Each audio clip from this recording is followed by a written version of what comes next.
everyone is doing well.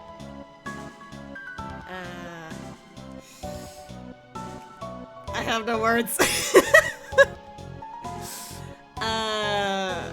Goodness gracious. I've been excited for this day, and I can't keep in my excitement any longer. But at the same time, now I'm getting a little worried because right before I decided to start streaming, I was just like, oh yeah, I should take a screenshot of Ashia, my boy Ashia, in his new glamour. So I take a picture, I show it to my FC, and some of them immediately go, oh, you're not ready. And I'm like, oh no. One of them even offered me tissues. I was like, no, I'm gonna cry. Way to start this journey, am I right? Ah, boy. I don't know, I just got no words. I'm just excited. I'm super happy because I can finally get started with my journey into Endwalker. It's gonna be great, but at the same time, now I'm kinda concerned. I mean, I have reason to be concerned. Question mark.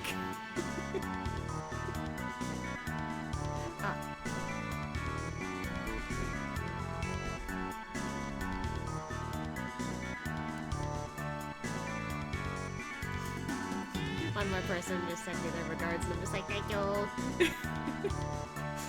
I had to reply. Anyway, with that said, I think now is a good time to get this show on the road. So yeah, for the next couple of days, I'm just gonna exclusively be playing Endwalker, and it's gonna be insane. I keep saying that, but I'm probably just saying it because I'm just too excited, so... Anyway, let's get this started, shall we? It's gonna mess up my setup the second I start this up, but that's alright. Oh boy. Like I thought. Oh dear.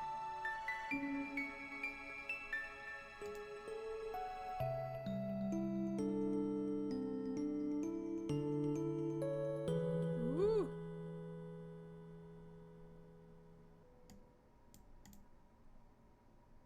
This is honestly good timing. Oh god, I'm worried. Oh jeez. Oh my goodness. Everything was overloading.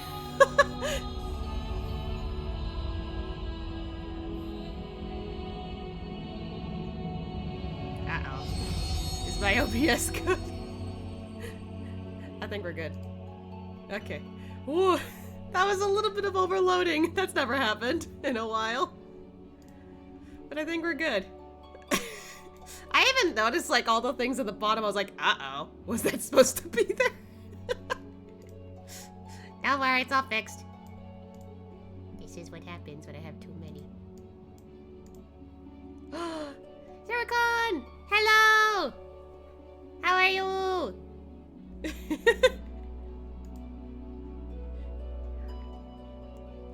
Oh, goodness gracious, we're finally here. And guess what? You guys get to finally see Ashia's Endwalker glamour, so here we go. I just edited a little bit more today. In the nick of time, too. Ta-da! There he is! It took a while to decide what kind of look I wanted for him. If I wanted to make him look a bit more, I guess, like loose with his outfit, or something a little more tight. And ultimately, I just went with something like this. He's gotten a little more comfortable showing off his shoulders, I guess.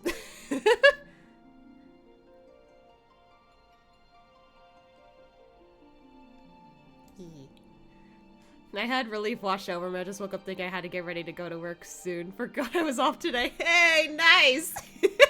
You're off today! That's awesome.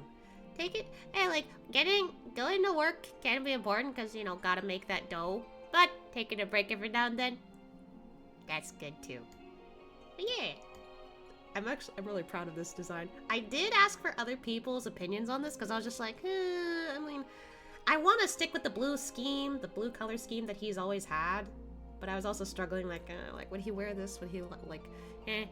But ultimately I got this. Finally, of course, I decided to give him a little headgear. I usually don't show off the headgear for him because I'm just like, it doesn't really work for him personally. I don't know if he'd like it. But today, for the Endwalker expansion, I think this looks pretty nice on him. So, we're going with this. I did end up going to bed in the Crystarium. So, that's where I am right now. But yeah, as soon as I log in, I will jump right onto the MSQ. I'm so excited. I'm gonna jump in my seat for a little while, I bet. Yeah, he's looking really good. I love it.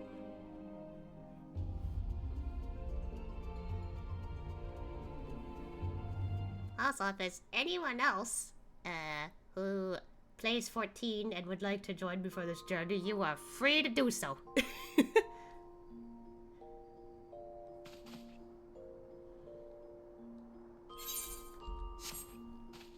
Hey, so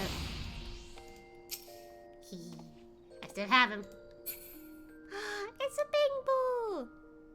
That's a new one. I don't think I've seen any like emotes with that yet. Alright.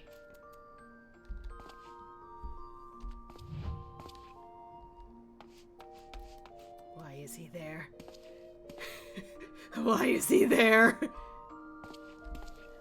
Oh yeah, I got jump scared earlier when I was going to bed through here. I was like, okay, time to like get my glam ready, and I see the motherfucker sit on the table. I was like, why is he on my table? Why is he in my room? Right there is fine. Right there is not. What are you doing here, sir? Won't be for a while for me. Ether's still turned on and off, but I'll be chilling here, so I'll get there eventually. Ah, that's alright. I guess, like, like, I don't know how, like, the servers are in each area, because, like, I don't travel through different worlds, that often. But I guess, guess it's pretty busy over here. Which is funny, because I haven't seen anyone. But then again, they're all probably busy with Dawn Trail. What am I doing? I got an Ethernet. I'm dumb.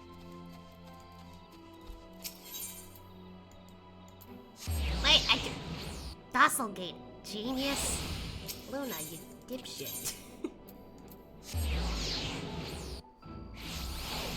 That's a wonderful start to my...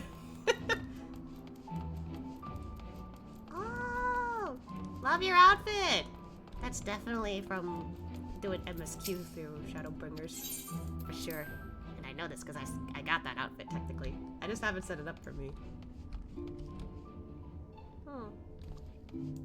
It feels lonely without anyone in this room, I feel like. But then again, at least Graha's doing fine.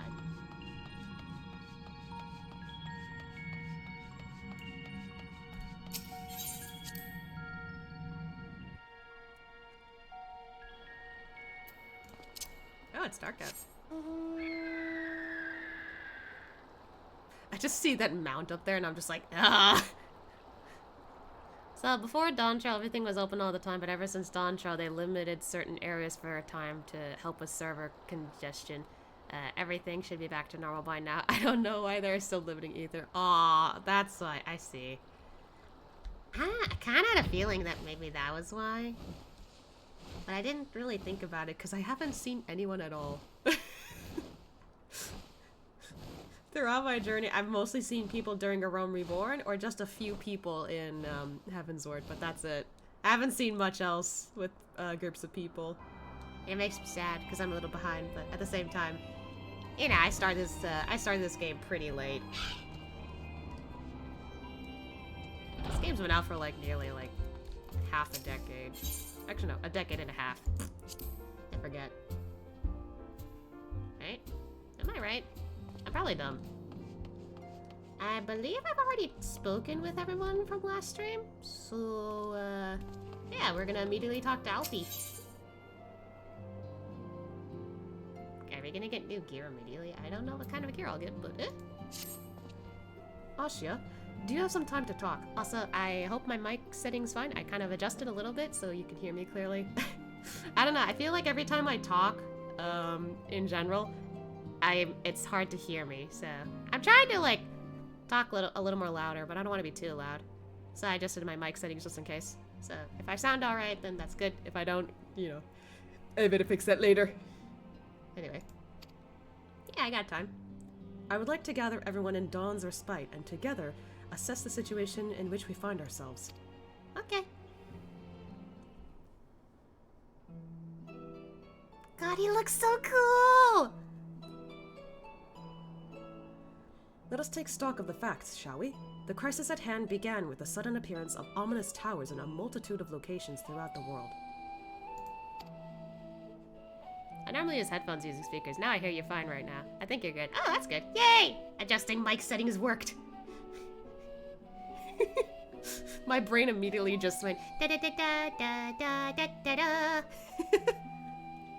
recap. Nice. We have since learned that said structures were brought into being by an organization known as the Telophoroi. The Telophoroi's stated purpose is to recreate the final days of eons past, an apocalyptic event that would result in the destruction of all we hold dear.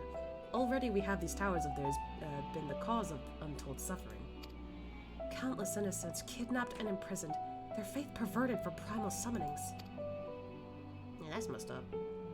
And unless we find a way to deal with the corruptive aura surrounding the spires, we can't even get close enough to rescue anyone. Those shielded with the blessing of light seem to be able to resist being tempered, at least. But that's also a risk. But after what happened to Arenvald and Fordola, we need to be very, very careful about how we proceed. Yet while these threats close to home are of paramount concern, we mustn't lose sight of the situation in Garlemald.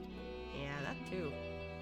As you know, the Telophoroi are under the leadership of Daniel and one other delightful fellow, Xena C.A. Gelvis, the Crown Prince and our dear friend. Don't remind me.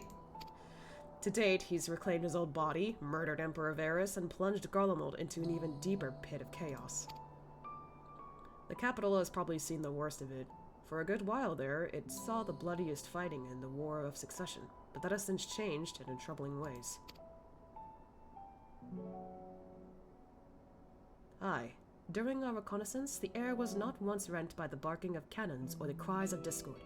'Twas an eerie fog of silence which did blanket that ruined city. The inhabitants appeared to have been tempered, and with nary a word spoken did they labor to transform the palace into a soaring edifice born of nightmares. Yeah, I remember that. That was scary. I was like, what the fuck did they just make? If they were indeed made thralls, it seems safe to assume that these events too were orchestrated by the Telophoroi. An army of primals is awful enough, but in light of recent developments, I fear it is only the prelude to an even greater catastrophe. We need to devise a means to counter this threat and quickly before our allies are overwhelmed. Yeah. We will find a way in Sharlayan, I am sure of it. Master Fortunal's comments regarding the final days were curious to say the least. The Forum knows more than it is letting on. Oh. Sorry to interrupt. Tataru, hi! We've just received word from Mistress Kyle. She says that arrangements for your visit has been finalized. Whoa, wait a minute! What is this music? I like this!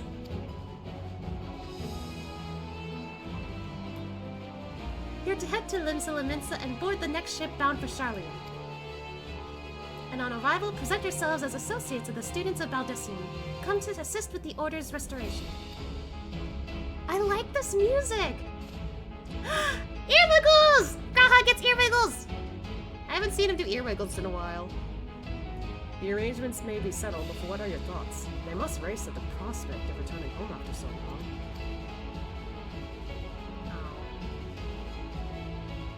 I am eager to see it, of course.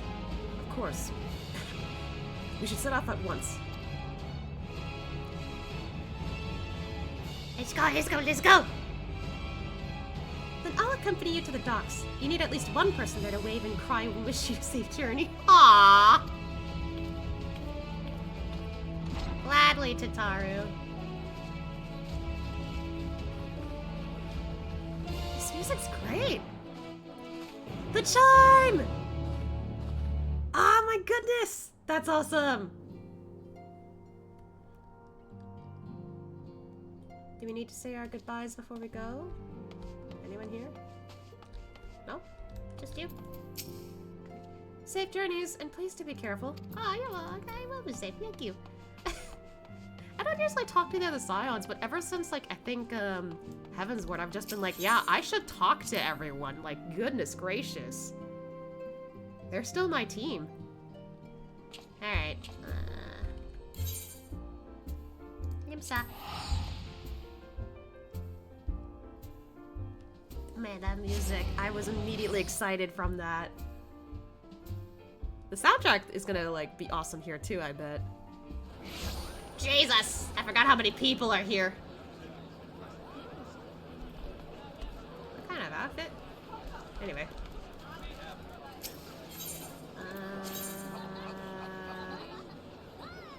Ah!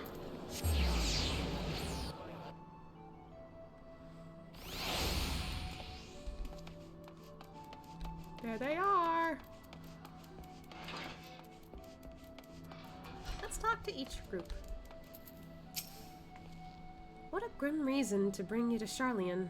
Not much to be done about it, I suppose, but I would have liked to give you the Grand Tour under happier circumstances. That's fine. They always do a good job of set up hype for the beginning of the expansions. They do. They really do.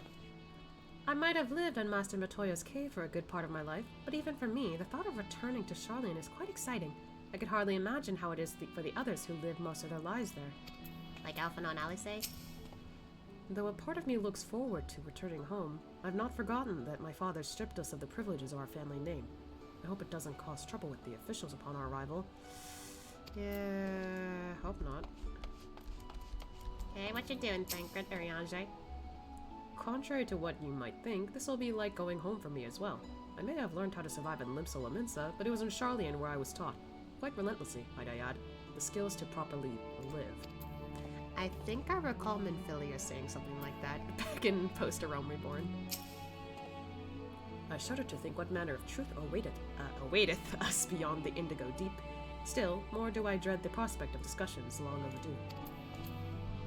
What's Sistinian and Graha talking about?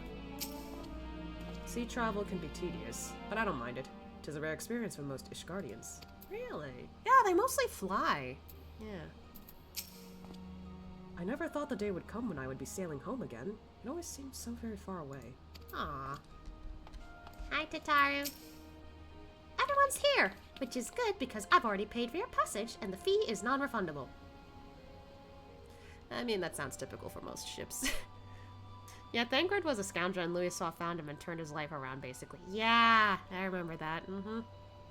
Man, it's weird, because, like, I've only been playing this for, like, 2 years. It already feels like I know so much about them. Bro, the emotions I feel for this game. The ship for Sharlayan should be pulling into port soon, so please follow me and have all your luggage close at hand. Oh, speaking of which, I fixed my inventory so I have more space. Yes! No more worrying about my inventory for a while.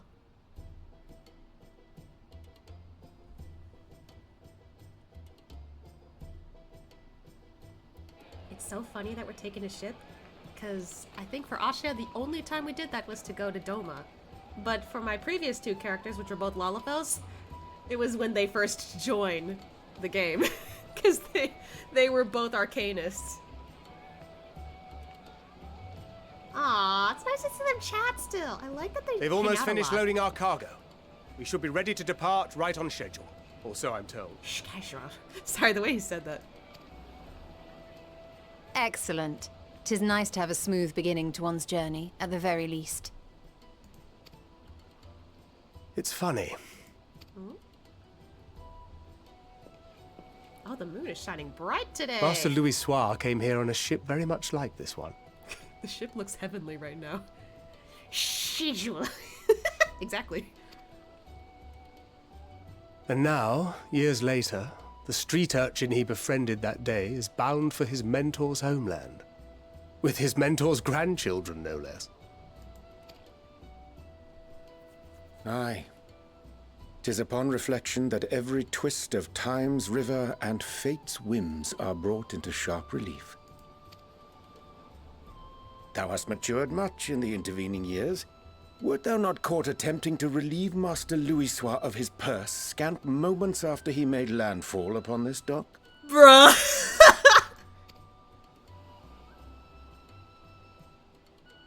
Oh, really? Now that's a tale I'd like to hear. Oh my gosh, she looks so cute. I like that pose she's got there. It's cute. You don't see her do that every day. Will this be your first visit to Sharlayan, Sir Estinian?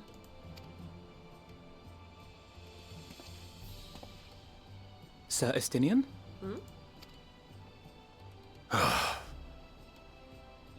Are we strangers newly met? Why this stiff formality? Oh yeah, that's true. Alfie usually just goes Estinian at this point.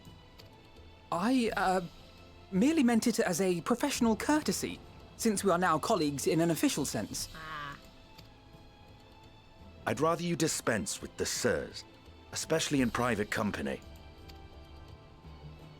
Or I'll be forced to respond in kind, little Lord Alphino. Oh. You've made your point, Estinian. Painfully well. I love you two. You guys are fun. Better. They really are good friends. I love it. Aww. Are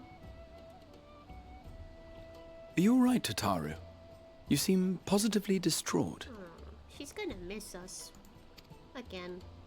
Distraught? Me? Don't be silly. I think it's lovely that they get to see their homeland. It's just, we're trying to thwart the schemes of an army hellbent on destroying the world. And once again, I have to stay behind and worry that this is the last time I'll get to see my friends. Oh, Tataru. All the hearts in love for Tataru forever. Yes! Toss hearts at her!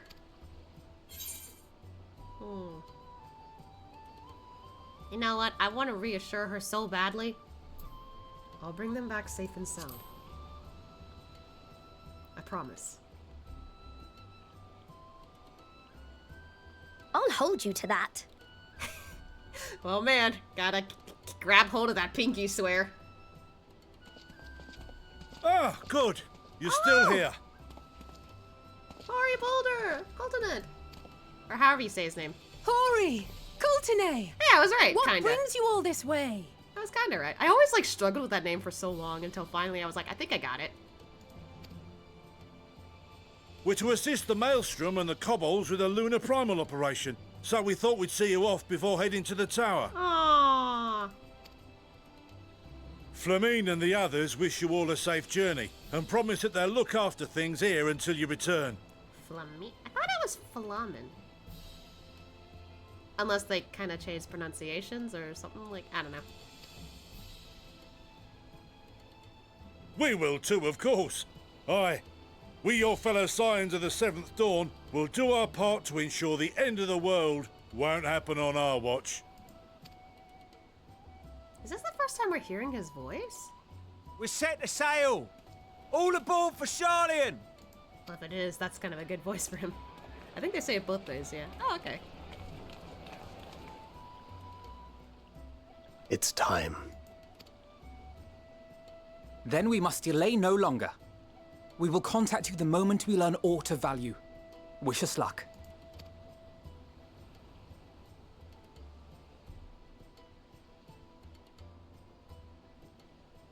Have a safe journey, and please, please, be careful. We will.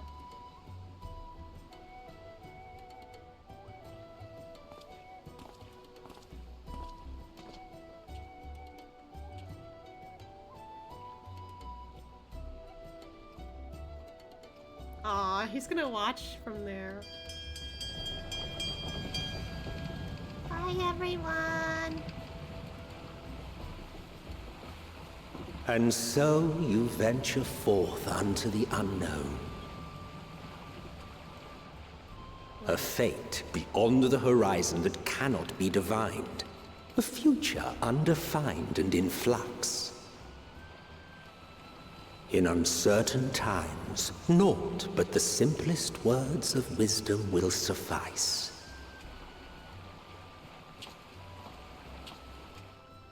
That which lives is destined to die. Love leads to loss. Every beginning has an end.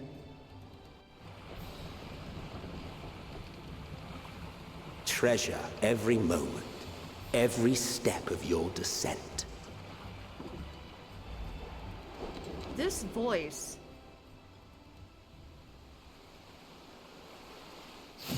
Wow!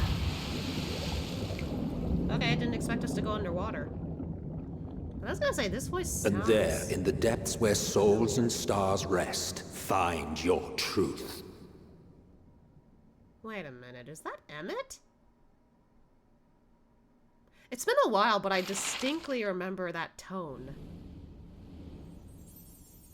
It's been a while since we've seen the map.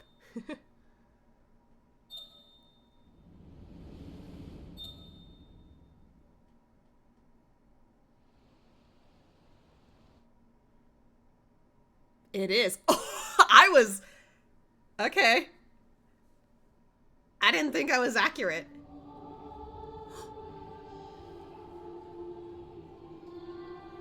I haven't heard this song in forever. Here. Wait. Feel.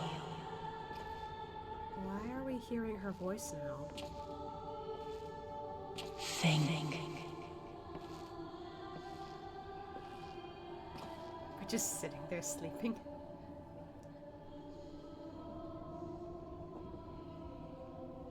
The day has barely dawned, my fellow earlier riser. Hey, Graha. I didn't think we were sleeping next to each other. Though we're hardly alone in that. Envious of those still sleeping soundly, no doubt. The twins. They're so cute.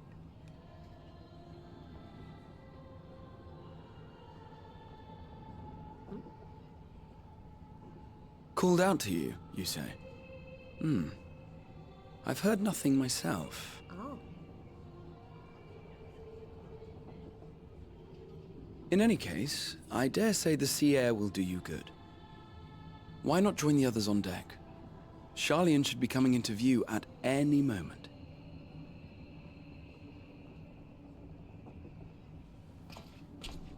I really like this though, because like judging from how like they're, I guess, with the twins, they're like watching over them, like they're older brothers or something, and it's really cute.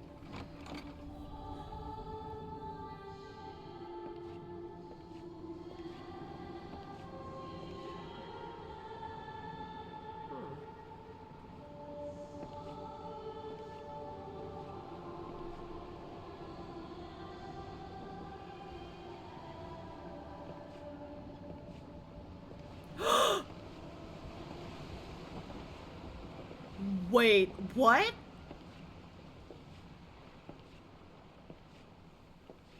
It's her again.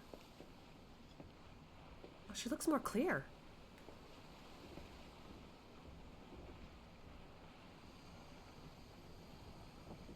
My voice yet reaches you.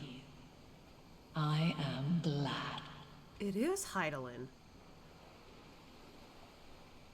Hear, feel, think. And thus do we meet face to face at last. My warrior of light, guided by the crystal.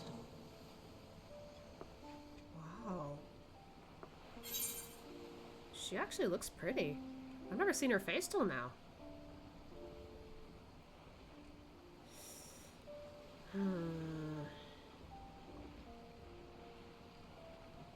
I mean, it's still a shock that she's technically a primal. But, I don't know. Considering what we know of primals, And considering we kinda know what happened, kinda. I don't know. I feel like Asha would just want to know the truth. There's gotta be a reason why she did what she did. Why she is what she is. And for all we know, none of this was really her fault. Especially since, if I recall, this, what's her name? Vana, I think? Like, she ended up becoming the heart of Hydaelyn. So, for all we know, like, none of this was really Hydaelyn's fault. I don't know. Asha would definitely just want to know what's going on. He's hesitant to trust her, but he still would rather put faith in her a little bit rather than just be like, oh, you're sus as hell. Nope. Like, he doesn't do that. So, I'd pick this. Why now, Hydaelyn? After your sojourn in the First, I believe you have your answer. Do I, though? You have gained an understanding of what I truly am. What Hydaelyn has always been. A primal.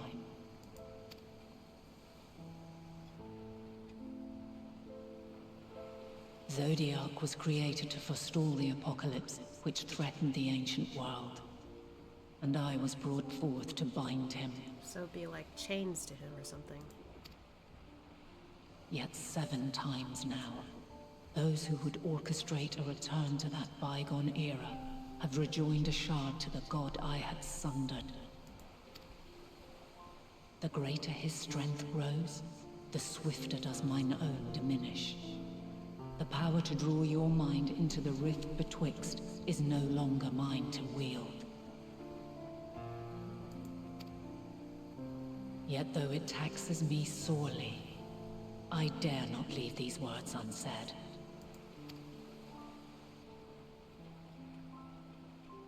Even bereft of my guidance, you and your companions have accepted the burden of this star's troubled past. A conjunction has begun to form, an intertwining of your time and mine.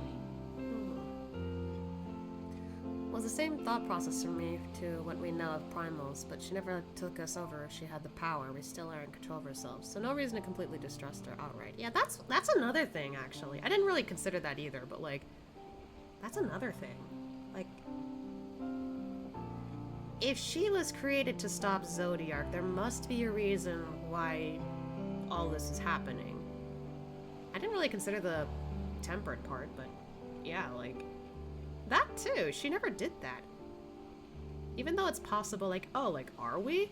But no, like, most of what we've done so far has been our own free will. Most of it.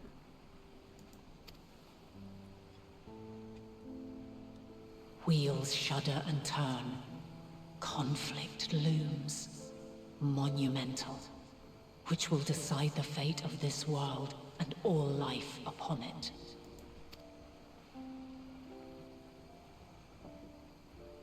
When you truly understand what is at stake, and your journey has prepared you to surmount the insurmountable, then shall I honor the promise made in another time. Another age. Huh?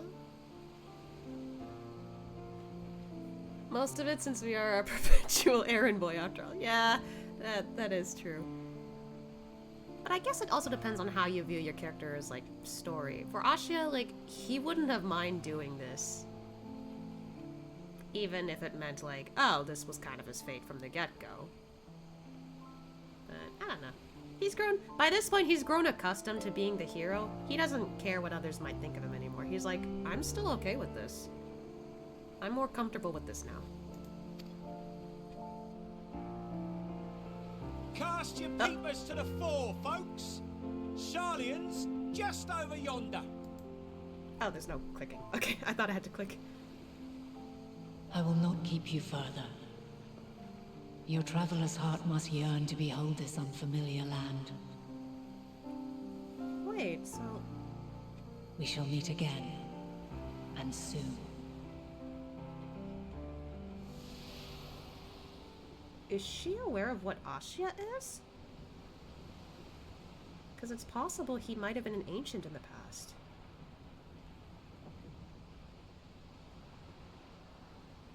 Does she know that? I don't know.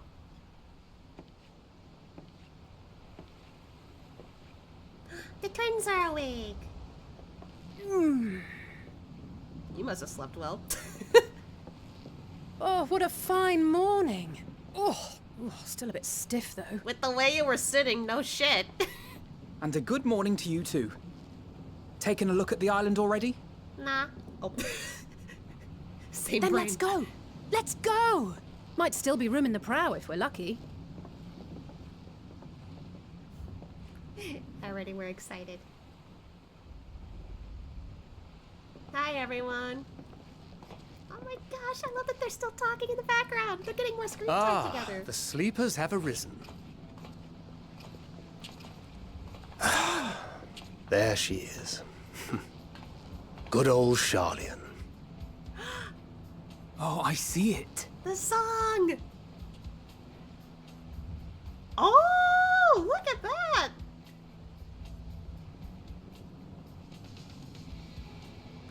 Home. Home at last. Well, maybe not in Father's eyes. But we'll manage on our own, if we must. You do know you're not alone in this, don't you? Yeah.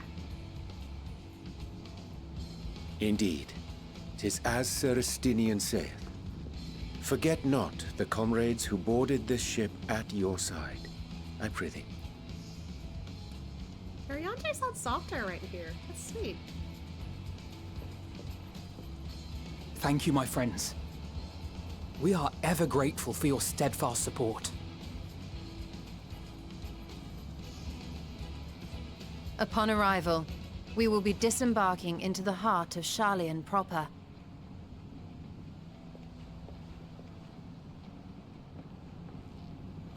There is no greater concentration of wisdom in all the world.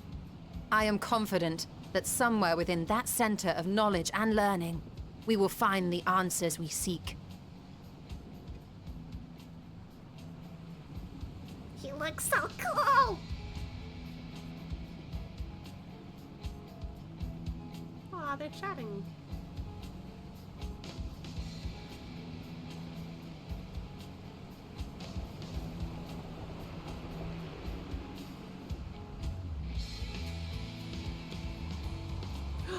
The moon!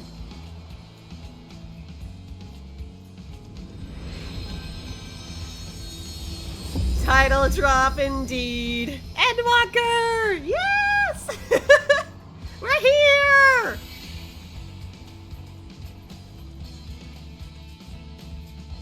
Also, the music in the background, I love that it popped in there. Sharlayan, Oh, the yeah, new solitary area. island nation of the northern seas.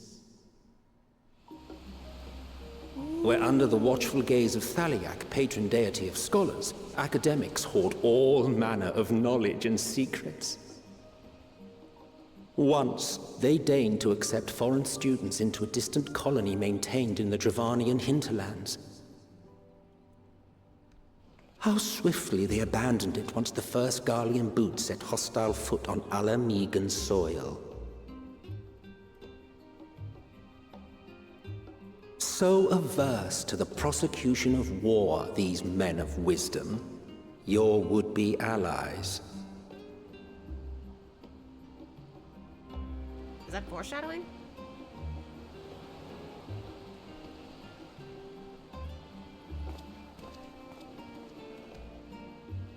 I thought they'd never let us off the ship. What's next then? Entry applications? Hopefully they find no cause to deny us.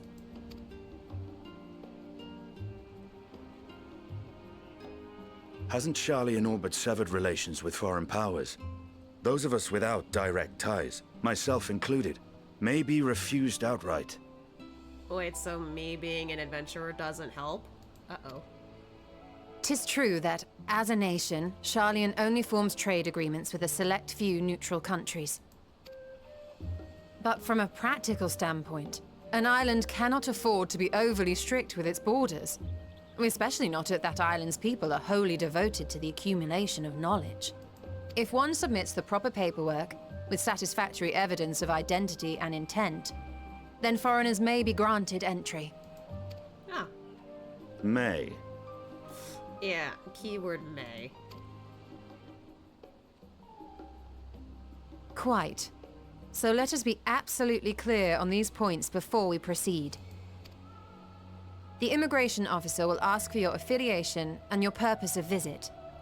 Considering Sharlayan's views on intervention, I strongly suggest we avoid any mention of the Scions. Kral has laid the groundwork for us to act as associates of the students of Baldessian, and our ostensible reason for being here is to aid in their order's restoration. Okay, makes sense, makes sense. Grahatir, it might expedite our progress should an actual student be seen at the head of our little group. Would you mind leading the way? Man, it feels like since Graha joined the team, he's been like a key factor in a lot of our problems, and I love it. Of course. The immigration officers were this way, as I recall. Shall we? Like, he knows Allegan technology, he's a student of Baldessian, like, what else? He's familiar with all kinds of magic? Literally. Greetings. We've just arrived and are eager to make our way into the city. Would you be so kind as to process our entry applications? Certainly. I see by your mark you are an Archon. Right, and anyone with Archon's marks, yeah, that's a thing too. He's smart. I am. Grahat here of the Students of Baldessian at your service. I was assigned to an Eorzean survey team, but have returned to assist with the reformation of my order. My associates here will provide additional support.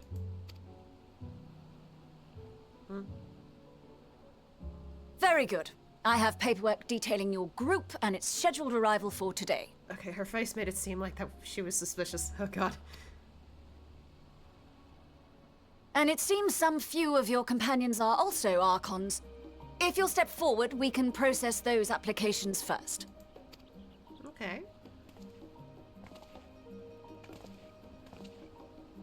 Ishtola Rule. Oh yeah, her last name's Rule. I forgot that. Arianje, Thancred. I think his last name was Waters. I forget. See how it glows? That list is etherically linked with the citizen registry kept in the main repository. Huh.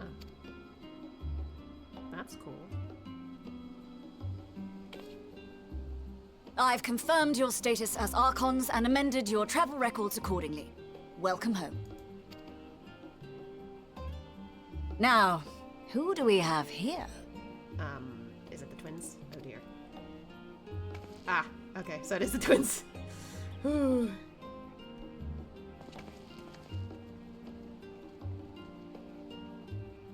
Alphino Leveilleur.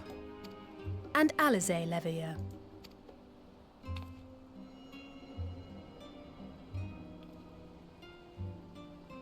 Your applications have also been approved. Having said that,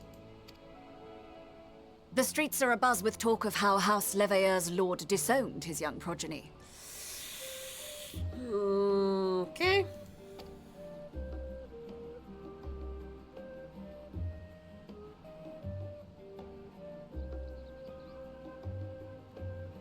And while such personal circumstances constitute no reason to deny you entry, I urge you to avoid exacerbating your present situation. Times are quite troubled enough already. No shit. We shall keep that in mind. Oh. These last two are not Sharlayan natives, but you will find their credentials are in order. An application was made in advance. Hello.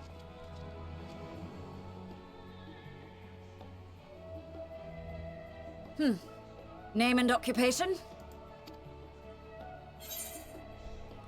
I don't know if it's smart to, like, lie by using either of these. I'm not gonna lie. Also, what does that mean by, what do they mean by artisan? Like, crafting? I haven't done a lot of crafting, honestly. And how are you? Hi, Noodle. I'm doing pretty good. How are you? I've just started my Endwalker marathon. Artisan is for crafters and gatherers, yeah. I haven't done much of that, so that's not gonna...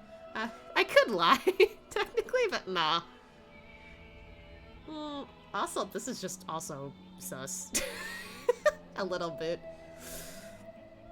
Maybe later, if I check out the journal, I'll probably, like, take a look, but still. Oh.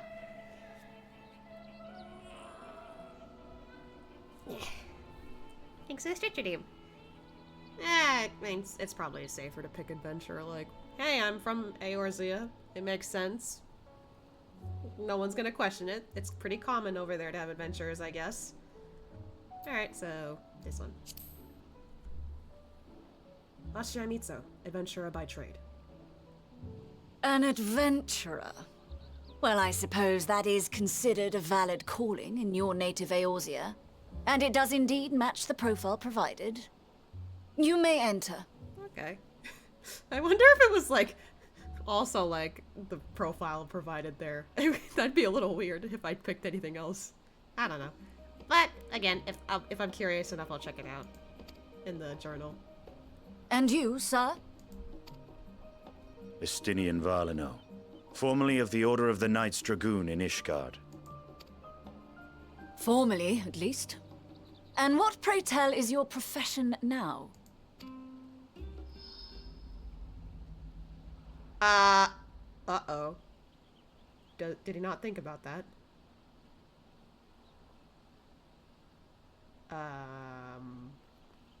Oh! Kryl! If you'll allow me... Yay! To the rescue!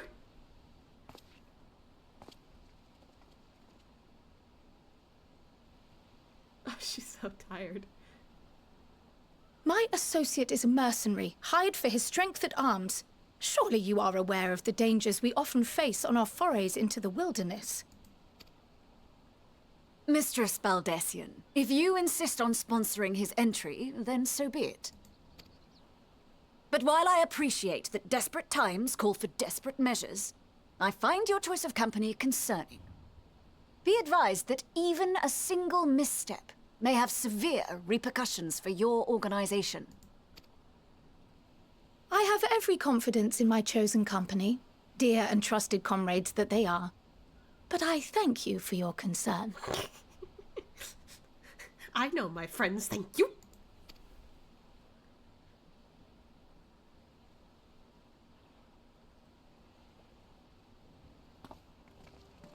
Okay, we're good. We're good. Safe. Kryl, it is good to see you.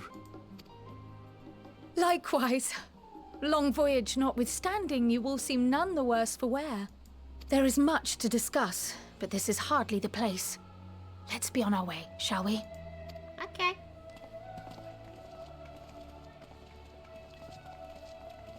Oh!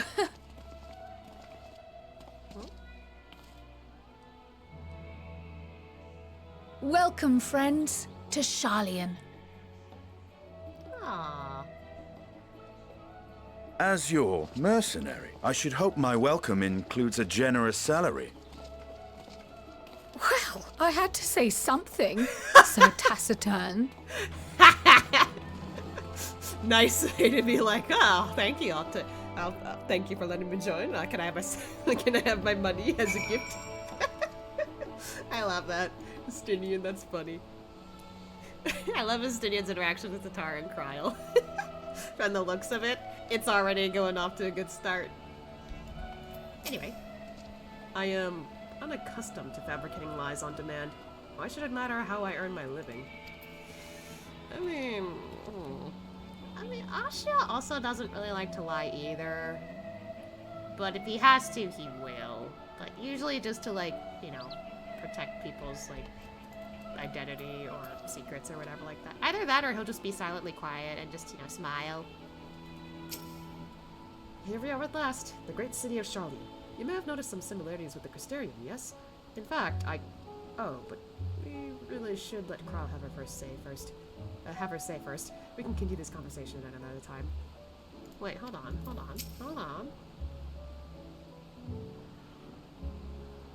Wait! Did you make the Crystarium based on Sharlayan?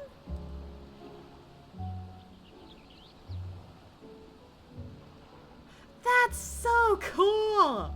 I can't believe he managed to do that. I like that. That's cool. Weird seeing you on a Monday. A little bit, but I am off for the week, so why not spend it streaming? You are doubtless eager to take in the sights. Not to worry, Ashia. The city is not like to vanish before we finish our discussion. Don't joke about that, please! Even allowing that the years I spent in the first passed here in the blink of an eye, the city feels untouched by time. Yeah, it does feel weird. Allow me to extend on to thee my warmest welcome, Ashia. May the wisdom of my homeland aid us in our endeavors. I'm fine. Honestly, better to be waved through with a stern warning than be denied entry after all. Yeah. Why not spend it with Ashia? I mean, that's kind of what I'm doing. That was about as awkward as expected. Still, we're here now, and that's all that matters. Yeah, that's all that matters. Anyway, hi, Cryle! I'm glad I spotted your ship coming into port. The officers are born bureaucrats and sticklers for detail. In any case, you may relax and take a moment to get your land legs back. Land legs. Oh, that chime too. I like it. Alright, what do we got? Horse chestnut.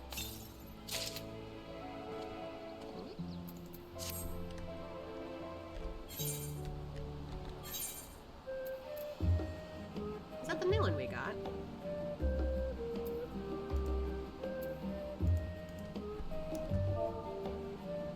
Yeah, okay. So it's a little better.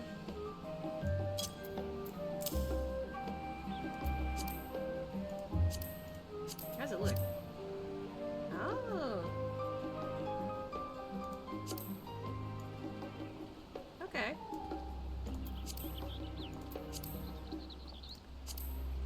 I like to imagine that just goes like disappearing in the inventory and whatnot. Even that thing for some of the other characters, it's just there. I guess for this instance though, for Endwalker, I'll keep it out there. Oh, right, also. There we go. Yes! Oh, more gear. Okay. Oh, I wonder if I should have talked to everyone before I did that. Oh well. Probably would have been the same. I had thought to launch directly into an explanation of what I've learned and how we might proceed. But this is Ashia and Estinian's first time in Sharlayan, and for the rest of you, a homecoming that was long overdue. You must have places you wish to visit, and people you're dying to see. Therefore, I propose we postpone our agenda so that you may all have sufficient time to recover from your journey and get your bearings in the city. Once you've settled in, we can reconvene at the Baldessian Annex. How does that sound? Ah. It is a fine suggestion. We may not be welcome at the Leveilleur estate as such, but I should like to nose around the neighborhood all the same. They're gonna be sneaky kids. I am equally untethered, as it were. There's no particular place that I can call home. Still, I would not pass up the opportunity to reacquaint myself with the city. Likewise, a quick tour of our old home, hunts? I can't English. Might even yield some useful gossip. The annex was west of the Aetheryte Plaza, wasn't it? I shall join you there anon. Yes, we'll see you there. There they go. What's Ariange thinking? I too have places I would be remiss in not visiting forthwith. By thy leave. Okay, there he goes. The wave. What of you, Estinian? My services as a guide are yours for the asking. That won't be necessary. Until we reconvene, I prefer to wander as the wind takes me. I hope you got a good sense of direction. But I could... Oh. Lone wolf. Well, Raha? Oh yeah, I forgot she calls him Raha sometimes. Would you like to join us then? You've been gone for quite a while, and this will be a perfect way to refresh those dusty old memories of yours. Oh, but of course, if you will have me. He looked excited. He was like, oh, wait, what? Come, Marcia. Sharlayan awaits. Yeah. Oh my god, I love this chime. Wait, where is the other tall guy? What other tall guy?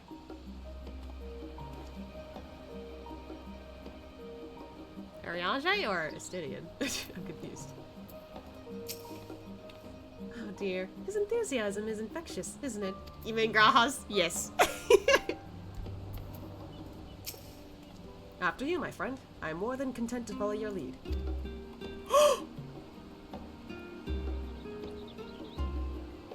Wait!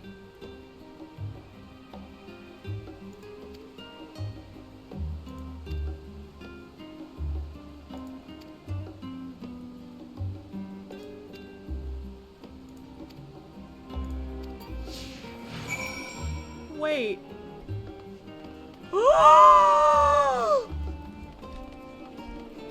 He's following me!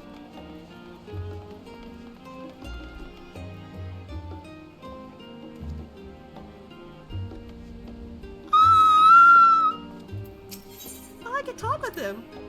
Did ever get a Mr. Skrylar worthy guide? Girl, I'm sorry, but I would like to take you on a date. Give me this moment! Like, let me get the etherite. Let that be our date. Let's grab the etherites.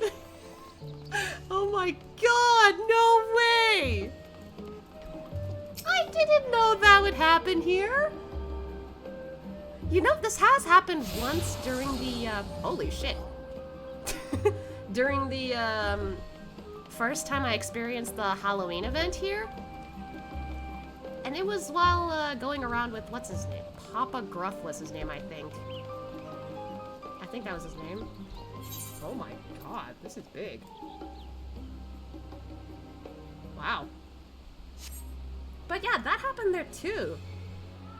And this Halloween, I just realized that with a different character. So, does that mean that's been a thing since Endwalker? Oh my... I might have been told this before, but I might have forgotten. Yeah, I had a feeling you would react like this long. I knew it. You want to take him on a date? Oh, come on, give me this chance. Like, you don't usually see the NPCs follow you like this. Endwalker was the expansion that introduced this follow mechanics. They've been using it. Oh my god. You're gonna make them follow you in the bathroom and bedroom. I don't even know if they have bathrooms here.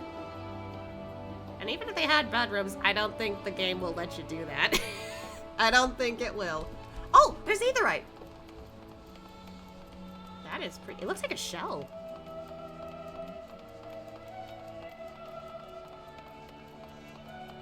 Oh wow, the music in the background. That is so pretty. And I know you're gonna try. Why? That's not what we're here for. I just want to go around with him for a while.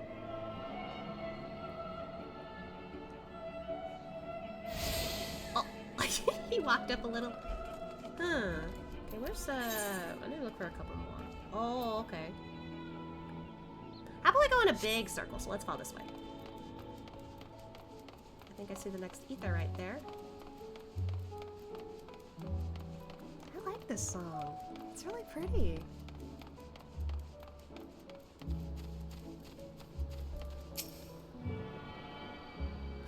World Peas. That's a cute name.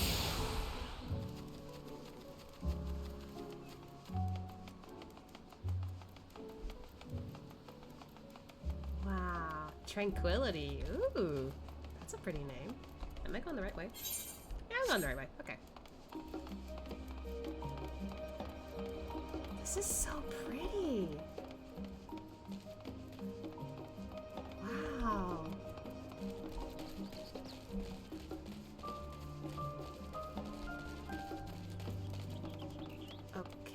Let's see. There's another one. The Studium.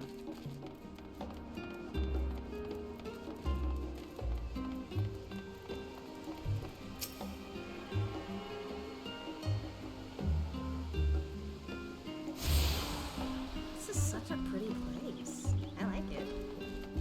Okay, alright, so there's a pathway that way. Oh, like across that bridge? Ah, I think so. Okay. Wow. Whoop. Jump. I don't think he needed to jump, honestly. I feel a little bad that we left Kryl behind, but I genuinely wanted to have this chance.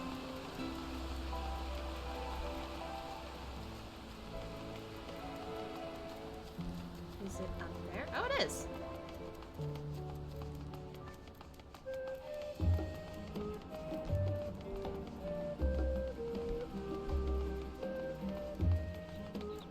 There we go.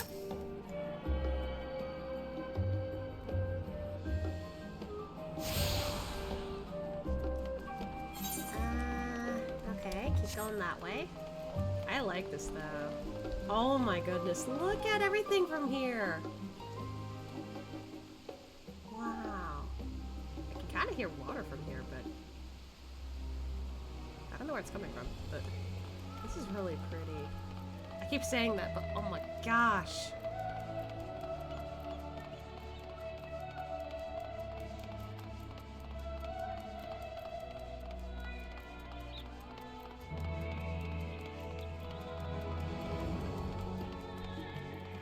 Wow. Journey's End.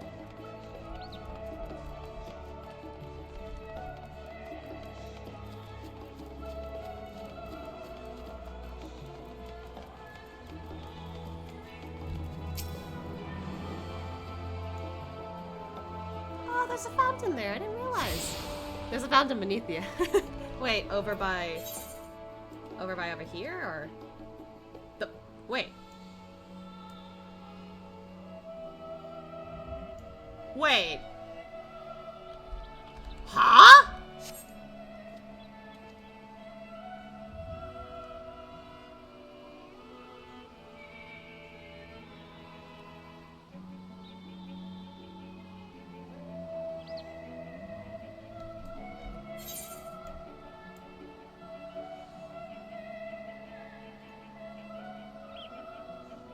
You know, that might explain Alphinaud's personality at the time. Damn! They got a whole estate? What? I didn't even notice the name down here either in the chat. The twins are rich family. Jesus. There's a... Oh. I can always check there later.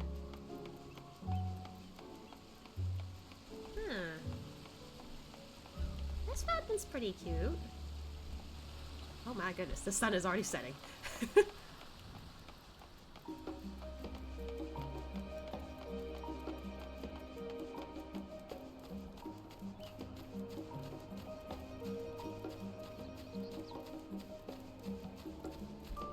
Oh, there we go.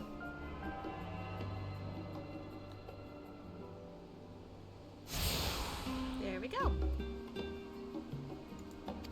Yay! Now I can go anywhere.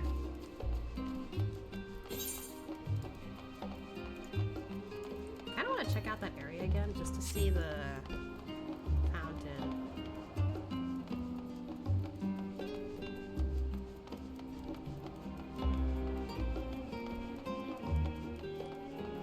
Archon's design. Huh. They got interesting names for this place.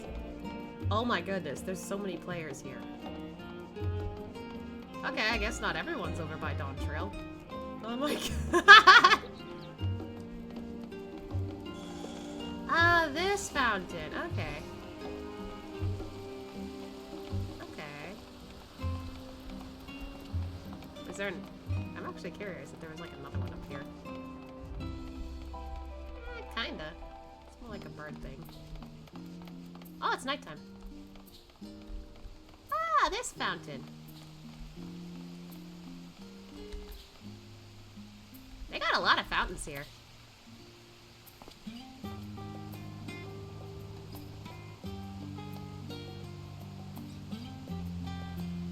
Ah, the guitar's a nice touch.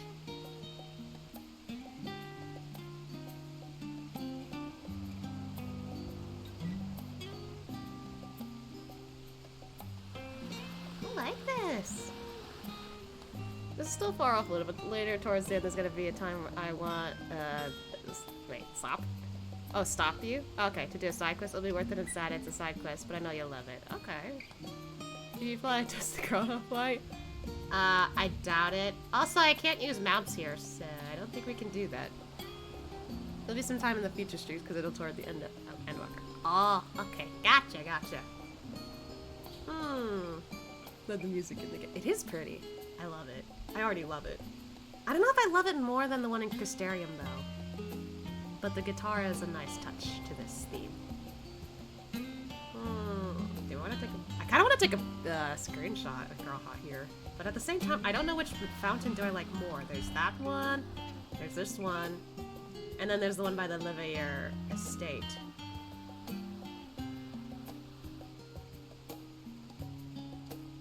I mean, I could take a picture in each area. So, let me try to adjust where he is. Oh, how can you turn around, please? Okay, not exactly what I wanted.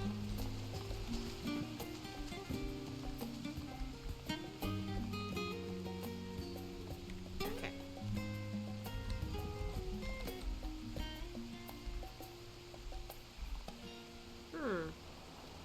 Maybe this will do. Oh my god, the fact that the Mistle is right there, that's perfect. Take a pic during sunrise fall. Well, I mean, I don't think we'll be able to tell from here, but... Alright, let's see.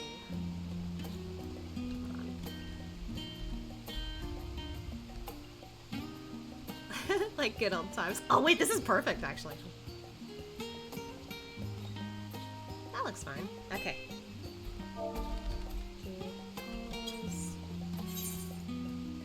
Oh. Hold on. Gotta sit and jump.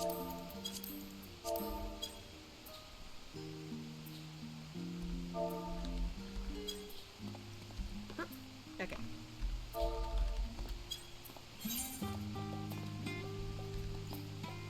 This is nice. I think we're gonna have to hide the minion. Wow! Too close, buddy! Too close! How do I... It's been a while since I did this. There we go.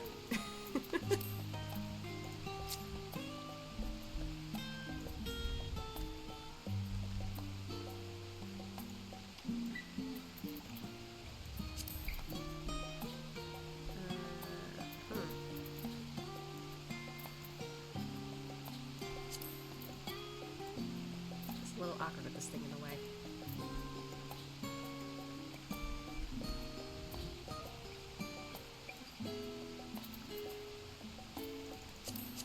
Let me reset that.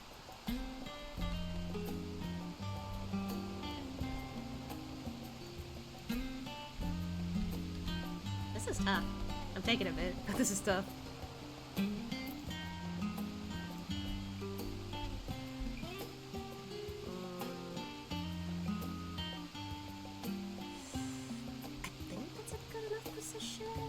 Let's see if I could run back a little.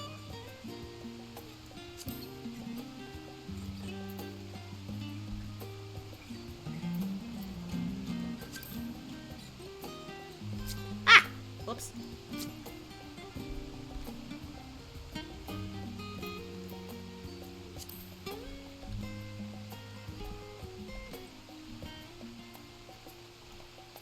I'm kind of having a difficult time to figure this out.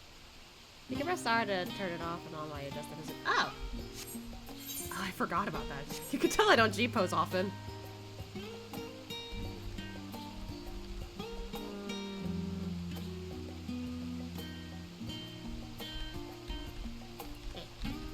tippy toes. Alright.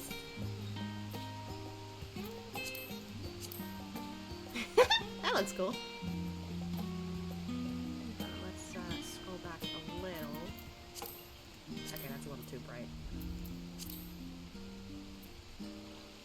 Well, now that just looks awkward.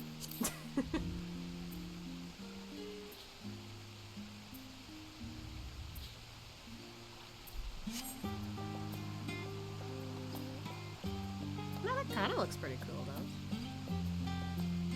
You can mess with the color filter, too, to make it look nice. Okay. How do I want to do that, though, I wonder? Character lighting. Oh! I think I could do that. That works, too, kinda. Oh, the first part?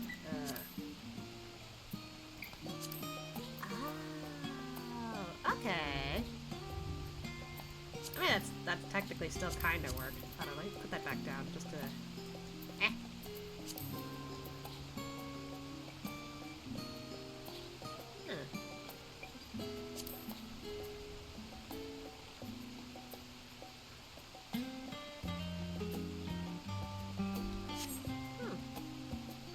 Not bad.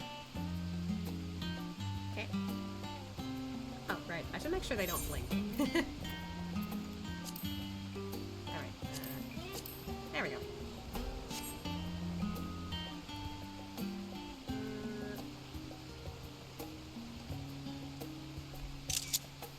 There we go.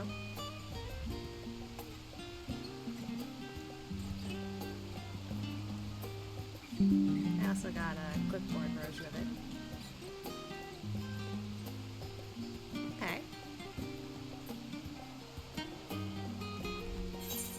Now I want to do a little something different. Let's see. First off, I wonder if I can adjust it to...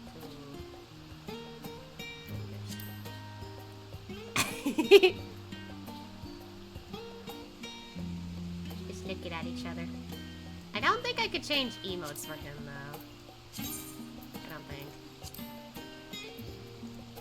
Yep, I figured. I've done this before, but I wanted to just, like, I had a small hope. Guess not. Just want to show you what it looks like in case you want to use it for sure. Okay. That's helpful, thank you. Honestly, I think it's nice that I get a few of these tips already, since, again, I don't use the G-posing that often. And I would love to get into more G-posing. It's just hard. No, I haven't used it. Oh, wait, have I not? Uh-oh. Maybe with another picture I can try that again. Oops. The color filter says comfort. They haven't clicked on it. Oh, oh, this thing you mean. Yeah, I think I've used that before. Yeah, usually I change it, but... I wanted to just take one without the filter, I think, at first. I think. I say that, but I'm just like, wait, did I want to do that? Did I not want to do that? I've used it before, though, so... Okay, that part I'm okay with. Okay, hold on. It's trying to figure out. Okay. Oh, pause. Unpause. Yeah.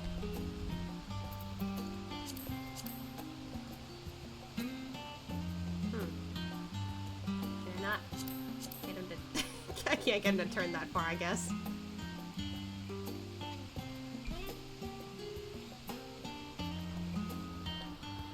This is a cool shot too, actually, from behind. Make him hold hands. Could I try that? Maybe I could if I adjust my character a little. That's actually a really cool shot, actually. Let's try this.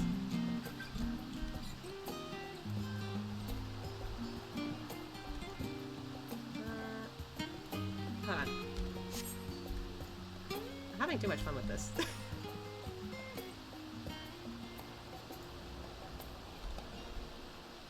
Aw, man, I'm just realizing how how there's like a bit of a parallel here. Because I used to take a picture of this at the Crystal Tower too, with them in this similar position. Alright, I like right one. This is nice. Goodness gracious.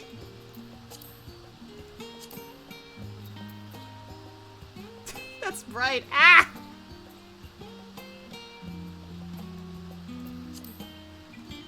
I mean, with this normally it's not so bad.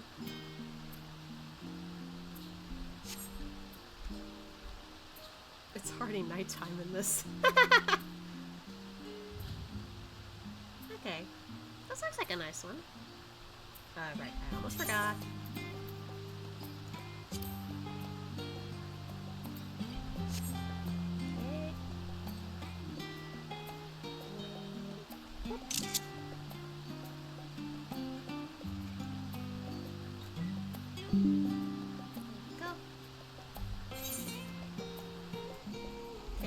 Just this a little more now.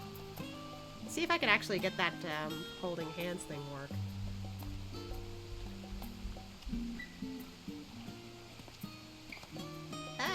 Close?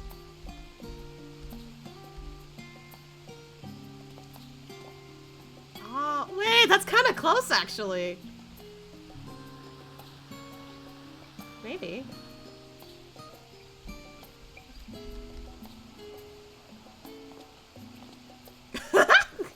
Really close. Ah! The sleeves are too big.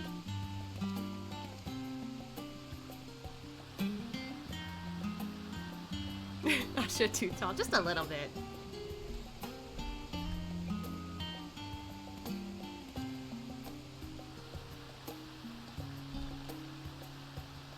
Does that work? That's kind of there. I can make it work. Maybe. If I angle it.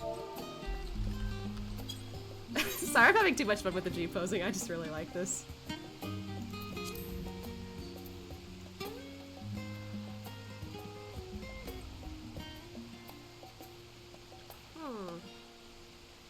Okay, so...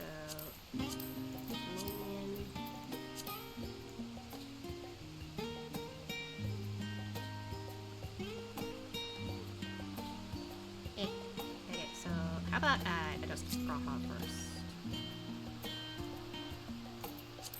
Oops.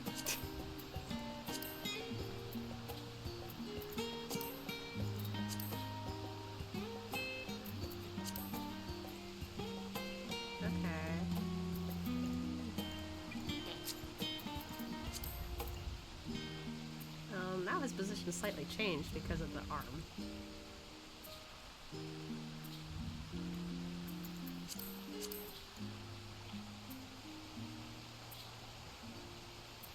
Well, now that's just awkward because now their position's slightly different. I didn't think of that. Okay, hold on. Maybe adjust it slightly under the assumption that Graha is going to slightly shuffle his thing.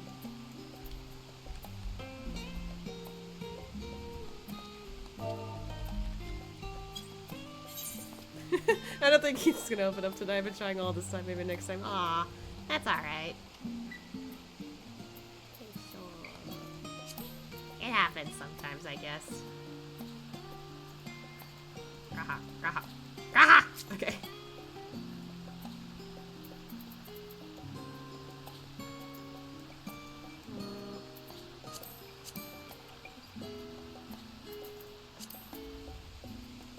Kinda there.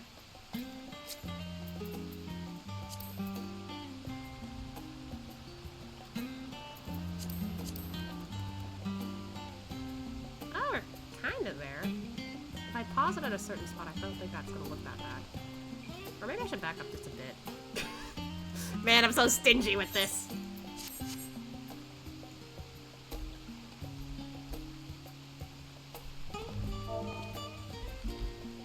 Oops, I've spelled that wrong.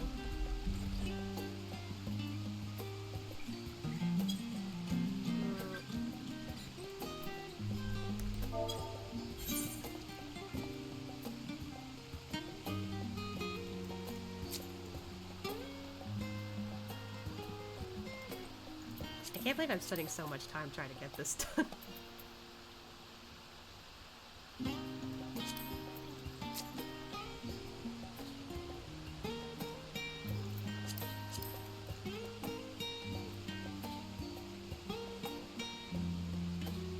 I guess it's kind of there. I guess. You have to get the best hand holding. I'm trying! So it's not as awkward there.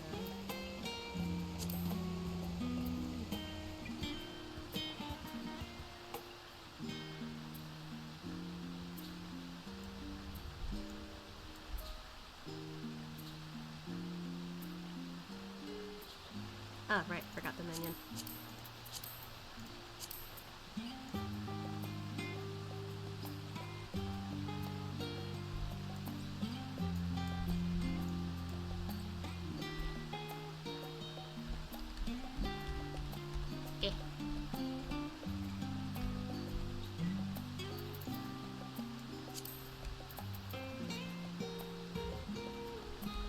Wait, did I get it? maybe just push that back a little.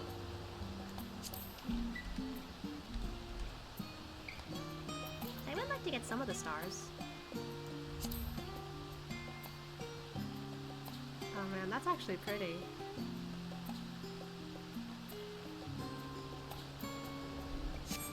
Aww. I actually like this. Let's just say Asha is a little too tall. I can't grab his hand that good. Or we could say that Asha's just a little nervous, holding hands with Graha. Actually, like, I don't think I said this on stream, but I think I ended up sharing to somebody at least that I ended up making so many different headcanons after the end of Shadowbringers. And one of the headcanons was that after Graha, like, wakes up in the tower, because, you know, Asha had to wake him up, like, after they had a little heart-to-heart, Graha just straight up confesses, like, I don't know when, but I fell in love with you, and Asha's like, what? And because, like, we were dealing with a bunch of other shit still, he's just like, you don't need to tell me your answer right away. Whether you say yes or no to, like, my confession, whether you want to, like, you know, date, it's fine. The only thing I ever want is to just spend time with you on adventures and whatnot. That's okay. Like, I'm fine if you friend zone me or whatever.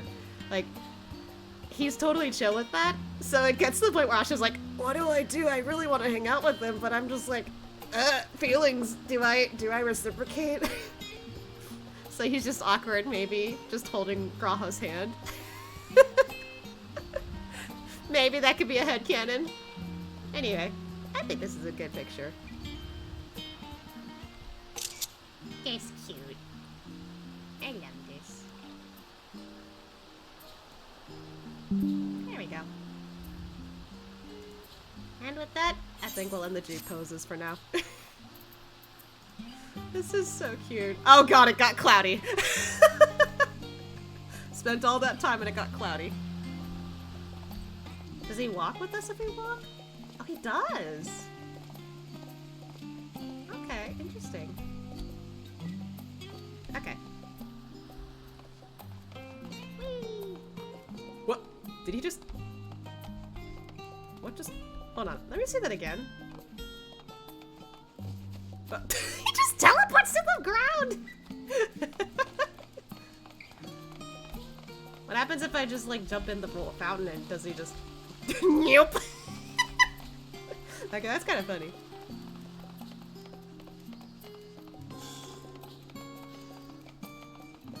Wow, there's so many people here.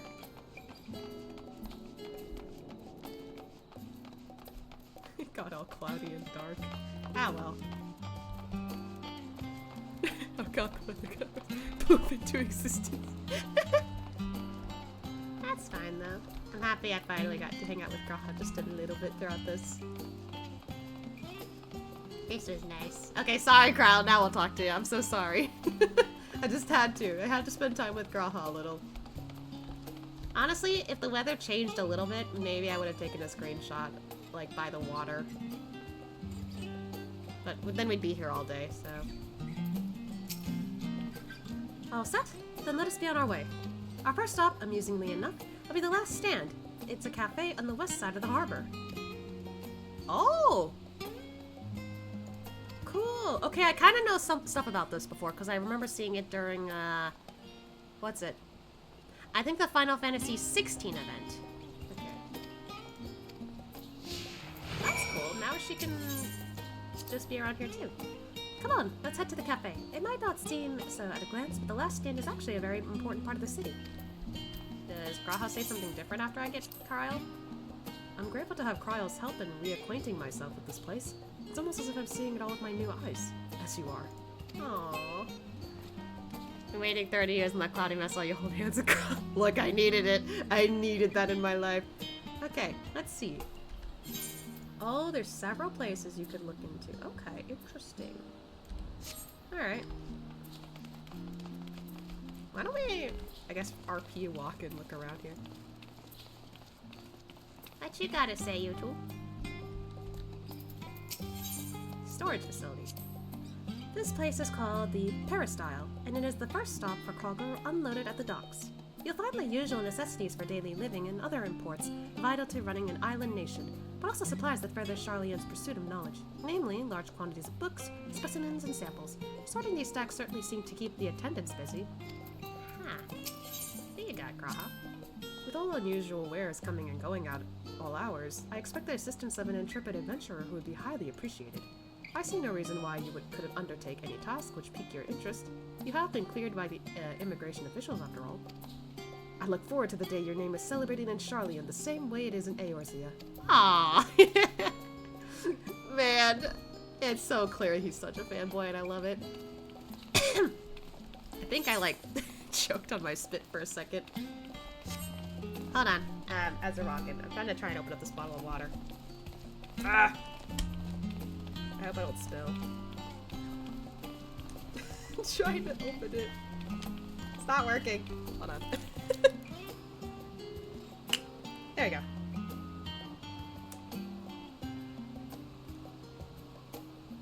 There we go. Choking from excitement. I think a little bit, yeah. Whoops. I'm enjoying the, like, RP walk. Kind of makes me take in the sights a bit more, especially with the companions here. Wow. Hey, what you gotta say, guys? Giant statue in the harbor. Okay. This path leading out towards the sea is known as the Athaliak Stoa, not Toa. I can read. Oh.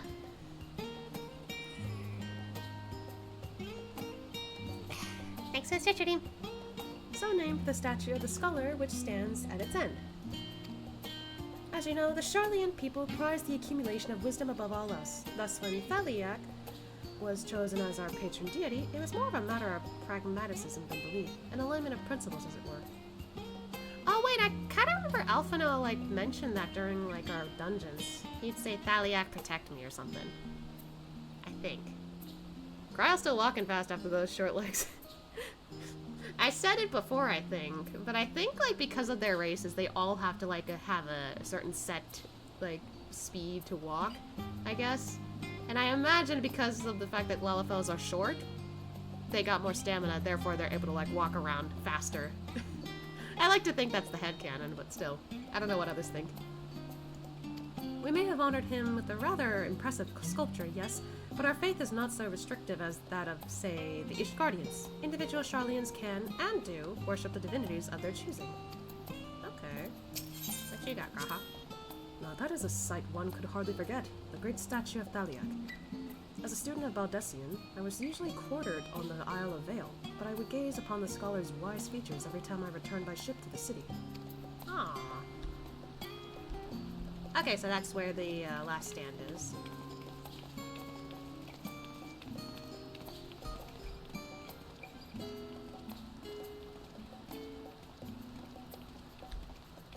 Oops, excuse me.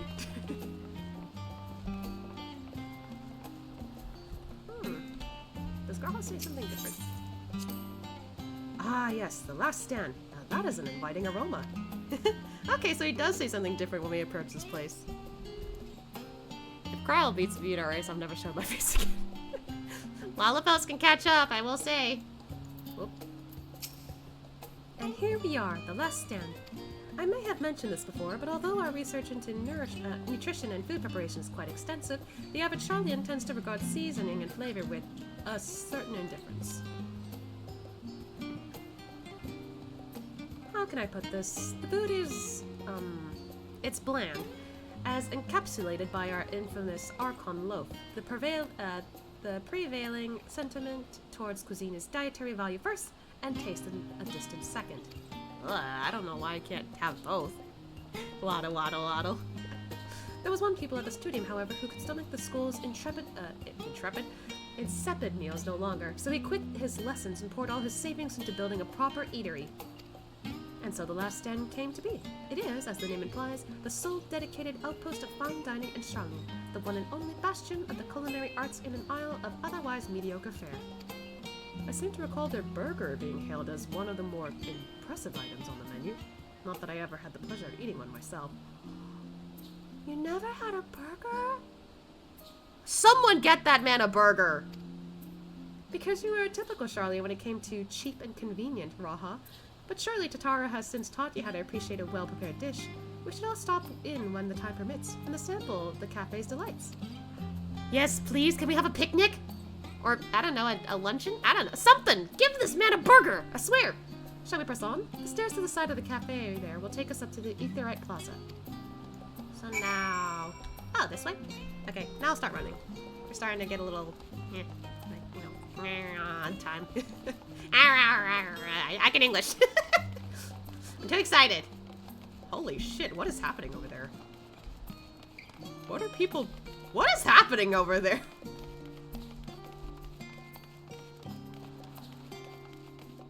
Who? Wait, there's no other bubble things here, are there? Nah, okay. What is going on? Who's doing that?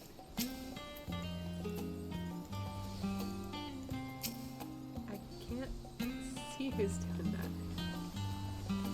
Ah. Other white mage. Oh, pretty. Oh. I saw nothing.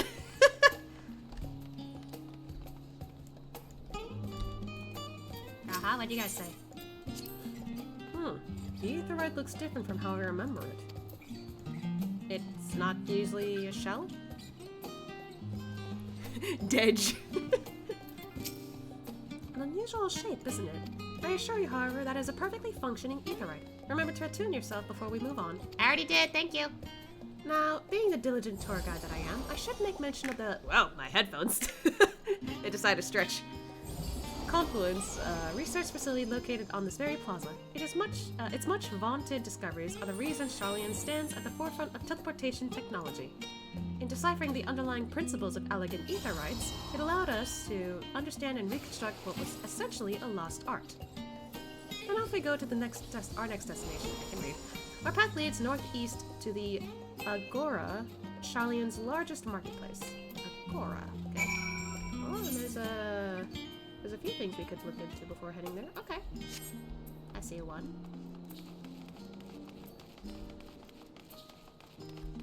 What do you both have to say? Confluence. That is the entrance to the Confluence. I have no doubt their expertise will prove useful at some point, so I suggest you remember the way here. Okay. Speaking of Aetherites, those teleportation fees do add up after a while, which is why I tend to rely on far cheaper ferry services. I was pleasantly surprised when Miss Tataru informed me that the Scions are reimbursed for transportation costs as part of our duties, but I find old habits hard to break. That, and I'd rather not be bothered filling out the necessary paperwork. So he's frugal too. Good to know, good to know. Not Ashia, Graha and I are on the same page. We try to be frugal. Where's the other circle? Huh? Oh, it's here. Oh! Whoa, that's a lot of books! Oh, wow. It kind of looks like a... how do I describe it? Like... one of those, like, books that you would, like, see... I can't fucking English. Like, I guess the display kind of makes me think it's like a magazine rack sort of, like, thing that you kind of see in cities. But it's for books. I think that's what I was thinking. It's a bookstall, of course! These little open-air bookstalls are so uniquely Sharlayan. I'd always thought them a common sight until I visit other nations. Really? Oh, well, you know, I haven't seen them anywhere else before. Do you mind if I browse the shelves for a moment? There might be some hidden gems I've yet to read. Only a moment? How optimistic. Feel free to browse all you like, but we won't wait around for you. Perhaps I'll return you later. Wait, hold on. Did Graha just sulk? Hold on.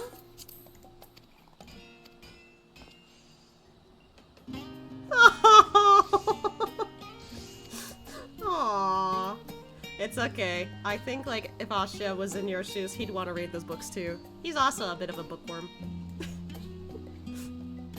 Both Asha and Graha are kind of similar in some aspects, I guess.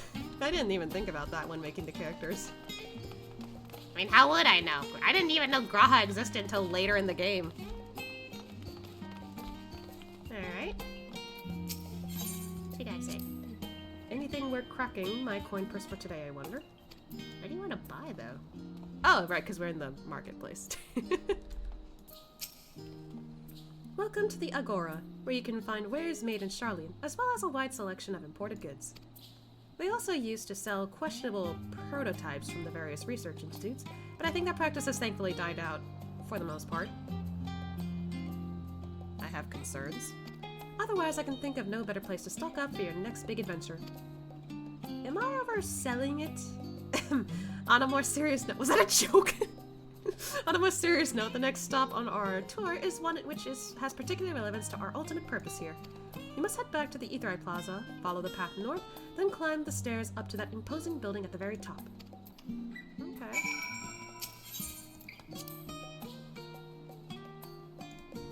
Oh. Okay, I'm just like skimming through that real quick. Okay. Okay, so we do have a... I heard the sound of a spinning thing. Okay, so... Go back to here, and then go up the stairs in the front.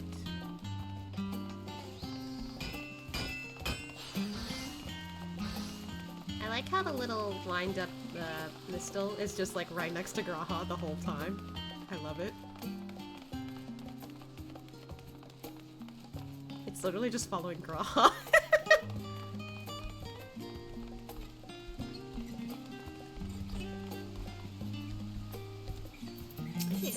Water features. This is the Nymphaeum, an area dedicated to the blessings of water. For Sharlayans, water represents more than a life-sustaining liquid. It is a reminder for the great flood which precipitated the birth of our nation, as well as a symbol of the knowledge which flows from Thaliak's divine Ewer. This is the reason you see an abundance of fountains throughout the city, and a propensity for utilizing water as a decorative feature in our architecture. Ah, okay. I see. These little decorative features are typical of Sharlayan architecture. Aside from the research wing, our headquarters on the Isle of Val were rather simple and rustic by comparison. It's interesting to get some extra, like, dialogue between the characters. I like that. I like that feature a lot.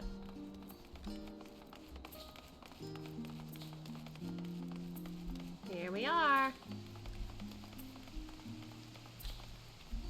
This is still an amazing sight were it not cloudy. I still can't believe I sat there until it got cloudy. Ah, what an invigorating breeze. A touch biting, perhaps, but pleasant nonetheless. Ah. This grand structure before you is the Rostra. The name refers to the original public platform erected here, upon which a forum of elected representatives would deliver orations and deliberate policy. Alright, I can't read these words. Absorbed in your date. Look, it was my one chance. Maybe. Although the stage has since evolved into council chambers, the nature of the forum and the duties of its chambers remain largely unchanged. Am I boring you, Raha? You seem awfully distracted. Is he looking at Ashia? I'm kidding! My apologies. From here, one can see the entire city spread out below. This put me in mind of my arrival in the first. Those who had gathered at the Crystal Tower asked me how they might go about building a new home. Naturally, my answers were all inspired by my knowledge of the finest settlement I could think of, the great city of Sharlayan. I was right, so you did base the Crystarium off of Sharlayan. Aw, that's so cool! And bit by bit, those few buildings grew into a town, a community, the Crystarium. I can almost see its echo. I see. Feel free to come up here whenever you wish. I don't think the counselors would object to you simply enjoying the view. Such memories should be treasured. Aww. For now, however, the tour must go on. Our spectacle of sightseeing concludes with the fittingly named Journey's End. Walk down the stairs to the east and continue straight ahead. Aww.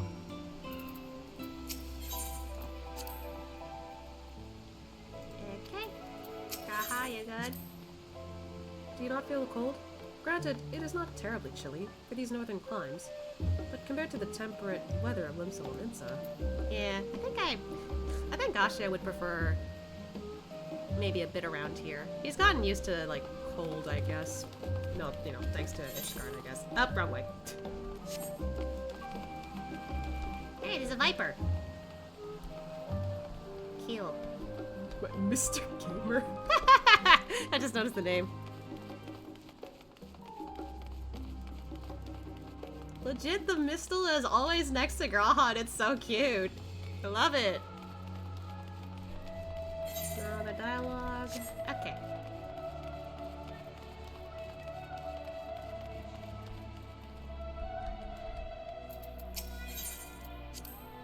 This neighborhood is home to the highest echelons, is that how you say it?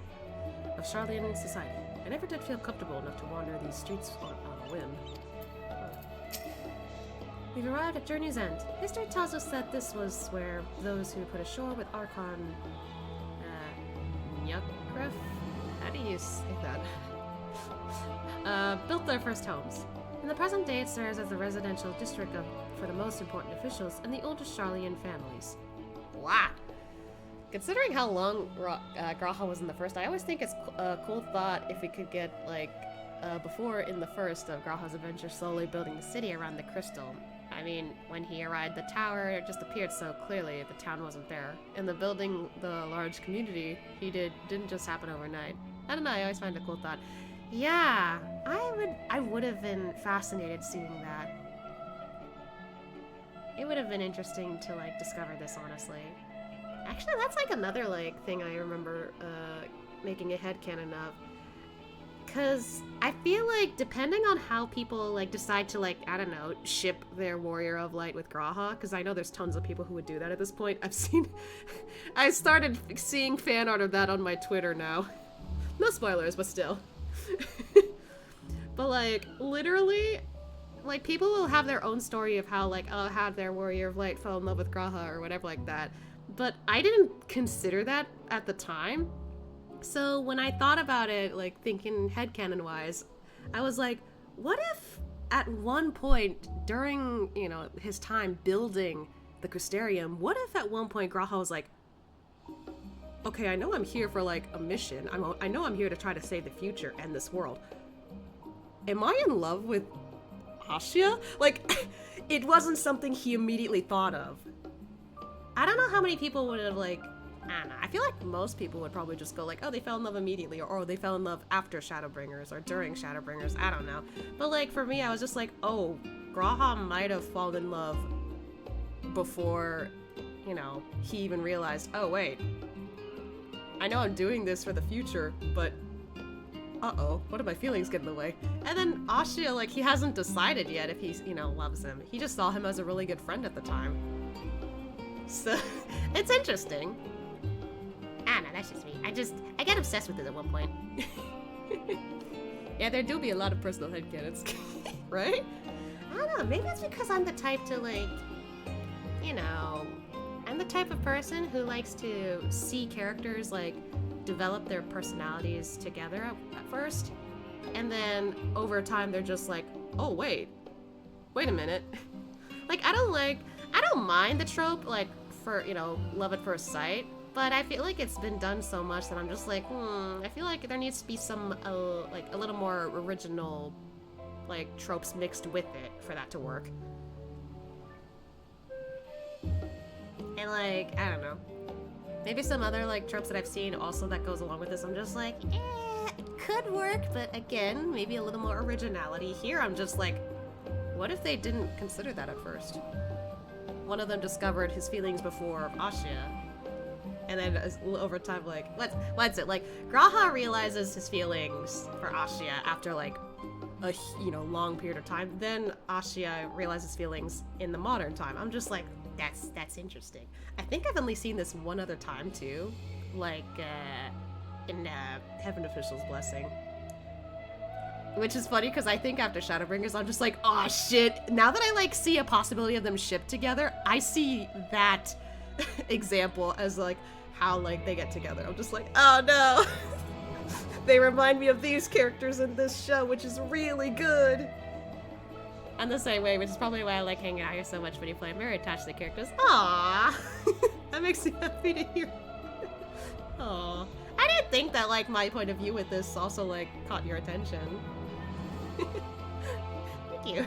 I feel a little, like, appreciated a little. I don't know. Maybe it's also because, like, I have a few friends who get where I'm coming from, but they're also, like, into, like, oh, like, I kind of like it when they're possessive or whatever. I'm just like, why? Like, I don't see it as a bad thing sometimes. It's just if you take it negatively and in a toxic way that I'm just like, I don't see why you like this. I don't know. So I'm always just thinking, am I weird? Am I weird for liking the wholesome stuff? I don't know. Anyway, I forget if I read this, sorry. In the present day, it serves the residential district for most important officials and the oldest Sharlayan families. You'll see that one mansion is clearly larger than its neighbors. That estate belongs to our friends from the House Leveilleur. Yeah, I'm already surprised by that being there. All things considered, we should probably keep our distance for the time being. And with that, we bring our little Sharlayan tour to a close. I hope it has proven to be an entertaining and enlightening experience. Now, shall we head directly to the Baldesion Annex? You remember the way, don't you, Raha? Let me think. We head down towards the harbor, cross the bridge to our right, then follow the path below the Aetheryte Plaza. Correct. After you, Asya. Oh, I'm still going with them. Wait, hold on. Did I still talk to them? Have I tired you out with all this walking? Not to worry, I had rooms prepared for you at the annex. Ah, no worries, I'm fine. Just follow the path to the west of the Aetheryte. We'll be there in no time. Ah, the good old annex. I used to bunk there whenever I had business in the city proper. Like the time I came to submit the thesis for my Archon qualification. I feel like, yeah, like he mentioned that before during post-Shadowbringers, I think. So... Oh. Oh, okay, we literally go in a circle.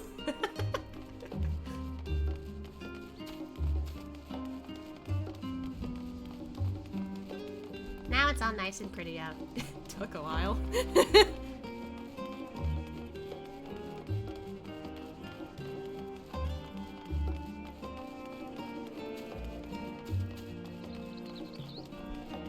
What are they doing over here?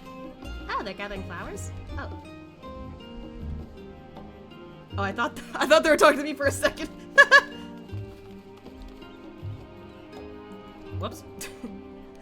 For me, my character is a loner, basically similar to Estinian, doing things from the shadows, staying out of things directly. But meeting the Scions, I was like, ugh, do I have to deal with these people? And obviously things change too. If you touch any of these people, I will end you. I like that. I like that. I like that trope. Like, just loner to, no, I protect my friends. Become the guard dog, basically. Okay, from here we just go straight that way. Okay. Once again, I thought that person was like, we're coming towards us. Sharlayan is full of educational and research institutions, but there are still professors who prefer to establish their own private practices. Not that I ever attended to the exclusive schools they run in these residences. Perhaps the twins could tell you more about them. If they're comfortable with it, sure. Right, we cross this bridge here, as I recall. Stick to the path and be careful not to end up back in the Aetheryte Plaza. Okay. We just head straight past there.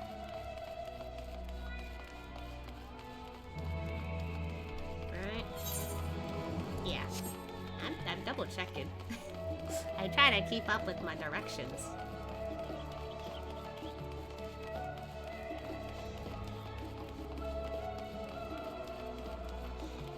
This music's really good. There we are. We're here. Why are we all cluttered together? Like...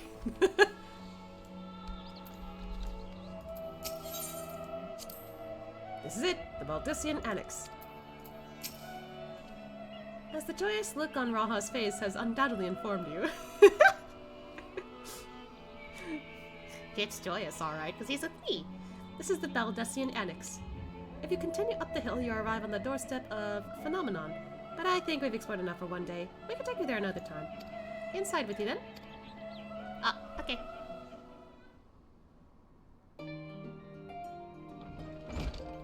Oh, the music! I'm back, and I've brought Asya and Raha with me. Ah, you were right about the ship, then. Hello, Graha. It's nice to see you again. And it is a pleasure to finally meet you, Asya. I've heard many tales of your exploits. Oh, Ojika. Okay. I was like, how do you say that? And then I looked carefully. Ojika. Ojika Tsunjika. Okay, that's a cute name. I like that. Ojika? Ojika Tsunjika. It's a little bit of a tongue twister. I keep forgetting. It has been an age. Allow me to introduce Ojika Tsunjika, Administration Officer for the students of Baldessian. He oversees the day-to-day business of the Annex. You may recall meeting his cousin, Ejika. Oh yes, Eureka. I've read the initial reports. What a shock to hear what's become of the Isle. Do take care if you have the opportunity to rejoin the expedition. This place is like a second home for the students. The Isle of All served as our main headquarters, of course, but we often had occasion to visit Sharlayan. Whether to make use of the city's research facilities, attend conferences, or procure supplies from distant shores. And the Annex here was built to provide lodgings for our members while we engage in such activities, so this is like the inn for us. Ever since our former headquarters, along with the Isle itself, vanished, the Annex has served as our base of operations. And yet it feels so empty, with so many of us, so many lost to us. Our organization is a shell of its former self. The day will come when we will see the students rise again. But first, we must ensure that the Telophori fall. Through that door on the left, there is the main hall where we can discuss our options moving forward. Once everyone arrives, that is, you'll probably have time to rest before our discussion begin in earnest.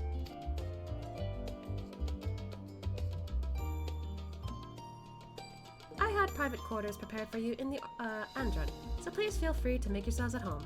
Ah, the nap rooms. Perfect for an afternoon doze. You're gonna nap now, buddy? Oh, I didn't mean to give you the wrong impression. The chambers are quite well appointed. Far more so than some cheap roadside inn, you may be assured. It was simply that we were often so busy with research or exhausted from journeys abroad that we would slip into the Andron. I can't read. Andron just to steal a few winks. And thus they became known amongst the students as nap rooms, even if many such naps might last well into the following morning. That's actually really cute. Say the word and I'll be happy to show you their chamber. Hopefully the others won't be too long coming in. Incoming. I'll wait for you all in the main hall.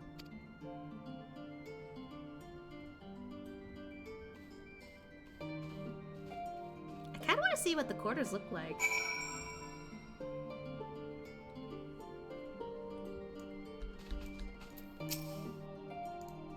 Ready for a nap? That's cute.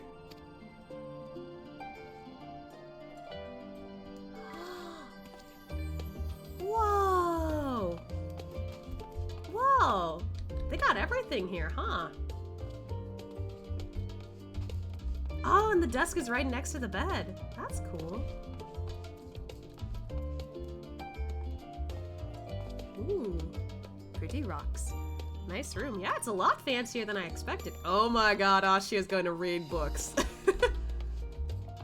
There's a lot of crystals. Oh, this is where you, I guess do your, like, bathing stuff. Or rather, like, I guess, like, you know, washing dishes of, like, if you have food here. Or, you know, just a sink. Huh. This is pretty practical. Wait, hold on. Why is that ladder there? Oh, they got storage up there too.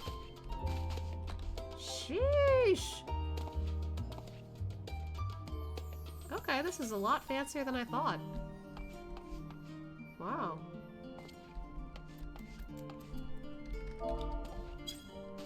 Yeah, this is kind of nice. Look at him.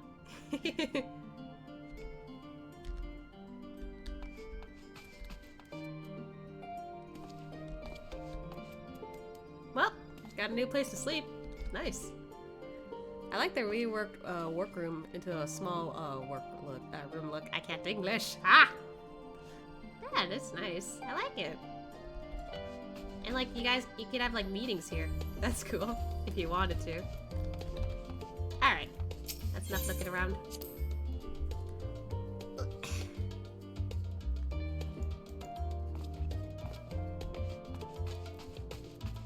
Hi, Gaha.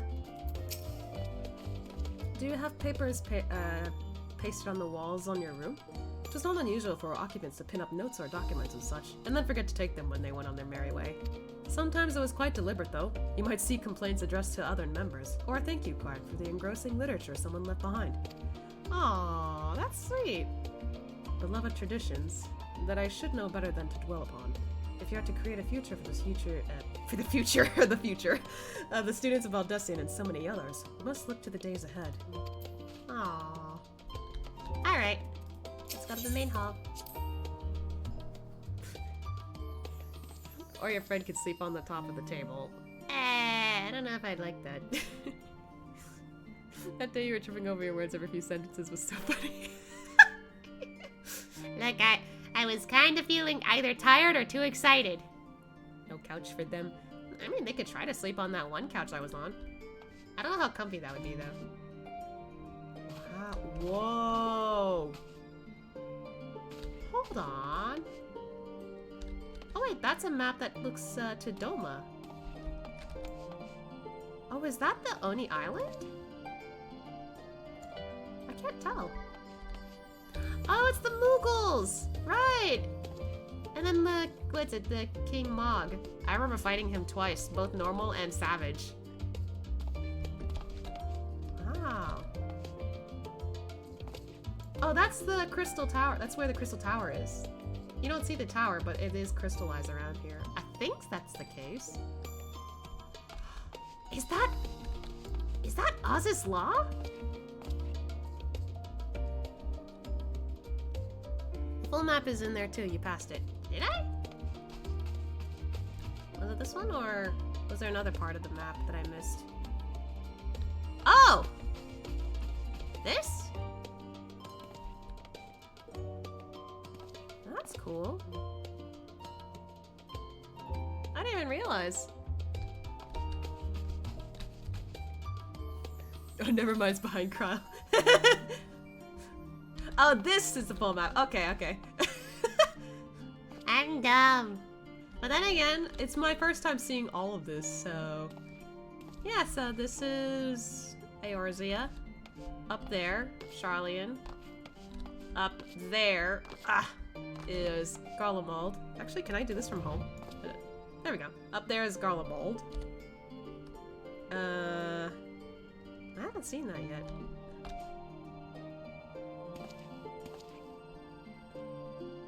What? Oh, is that Razadhat?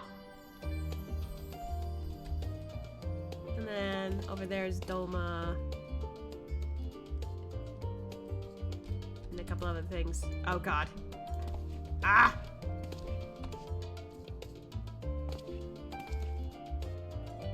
Yeah, there's Doma.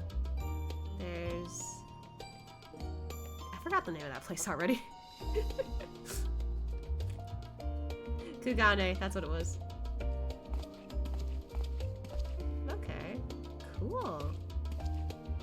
There's Alamigo over there. I'm trying to do this properly, it's hard. And there's also Ishgard up there somewhere. Okay. That's cool. Big map. Was that the Kraken?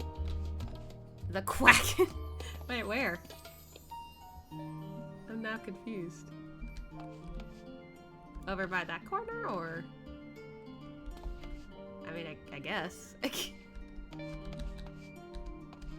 There's all kinds of stuff on the maps. Okay, so Ozisla's there. What's that one, I wonder? Is that in the Crystal Tower? Or is that something else? Ah!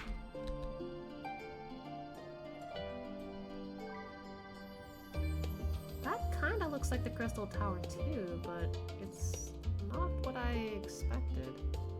I could be wrong though.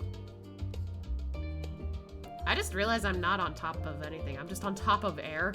But I think the objective is that I'm on top of that potted plant. Or this.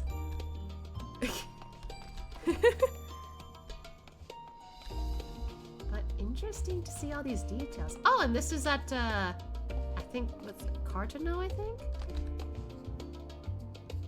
Was that at Cardinal? Yeah, because I remember that structure.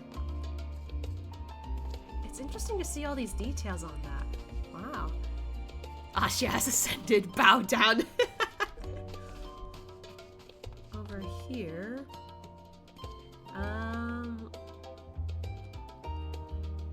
Is that, Garuda? Kind of reminds me of Garuda.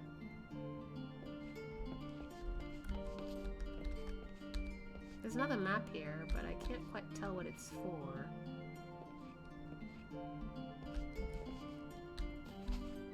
That looks like the stars. That's cool.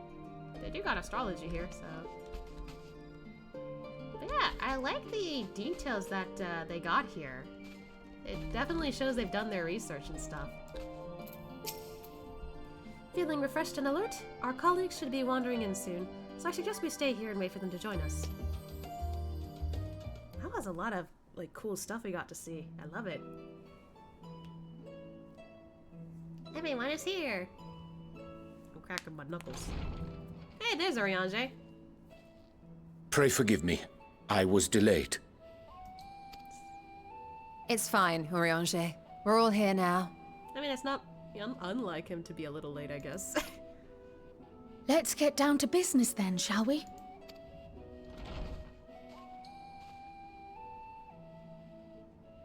Come what may, we must prevent the Telophoroi's plans from coming to fruition. At present, I see two paths for gathering the information which may aid us in achieving that goal. The first involves an investigation into the change which has come over Sharlayan, not to mention the recent inscrutable behavior of the Forum. As most of you know, the 99 members of the Forum are elected from the general populace. This alone guarantees a plethora of opinion with regards to foreign policy. The bibliotheques, for example, are a group of conservatives which would have Sharlayan focus on recording history, while remaining entirely uninvolved in the making of it. And at the other extreme, we have advocates for proactive diplomacy and direct intervention. My grandfather Galef was one such member, as was Archon Louisois. Okay, I knew about Louisois kinda, but I might have forgotten Galef was her grandfather, because Master Matoya mentioned him once. Yet despite our diverse factions and philosophies, the recent vote to deny Eorzea's request for assistance was unanimous. That is a little weird. Even more concerning was the fact that many cited other, more pressing duties as justification for their recalcitrance. Fortuno's refusal in Gridania had those same undertones. 'Twas as if, having stared unblinking into the face of impending doom, he had simply turned away to pursue something more important. But what could that possibly be? A mystery indeed, and one which I ask for your help to solve. Our future may depend on it. As for our second potential path, it concerns a request made directly to the students of Baldessian. Our organization was founded primarily to study strange and unexplained phenomena the world over. Mysterious relics and ruins, arcane disturbances, and so forth. Compared to our more isolationist Sharlayan colleagues, we have strong connections overseas, namely with scholars and academics who share our passion for the unknown. The request in question comes from one such acquaintance, Nidana, an alchemist residing in distant Thavnair. Her missive describes the sudden appearance of a tower, and the subsequent summoning of what I can only assume is a lunar primal. So something showed up there too. In response to this threat, the satrap of Radzat-Han, the individual who governs the city-state, has instructed the alchemists to find a means to deal with the spire. The artisans of that land are heirs to an ancient tradition, one rather unlike that of their Uldan counterparts. 'Tis possible, nay, probable, that they have gleaned truths unattainable by Eorzea or her Far Eastern allies. They do, in fact, appear to have a strategy in mind, though it will require further research. To that end, they have requested an introduction to a capable warrior shielded by the blessing of light. Oh! Wow, what do you know? Assuming we divide our forces to pursue both of Kral's lines of inquiry, then having you join the group heading to Thavnair would seem the obvious choice. But the investigation in Sharlayan is of vital importance as well. Equal, I think, to the Thavnairian one, given that the fate of the world may hinge on the results of both. Is this the option where I gotta pick between the two? Yes, it is quite the quandary. Though it is a great imposition and an altogether too common one, our efforts would be more likely to succeed were you to lead the charge on both fronts.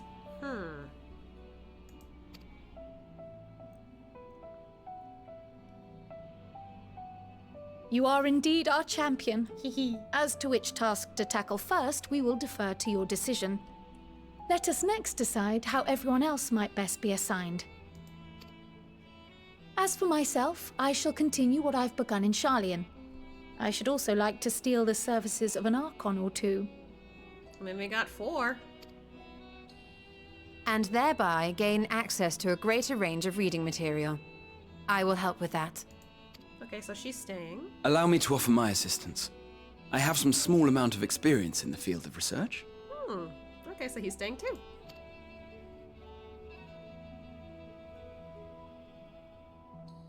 Alize and I would also like to help, if you would have us. Anything to understand even a fraction of what our father and the Forum might be thinking. Of course, the more the merrier. Right. The rest of us will make the journey to Thavnair. Thoughts? Objections? I passed through Thavnair on my way to infiltrate the Empire. And though I'm not qualified to give a guided tour, I did gain a sense of where things lie. I'll be happy to have you along then. So for this group, it will be you, me, and Urianger. Give me a moment afterwards, and I'll supply you with all the details of Nidana's request. Consider this hall our rendezvous point once our respective tasks are complete. May our investigations prove fruitful.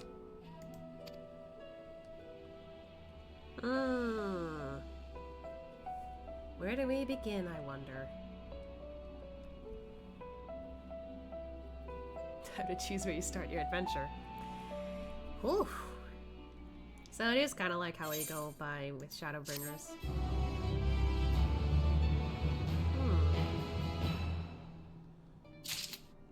Ooh. Oh, so we need to talk to one of them for that to work out. Okay. Though I have read much on the subject of Rosithan, this place visit shall be my first. 'Twill be interesting to see how the Hunnish mean to contend with the tower. Different as their magical and technological disciplines are. So it's back to Thamnir. Had I known earlier, I would have considered more suitable attire.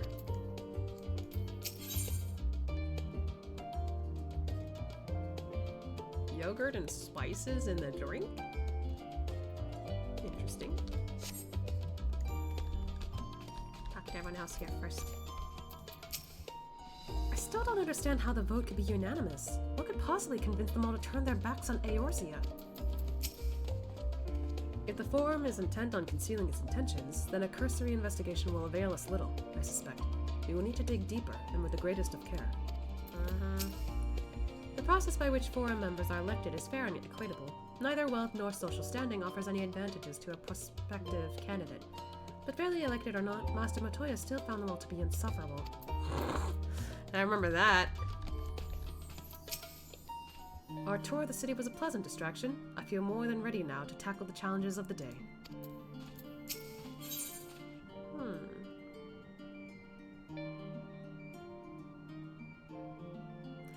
I think...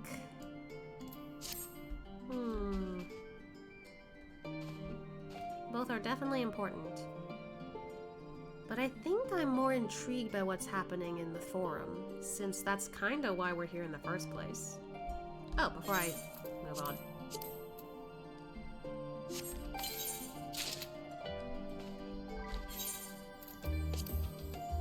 What was the thing we got?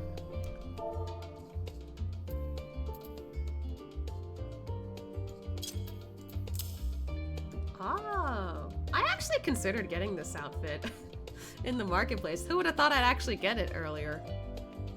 Alright. There we go.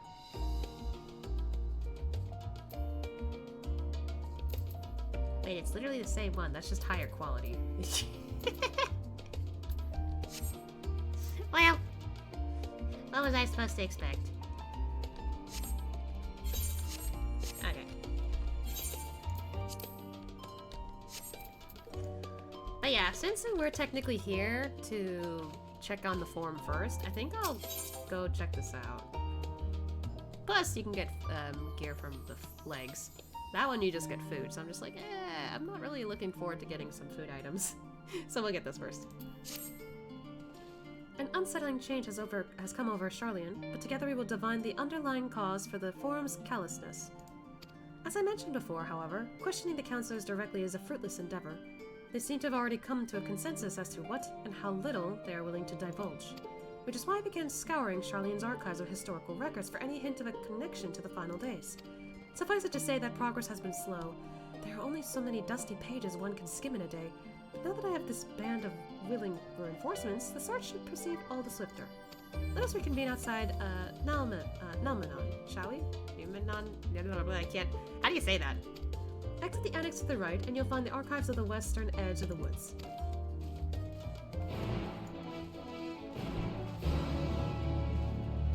I'll see y'all later. Last time I accepted both those quests, but I think this time I'll just do one at a time. Oh. Oh, that's far in there.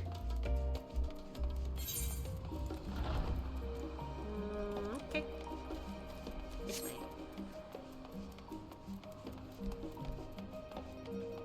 It's getting cloudy again.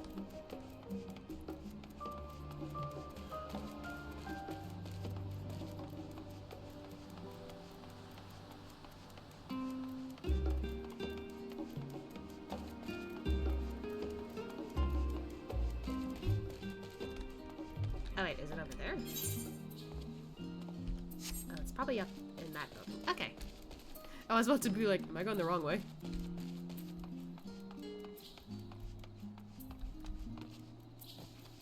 Thanks, Kryl.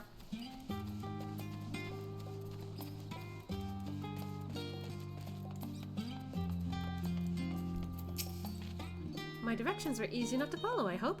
In any case, you stand now before the doors of Numenor, Sharlayan's grandest collection of books and tombs. This building is actually only an entrance, and one of many at that, for the archives of Numenor extend deep beneath the surface like the roots of a tree. Is it like some kind of, like,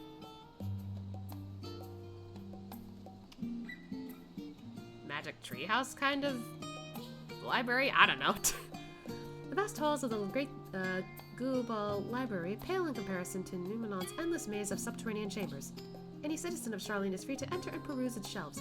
Well, most of its shelves. Only Archons are afforded access to certain restricted vaults.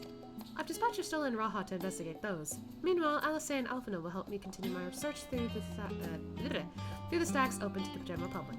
Your status presents some more of a problem. As a non-citizen, you are only permitted to browse the first floor here at the entrance. Even so, there should be a number of books which touch upon Sharlayan's history or forum policy. This is kind of funny considering I'm assuming in-game you're not allowed to go like down the floors or up the floors or whatever like that, so this is a good way to keep that. I had the opposite thought. I chose my Thab first, since I felt like we'd spend the majority of time figuring out Sharlayan, no wrong choice. And I just find it cool how different people think. Ah, hey. And I just felt like, oh, like, well, technically we're here for this first, so that's what my brain was thinking. When you walk in, look down. Oh, okay. Your task will be to find a study and study the relevant publications. I promise you, a working knowledge of those subjects will make it far easier to spot the sort of clues we're looking for. Let us be about it, shall we? I've told the others to meet us at the stone benches over there once they found some promising tombs. Happy reading! Oh, Asha is excited to read, I bet.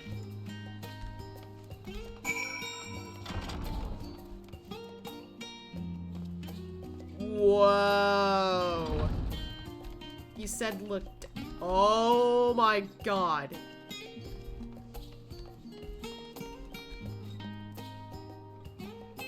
Is that like 3-4 floors down? Maybe 5? What the fuck? And what is this? It's like a magic bridge. Wow.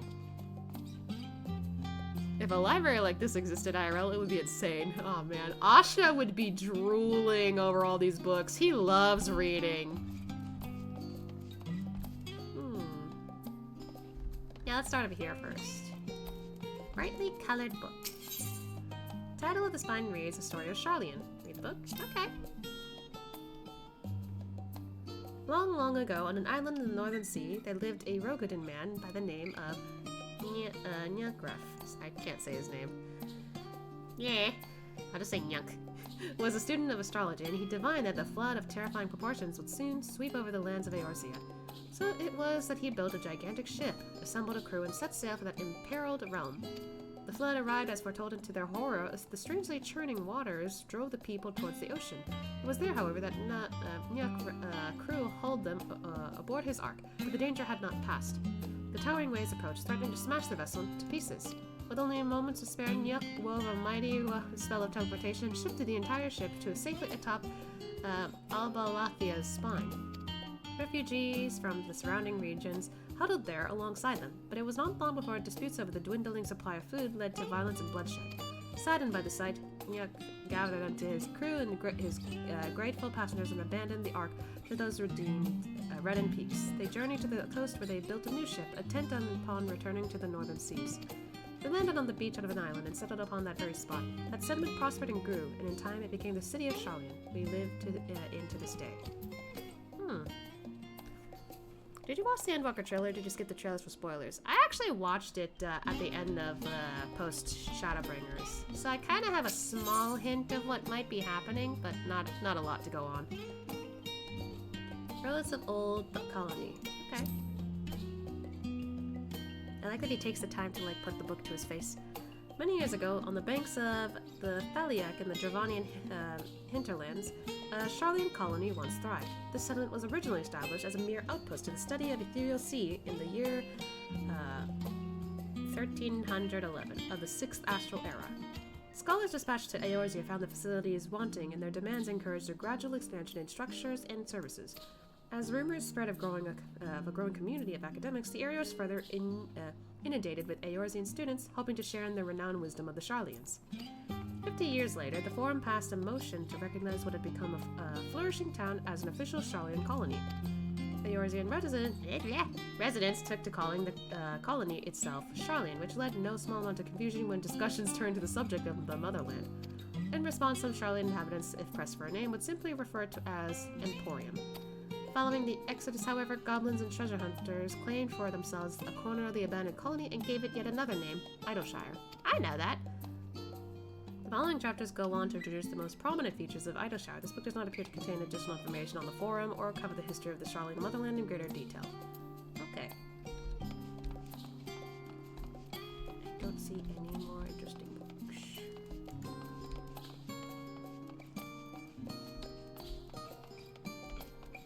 Leather-bound tomb. This is the library Graha was reading that book in. Remember when the camera spun and went down with the... Oh, yeah, that makes sense, actually. I would take one book, read the first page, put it back. Is it because you're not a bookworm? That's okay if you're not. IRL, I kind of wish I could get into books, but it's hard for me to get into them. So I don't think I'm too much of a bookworm. Voice of a Growing City. At this point, I think I'll skim through it, so that way I don't have to, like, lose my breath at this point, so... But yeah. I'm reading a lot today.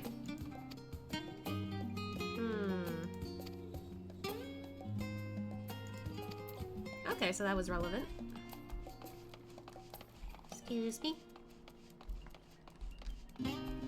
Blue-covered book. Introduction to the Heavens. I'm curious.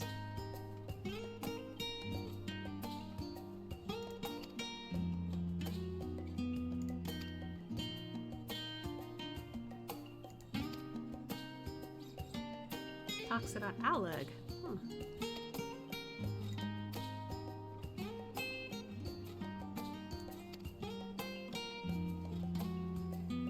This thing is definitely,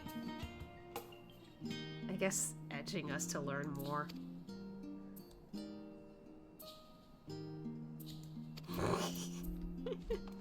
Not very fun there, book. Well-worn manual. Huh?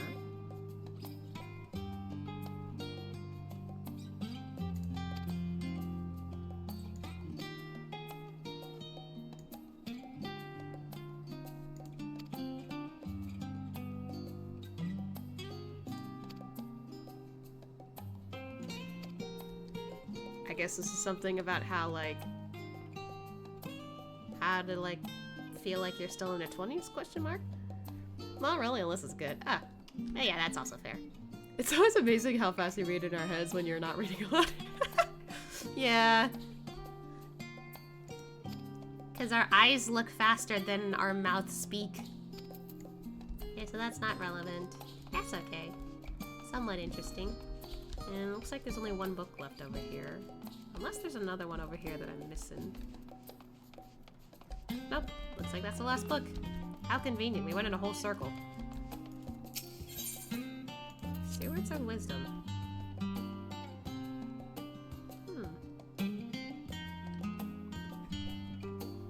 Excuse me.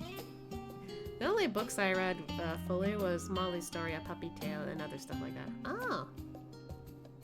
I feel like I might have heard of some of that.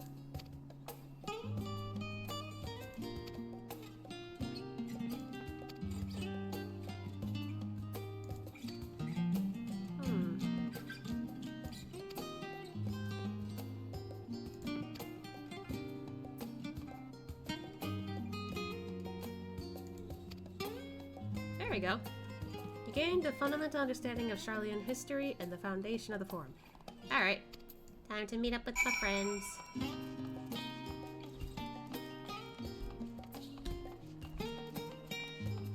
I just noticed, but these little guys here. They're mammoths! They look like Gigi, but a little more sophisticated. Oh wait, is it? Okay, they're close by. Oh! It's a gazebo.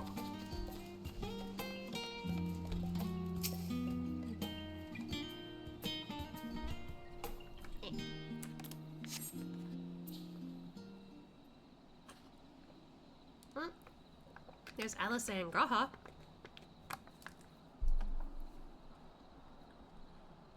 Sorry, were you waiting long? Asha had a blast. I wanted to make sure I'd borrowed at least a few promising volumes. Alphino and Cryo should also be along shortly. I was delayed in similar fashion, as far as I could see. No tiles on the Archon stacks mention the final day specifically, so we have no choice but to start with the tangentially relevant tombs, if they are even that. At present, the plan is to skim through as quickly as we dare, and share our discoveries as we make them. It would have been nice to invite everyone to the estate, plenty of comfortable places to read, and a ready supply of hot tea. Oh, I was always quite fond of reading outside. But it's not about the little pleasures, isn't it? Is it? You miss your home. It's been difficult. After our arrival, we managed to speak with one of the family's servants and ask how things were. It seems our dear father has instructed staff that even if Alphino and I were returned to Sharlayan, we were not allowed to cross the threshold. Oh. A harsh measure indeed. I hope that our efforts to understand his position, and that of the Forum, will perhaps lead to reconciliation. We'll mend this rift one day. I'm certain of it. And what of you, Graha? Have you been to visit your family? Or do they not live here in the city? This is the first we're hearing of his story, or his family. Ah, well, my situation is also somewhat complicated. I was raised in Sharlayan, yes, but I was born rather further away. In the southern reaches of Ilsabard, in fact. For generations, my people have dwelt in Corvos, the coastal region opposite of the islands of Thavnir. Oh, I didn't know that. The Alligans founded the city in that fertile land, and by ship, brought in the subjugated tribes of the Mikote to serve as laborers. Of course, the massive earthquakes of the Fourth Umbral Calamity brought an end to the Empire's reign, and when the Fifth Calamity froze the sea solid, many of the tribes still living in Corvos braved the journey back to Eorzea. Oh, I think I remember seeing this also in Mikote lore when I was researching for stuff for Ashia. My ancestors, however, chose to remain, that they might prevent the remnants of Allagan technology from being misused. So while most clans left, Graha's ancestors stayed. Isn't Corvos under Garlean rule? For the past 50 years, yes. Some semblance of local culture remains, as is the case for most imperial provinces, but Garlemald renamed the region Locus Ammonius. Ammonius? How do you say that? Ammonius? Eh. When I was a boy, a nearby town came under the jurisdiction of an illustrious imperial family, the nobles of House Darnus.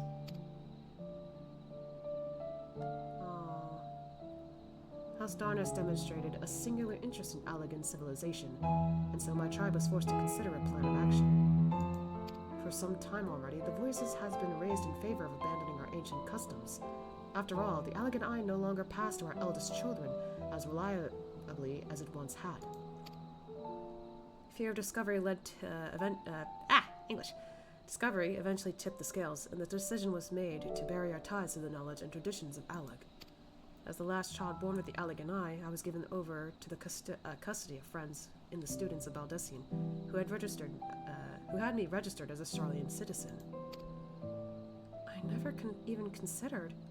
Forgive me, it was an unkind question. I didn't even know he went through all this till now. Damn. Even Thacred was taken in by Archon Louisois, was he not? Stories of adopted waifs and rescued orphans are more common among Sharlayans than you might think. Yet, regardless of our origins, we are all provided with an equal opportunity to learn, and with sufficient speciality. I can't read. We outsiders can even earn the vaunted title of Archon. He worked hard. 'Tis exactly why I have such love for this country, and why I wish it to remain a nation of which its citizens can be proud. Here, here. Another good reason to get to the bottom of the Forum's stubbornness, aside from the trifling matter of our impending doom. Excuse us while we try to make some headway into these books, Asha. More company should be arriving any moment now. Wow. Oh, there you are sitting there. But wow. I didn't know G'raha went through a lot of that before all that stuff happened in Crystal Tower and Shadowbringers. I guess there's more to him than I thought. This is kind of sad, because, like, now I'm just thinking how, like, legit, like, in Ashia's lore, he basically had a more peaceful life not knowing what was going on in the world. Minus maybe a few things that he went through around his hometown. But yeah, like nothing like world-threatening, nothing like super dangerous. I think like if I were to include like the 7th Umbral Calamity sort of thing, where Louis Soir basically sacrificed himself, while Asha was not directly involved or affected by whatever happened, like, I actually made a headcanon that his mother, who is a pretty good healer, she had to be away from the clan very often because she was one of the few who could actually, like, do her job and help the soldiers. So she wasn't able to be home a lot. And some of the other people in his clan had to, like, go out and help fight. But, yeah, like, he basically had to take care of everybody. So he had to care for all the women who weren't going out there, the men who were also not going out there, the injured, the elderly, the kids. He had to help everyone in his clan make sure that, you know, they're okay, while his mom did a lot of the heavy work for healing and anyone else who left the clan to help out. Like, he had to, like, wait to see if they can come back or not. Most of them were fortunate that they managed to come back, but others not so much. But yeah, like, he wasn't able to see his mom too often because of what was going on during that time. Other than that, he's had a more peaceful life. He was even, like, I even, like, made a headcanon idea where he was offered a chance to go to Sharlayan because he clearly was really intuitive, he was really, like, intelligent. He read books, he understood a lot of stuff without even going to school. So, like, they were just thinking, oh, like, he's a genius, he should go to Sharlayan. But he stayed behind because he's like, no, my family needs me, my clan needs me. I'm needed here. He opted out of going to Sharlayan because he thought his family was more important. So, like, he didn't really get to, like, see a lot of the world and witness a lot of, like, difficulties until he became an adventurer, basically. And then everyone else, meanwhile, is just dealing with shit. And I'm just like, oh god. This guy is so sheltered. Not anymore, though, but still. Every time somebody mentions something that's kind of, like, dark or whatever, he's just, like, hit with, oh god, I've been so sheltered. Like, how did I not know this happened? Sort of thing. Ah.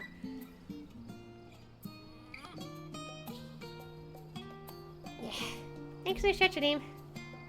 But yeah. Oh my gosh, I'm starting to sweat a little.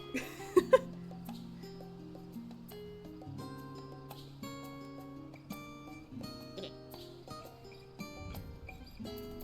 What you reading, Alice? There are others better suited to poring over old history books, so I thought I'd try my luck with more recent events. If I can find anything to better inform the Forum's baffling behavior. What you reading, G'raha? What else do I know of Corvus? Precious little, I'm afraid. I've not returned since Master Gala first brought me here. Oh, that's... okay, that's another reason why he, was relative to this. I can tell you that, Corvosi rebels still seek to slip the yoke of their Imperial masters, though the fighting is far less fierce than it once was. Oh, and they have carpets! Flying carpets! The legends are quite extraordinary.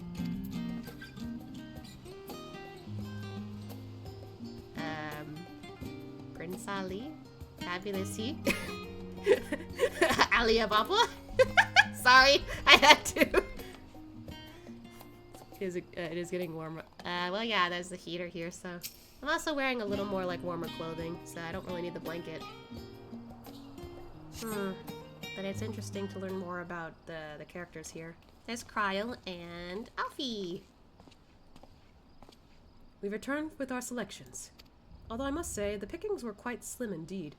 Mistress Kryl has already flicked through every history book devoted to disasters, and more than a few which barely made mention of them.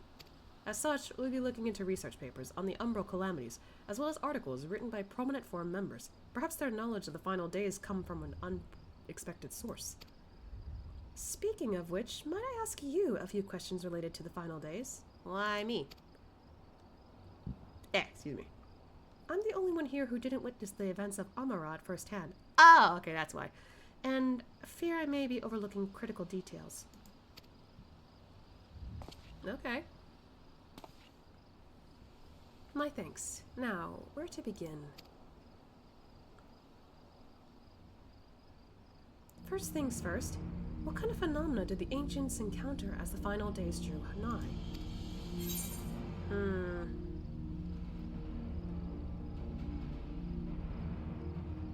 I mean, I guess the top one. It did have something to do with that, if I remember.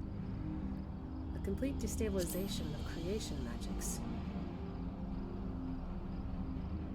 Yes, the unfolding catastrophe wrought havoc of all manner of life. The chaos extended to the ancients themselves, causing their powers of creation to spiral out of control. Fear and despair manifested in terrible, tangible fashion. Meteors raining from the sky, fire erupting from the ground, indescribable abominations prowling the streets. That more or less aligns with my understanding. If only the arts of creation had survived until the present day, we might have had something substantial to analyze. To the best of our knowledge, however, those techniques were not preserved or passed on. Yashtolith surmises the closest known magic is that of the summoning rituals promulgated by the Scions. Was there aught else of note which heralded the approach of the final days?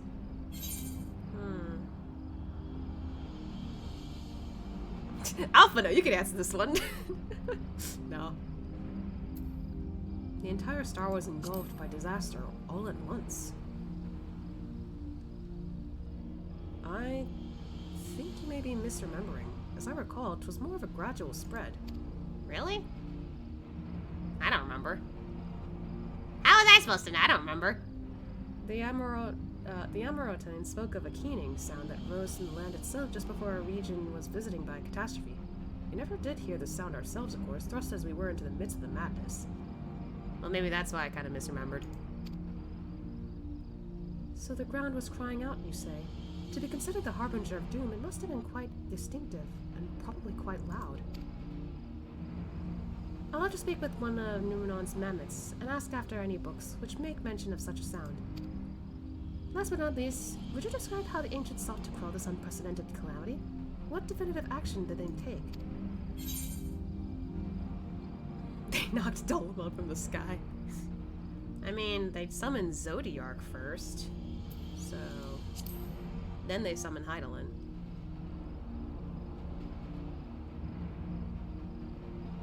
Yes, with Lidibus serving as his heart. So many gave themselves in sacrifice to bring him into being. We do not know exactly how Zodiark brought salvation to the star, only that by his godlike will were the laws of nature set aright. Then, once the balance was redressed, the ancients offered up a further sacrifice to heal the ravages of the final days. Lives sprouted anew, and it was these fledgling souls they intended to render onto Zodiark, a trade that would allow them to resurrect the shades of loved ones absorbed by the primal. Or might have, had Vana and her fellows not manifested their opposition in the form of Hydaelyn. Thank you, both of you, for the detailed review. I feel much more confident now in my understanding of events. With all that freshly in mind, it does make me wonder what the Telafori truly mean when they speak to bring back the final days. We've seen what they are doing with those towers of theirs. Is forcing people to summon primals a kind of catalyst? Are they attempting to mirror the conditions caused by the unstable creation magics? That'd be bad. Or are they simply using the final days as a figure of speech? A convenient metaphor for the scale of destruction they plan to unleash. But this is all just pointless conjecture at this stage. Let us return our attention to the forum, shall we? We should keep an eye out for your Stola, but 'tis time we began studying these research papers. And we're waiting more. Got something new?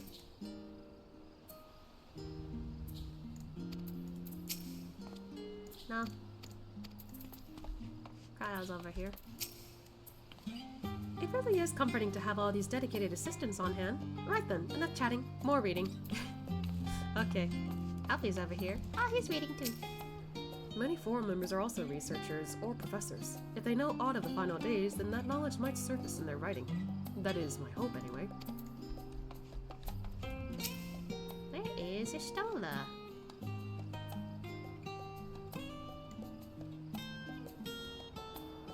Oh god, this is a while. She's in there a while. There she is. I am the last, am I? Well, my extended search for the Archon stacks produced one or two possibly useful books. But I wouldn't get your hopes up. If you recall, Ariange learned of the source's reflections from the I almost said Trigun. Garan oracles. For its potential to cause panic and confusion, that tomb was deemed apocrypha and sealed away in the Great Google Library. 'Tis even less likely that knowledge of the unsundered world, not to mention the horrors of the final days, would be left sitting on the shelf for any curious scholar to find. It stands to reason, then, that my colleagues, be they Archons or Counselors, should perforce be largely ignorant to the subject. Yet when you confront Master Fortunato with knowledge of the Chilofra and their machinations, he scoffed at the suggestion that they pose a threat. He seemed adamant that the Forum would know if the final days are truly upon us.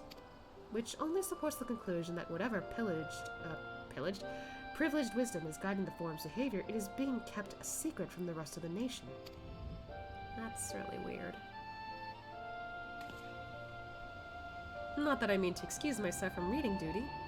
Whether they contain mention of the final days or no, these books could yet hold something of value. You weren't thinking of leaving, were you? There's plenty of work for everyone. He's like, wait, I gotta read more? Canonically, though, He's like, oh yeah, sure, I'll help. I'll read more books. You labor for what feels like an age as your Stola's research assistant. What do you mean? He'd be fine with that. I found a lot of interest so far. I think your Stola might be right about not getting her hopes up. Ah, she's done. She's tired. The efforts to gain Graha's attention go unnoticed. He appears to be lost in his reading. Aww. That's okay. Thank you for your help, but I think I can manage the rest without your assistance. If I were you, I'd steal a few quiet moments for myself. Yeah, he's fine. Oh dear, you look exhausted. But what about your studies? Were you able to find any books on the subjects I mentioned? Then the day was well spent. Should you wish to read them again, a man at the reference desk will point you in the right direction. For the moment, though, I suggest you take a well-deserved rest. You might be occupied with our research for quite some time.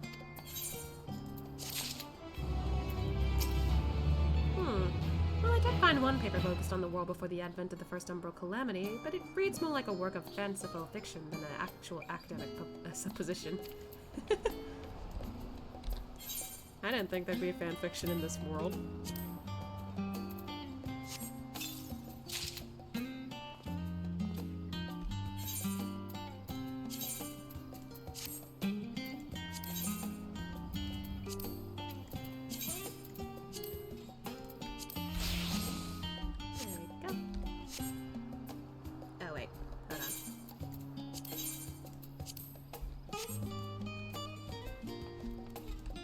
Is he still engrossed?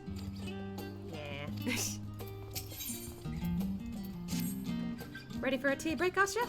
I know I am. Honestly, my neck and shoulders are going to calcify if I don't stretch my legs and walk around for a bit. You know the last stand down in the harbor, don't you? Come and meet me near their outside tables, and I'll treat you to their coffee. It's quite good. Ah. Okay. He's still reading.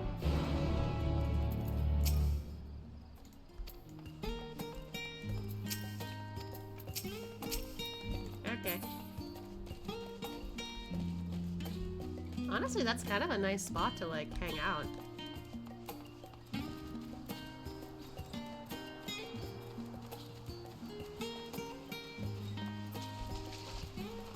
First time we're using this.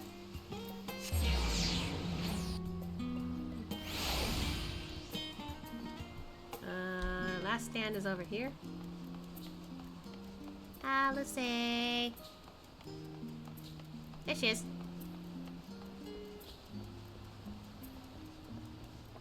Aw, look at those two. They're cute.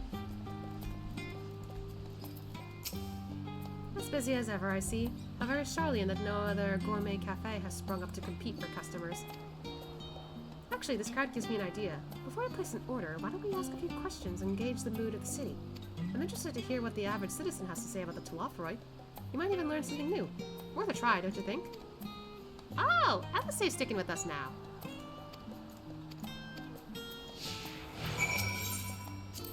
Someone here at the cafe should be willing to speak with us. Let's ask around. I always find it funny, considering the wild shit they see on the regular, how out there does something have to do fiction. Hello. Would you mind speaking with us? What? What is it? Can a man not enjoy a moment of private respite? If you're looking to share a table, then I respectfully request that you look elsewhere. No. You must understand, sir. We were simply wondering if you knew the Telophorite. These enemies of peace have promised an end to all we hold dear, and... Wait, you're not that House Levier, are you? And this man with you is obviously a foreigner. I heard you were disowned for helping outsiders indulge in their barbaric whims, and here you are giving truth to the rumor. Thank you to leave me be. I've not to say to the likes of you.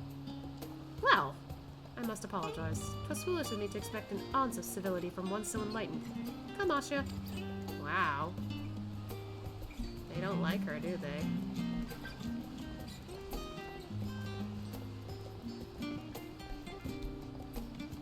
Hi. Yes, I don't believe I've had the pleasure. Pray excuse the interruption, but we were hoping you might share your thoughts on the Telophorite and their unconscionable plans. My goodness, if it isn't the young Miss Levier. My apologies, but I work in the offices of the Forum, and if word reached Master Fortunal that I was helping you... I see. We're sorry to have bothered you. It's not easy with Alice here with us. Oof.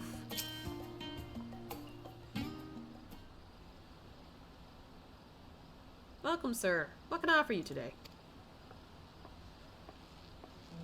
Wait, is that Mr. Salice I see there? My word, how long has it been? Far too long. Meet Dickon, the owner of the Last Stand. I used to frequent his cafe on occasion, in between lessons at the studium. That seems like an age ago. Age ago now, I remember hearing that you and Master Alphino has set sail for Eorzea, but then you never came back. Lately there's been gossip about your father disowning the pair of you. Everything alright at home? Oh. It's complicated. And I hadn't expected complete strangers to be so familiar with our situation quite so quickly. Everyone has an opinion, it seems. Well, it is House Levier. No matter how discreet Master Fortunal may have been, news of your family's doings never stayed secret for long. Things being what they are, what brings you back to the city now of all times? We have questions, and only Sharlayan has the answers. Tell me, Master Dickon, have you ever heard anything about an apocalypse called the Final Days? What? Like the end of the world? Nothing like that, I'm afraid. And that's what you're here to find? Information on this apocalypse? Yes, whatever we can learn. Unfortunately, your patrons appear to be unwilling to speak with me. I wish there was more I could do to help.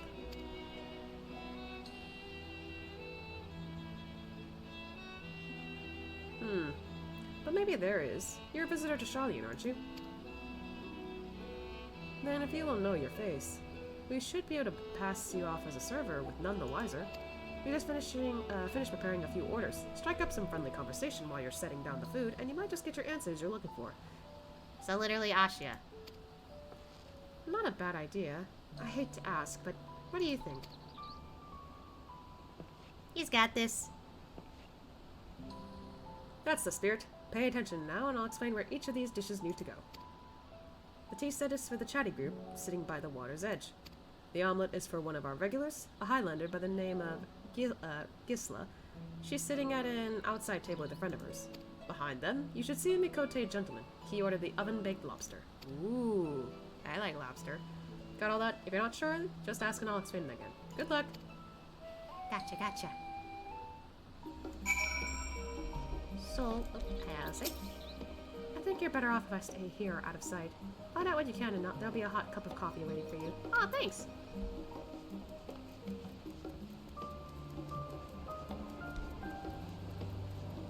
Alright, so this is the chatty group. Hello. Here's the tea set. Oh, my tea set. Lovely, thank you. Have a question. The Tilafa who? I'm sorry, I never heard of them, or their final days. My friends and I are somewhat uninformed when it comes to current events.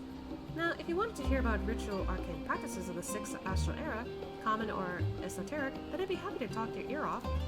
That's fine. So, we're already off to an awkward start. Seems like it's intentional that no one hears about anything regarding this. Anyway. Ooh, that looks fancy. Here's your omelet. Ah, finally! 2, 4, 6, 8. Let's dig in. No time to waste. That's cute. Do you like crab? I've had crab before, but I haven't had it too often, so I don't know. I'm not sure if I could say I like crab more than lobster, though. But mostly because I haven't had it often. I think I've only had it once in my life. I have a question. What? The Talafroy? Ah, yes, I remember seeing the name in the latest Gazette. That and some grand claims about the end of days. Same old senseless warmongering. When will these fools grow tired of spilling each other's blood? Best stay out of it, I say. The Forum made the right choice, and I fully support our decision to remain neutral. It's not exactly neutral. Anyway, hello. You've got your urban banter with a smile. What the fuck? Oven-baked lobster. Ah, that looks good. At last, the oven-baked lobster is mine. You have no idea how long I've scrimped and saved and suffered to afford this heavenly dish. I have a question. Final days? This is the first I've ever heard of it. Although that would explain why my friend has been rushed off his feet. Must be a busy time to be a gleaner. What? Oh, you don't know what a gleaner is? They're collectors, of a sort. Travel the world procuring things that we haven't got here in Sharlayan. Priceless books, unusual live specimens, and so forth. So named for those folks, who trail after the reapers in the fields, picking up every grain which was missed. Aye, by all accounts, gleaning is a most meticulous and demanding profession. If these Talafra make good on their arduous threats, then many cataloged rarities could be lost forever. Why else would the gleaners be buzzing about in such a frenzy? Watch the harbor and you'll see what I mean. They're carting loads in from the docks all day. It's never been this hectic before. Not like this. Interesting. Never had lobster. I mean, it is pretty expensive, kind of like crab if you go to like a restaurant. I don't know how you describe it. There's also like 2 different types I've had before. There's one from like, I think it was that, because I went to like a Red Lobster a few times, and I remember trying the like Caribbean one. I wasn't sure if I was fond of it. I think it had a weird taste to it. So when I ended up trying Maine lobster, it was actually pretty good. I kind of prefer that one, I think because there was like a bit of a sweetness to it. Caribbean, I can't remember what it tasted like anymore, but I don't think I liked it as much because the taste was weird. But I think it depends on where you get your lobster. Any trouble with the customers? Were you able to get anyone talking? Got a little. Interesting. They seem unaware of the final days, aside from whatever vague news the gazettes are printing. Even Dickon had nothing to offer, and he's the best source of gossip in the city. If the Forum does have secret knowledge, then they've done an impressive job of ensuring no one whispers it in the wrong ear. Squirrel! Where? Huh?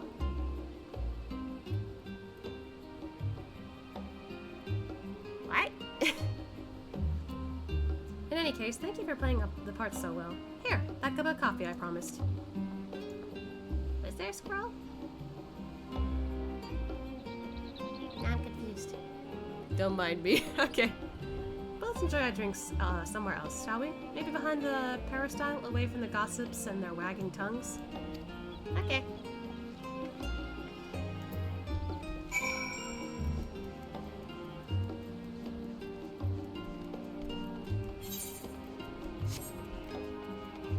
Ah, she's over there. Hello. Oh, yeah, this is kind of a nice spot. I didn't even notice this was here. Yes, this should do nicely. Out of the wind and out of sight. Coffee date with Alice. Why is it snowing?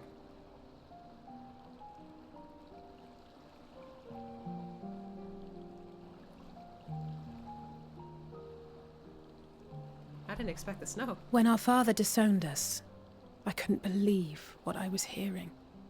It wasn't until much later that his words began to sink in, that I began to feel the weight of what it meant. Aww. Do you remember when the decision was made to come to Sharlayan? Grahas said that the Forum was determined to keep us in the dark, and that Father's venomous performance was part of that strategy, to keep us at arm's length. Perhaps it was. Father argued with Grandfather on many occasions, but never with such dismissive contempt. And when he demanded what justifies the sacrifices we make in war, I honestly didn't know what to say. Neither did Alpha know, I know, but never for one moment did I believe we had made the wrong choice. So all I could do was fume silently. It was only afterwards that I realized how childish I had been. How being stubborn and self-righteous must run in the family. I guess it would. If I could have just mustered a civil response, then things might have turned out differently.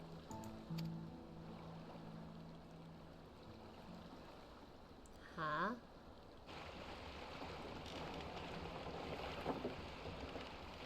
Is that normal?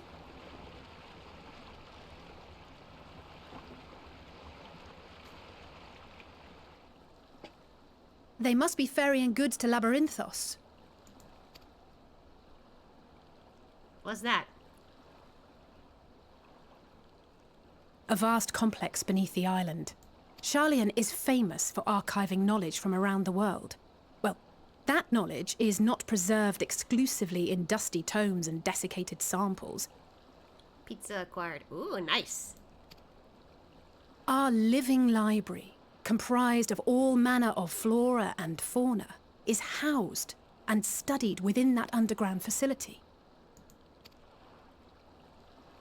Still, that did seem to be an unusually large shipment. When I lived here, it was rare to even see such cargo transported by boat.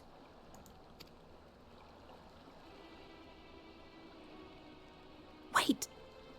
Didn't you hear something in the last stand about the gleaners coming and going more than usual? Yeah.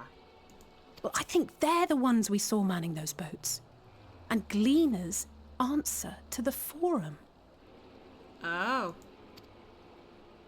If the appearance of the Telophoroi prompted this sudden burst of activity, then Labyrinthos may hold a clue as to what the Forum is planning.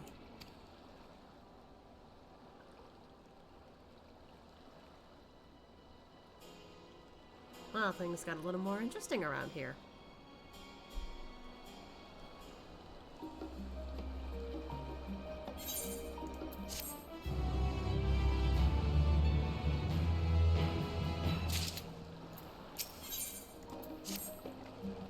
We should tell the others what we've learned about the Gleaners. Go on ahead to Numenon, and I'll join you in a moment. Master Dickon will want his cups back. Alright, the cups. I forgot those weren't ours to keep. Nice to know that, like, we get, like, mugs, actual mugs, and they're just like, as long as you bring it back, you know, whatever.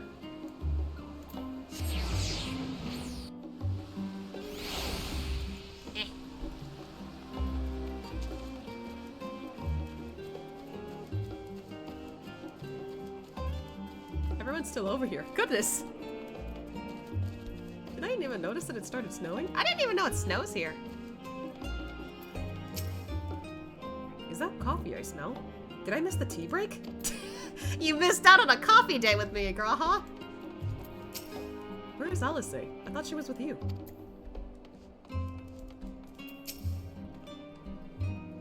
My loyal assistant returns. There's a lexicon on the first floor that I need you to... Ah, you found something, haven't you? I was about to be like, ah, shit, I'm reading again.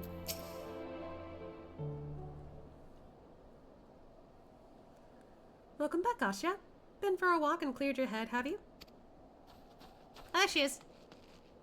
Not exactly. We did some impromptu investigating and turned up information on the Gleaners.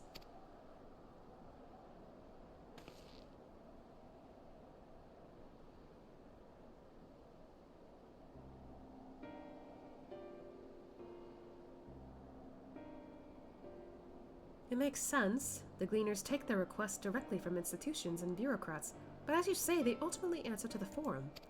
A sudden and significant increase in Gleaner traffic and in cargo, it certainly gives the impression of an overarching plan being put into motion. Let's see what theory we can build from the facts. As Y'shtola observed earlier, Numenon's archives appear to contain no information concerning the final days. Coupled with what Asya and Alice learned at the last stand, we can be reasonably sure that most Sharlayans know nothing of that particular period of ancient history. Yet my father and his colleagues are not only familiar with the final days, but are also somehow certain that the destruction of being perpetrated by the Turlophora is wholly unlike these apocalyptic events. Moreover, the Forum claims to be so occupied by a duty of such pressing importance that they saw fit to unanimously deny Eorzeir's request for aid. And now the Gleaners, official agents of the state, have been mobilized on an unprecedented scale. I do not think it is a stretch to conclude that the Gleaners' recent activities are in service to the Forum's secretive ends. English is weird, yeah. In which case, our next course of action seems obvious. We visit Labyrinthos and assess the situation for ourselves, and if we're lucky, the Gleaners will be far more receptive to our questions.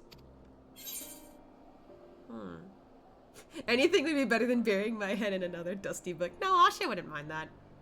I think he would want to know what's going on since he's never been there before. What should we expect down there?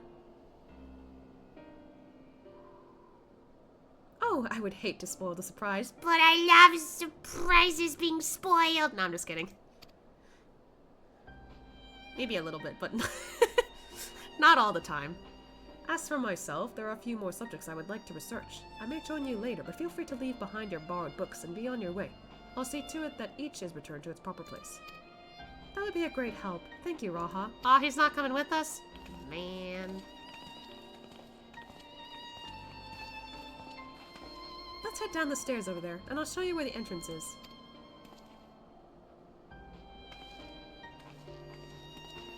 There they go.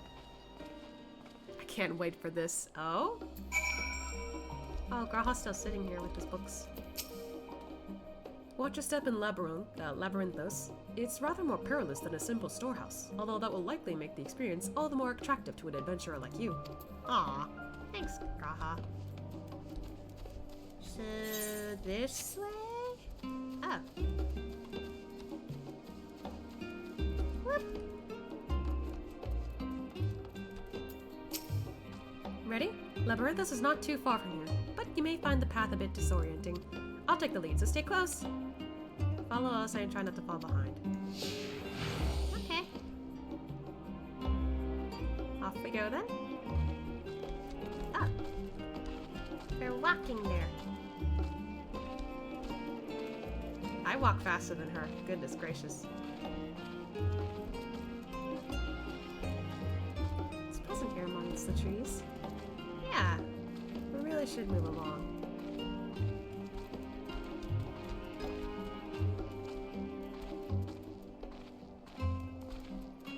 What happens if I fall behind? Oh, now we run. Try to keep up. Oh, okay. I was ready for that. I like this. I kind of like this because it kind of feels like it's pretty realistic and in tune with some roleplay. It's nice. Cross this bridge. Okay.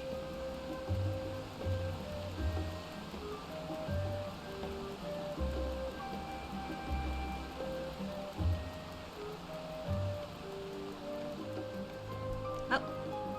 Up here.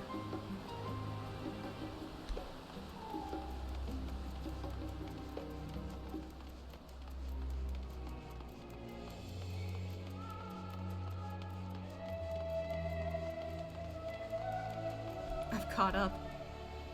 The rostra? Not far now. Wow! Okay. Why are you going in such a circle?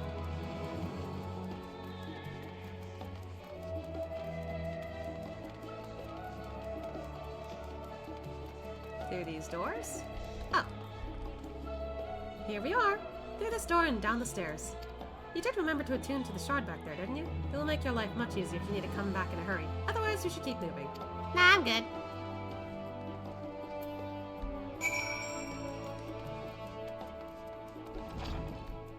Oh. Whoa. Wait. Okay.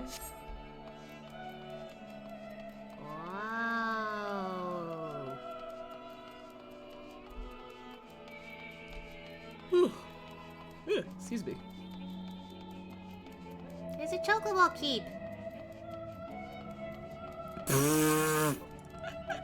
Even here, they must wear the mask. Sorry, that looks so weird. I've not been to Labyrinthos in the longest time. Even as a student, my visits were few and far between. You didn't take a wrong turn into the Rostrar there, did you? I doubt the Forum would take kindly to you barging into a private session. How did the Forum learn of the final days, and exactly how much do they know? More to the point, what do they intend to do about it? Hopefully the answer to at least one of those questions lies below. Kyle. We're all here now, yes? I've taken the liberty of securing permissions for our group's descent. Right, everyone onto the lift, and down we go. There's a lift.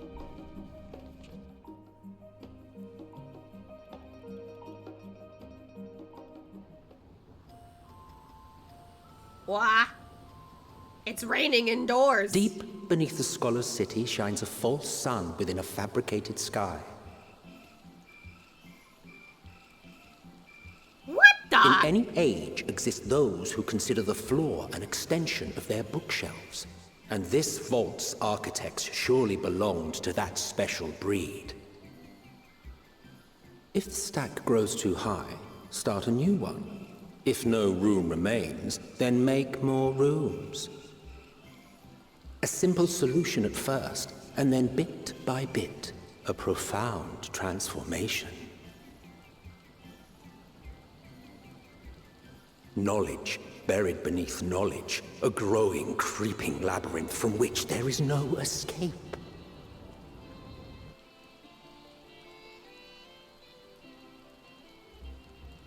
This is a whole colony! The fuck? They make their own weather here too! What?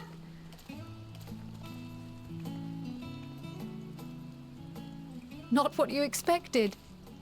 I must admit, the artifice is very convincing. Yeah, it's like your own, like, region. What the fuck? All this is under Sharlayan. Yeah, crazy. Love it when it rains indoors. I mean, I guess there could be some places in the world that can do that, but like... The hell? This is weird, but I like it. But I assure you that we are beneath Sharlayan itself. The breeze you feel, the flowing waters you hear, all created by the hand of man. What? Oh, shoot. Wrong button. My Genshin impulse kicked in. / Star Rail impulse. The island is volcanic, you see. And once upon a time, this great hollow must have been a reservoir for magma. Oh. It was discovered some 400 years ago, at which point it was repurposed as a storage facility for scrolls and samples and such. Renovations have continued, with nigh on no interruption to this day, with the lower levels still undergoing expansion. This is all in a volcano? It's dormant, right? They yapping? I don't know. Aren't those people gleaners? Oh. Aye, judging by their dress. They are said to work alone as a rule, but 'twould seem that rule is being enthusiastically broken today. It may be as you suspected, that they are engaged in a task apart from the norm.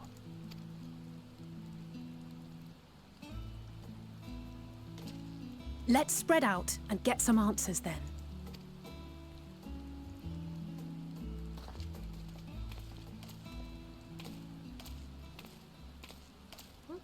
Ugh, Kryl!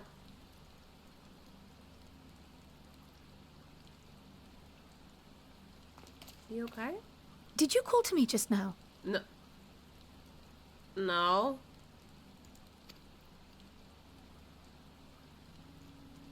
No. How odd. I must be a bit dizzy from the descent. What if it was Hydaelyn? Because she also has the echo. I'll be fine, I'm sure. Let's get to work, shall we? Asha doesn't speak, he can't call you. He could, we just can't hear his voice.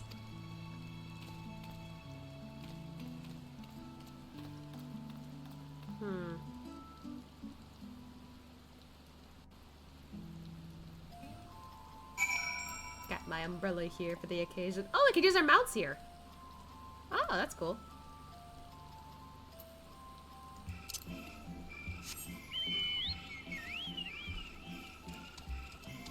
Oh, does that mean there's... It returns. Haven't done that in a while. Which way? To the east? I'm going west. Oh, Alphina's here. Excuse me, are you a gleaner? If you don't mind, I have some questions to ask. Oh, Alistair's over here. Fascinating, but can I go back to what you were saying earlier?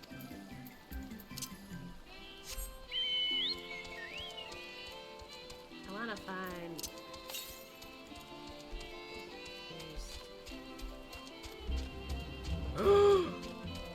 What?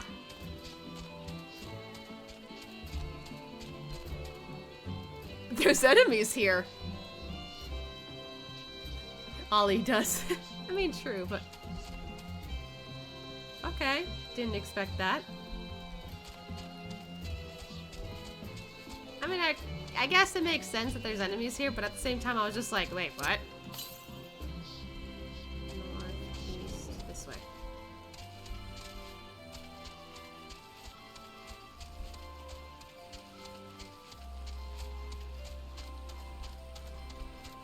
Is it up this path?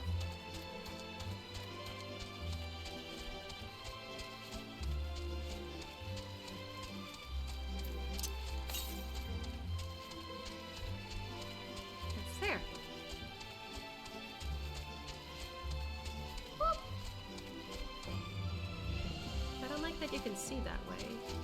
Hopefully you leave me alone. I'm high enough level.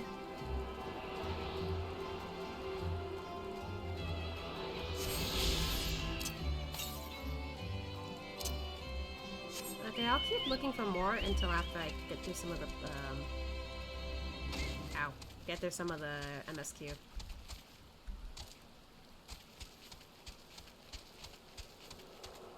Those look cool. Oh my... Whoa, okay, that's really big. There's 3 aetherites too. Shit, that's bigger than I thought.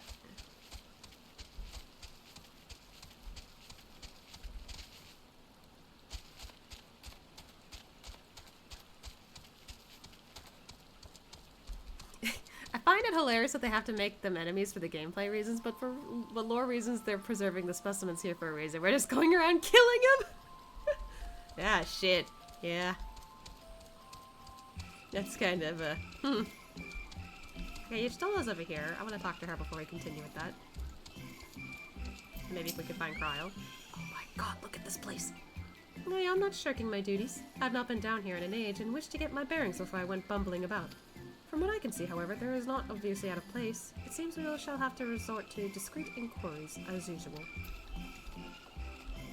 Jesus, look at all that!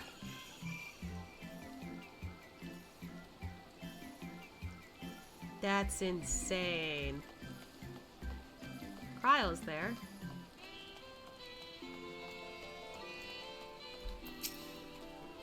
Most of those gathered here appear to be gleaners. Why don't you wander around and try making small talk? Okay. I see this guy here. You want to know what I'm doing? Hauling books and ore, and fauna. If it needs hauling, I haul it.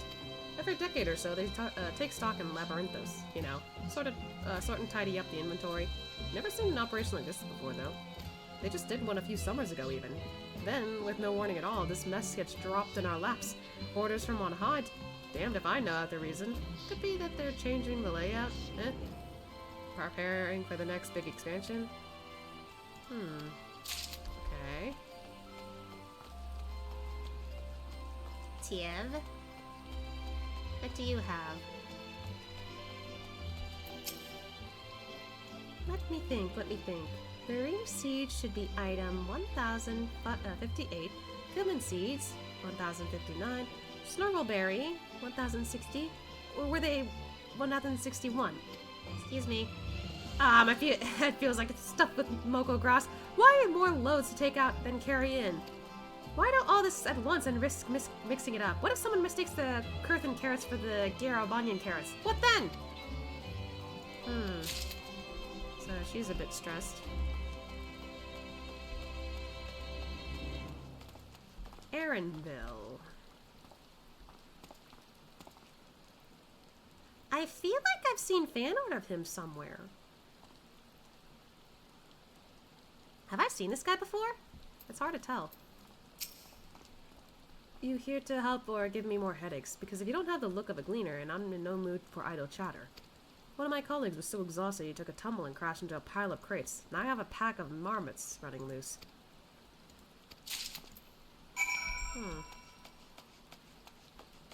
Have I seen that guy somewhere? Actually, I don't know.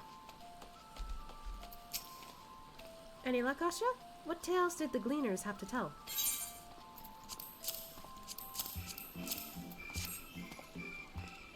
To put my umbrella away to chat. So this grand operation began without warning, and for every item they bring in, they're sending more inventory somewhere else. That would explain the haggard faces I've been seeing. And we're right, the Forum is definitely up to something, and they're turning Labyrinthos upside down in the process. That's not healthy. We would do well to learn more of what, specifically the Gleaners, are being tasked to do, as well as who has tasked them to do it. If you're game, Ashia, I have an idea. He just kneeled down for her. Didn't one of the Gleaners you questioned say something about escaped marmots?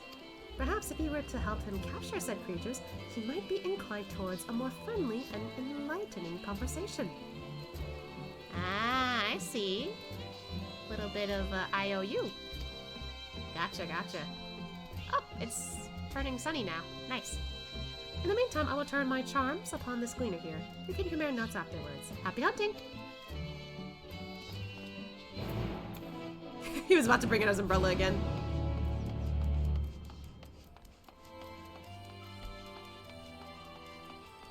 Excuse me, sir. You had a problem? I can help you out. You wish to help me find the marmots? I have nothing suitable to pay you for your services, but if you're offering out of the goodness of your heart, I'd welcome the assistance. Yeah. Technically. The name is Erinville, friend. Specialist in the collection of live specimens.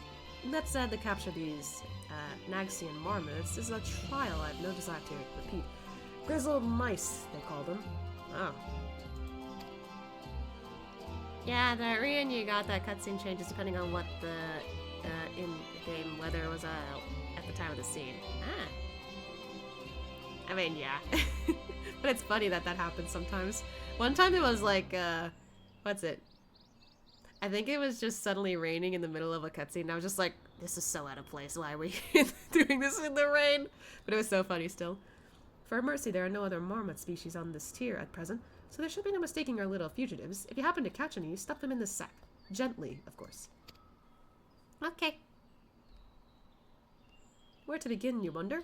I've not seen any scampering around here, so we'll need to widen our search into the surrounding forest. Be on your guard, there are beasts out there that won't hesitate to prey on a marmot, or you. All sorts of trees to the west. The eastern part of the forest is all yours. Good luck! Okay. Well, we were heading to the east anyway. And where is this one, I wonder? Southeast. So that's probably gonna be a little further. Oh, it's turning dark. Hello, Marmot. Hello. Any up here? I thought I could climb up here. I guess not.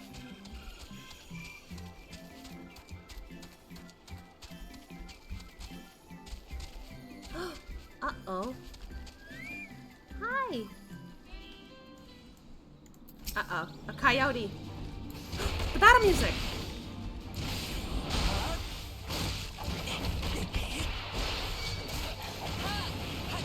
Leave the mouse alone. Uh-oh, there's more? This music, though!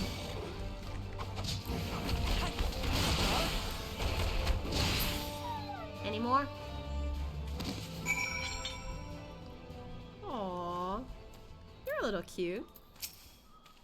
Squeak. Hey! Ah.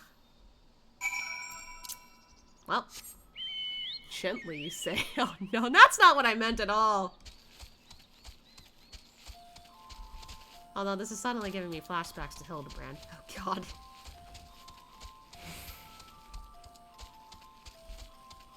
Where are you, you little rascal?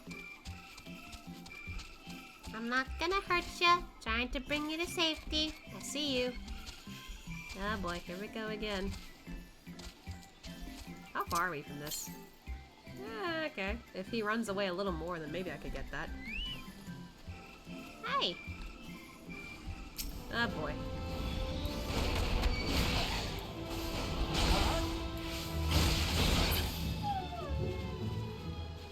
Oh, fuck me!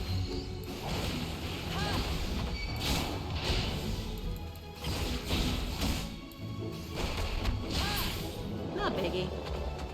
You fine now? Squeak! Gotcha. Ah!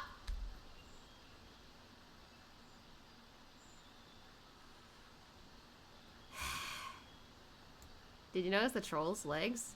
No, I haven't. If we come across another one, I'll take a look.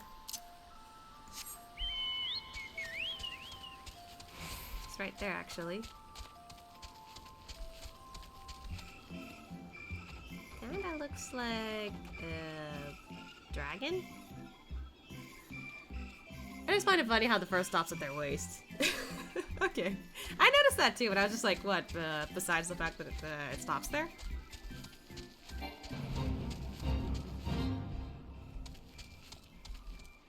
Aw, they look cute though! Aww. Those guys look cute. They look like little, like, you know, Shaman, the Pokemon? They look like that, but with longer tails. Let me guess, you're up on the cliff.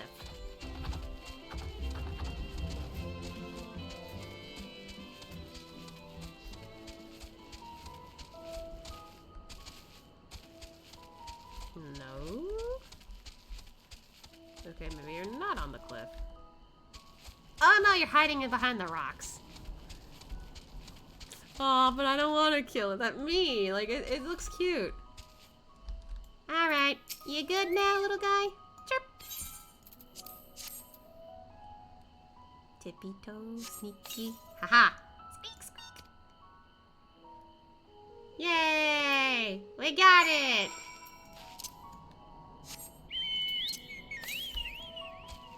I kind of want to see if I can get that, honestly. Plus, there's an ether right there. Whee! Bonk. Ow.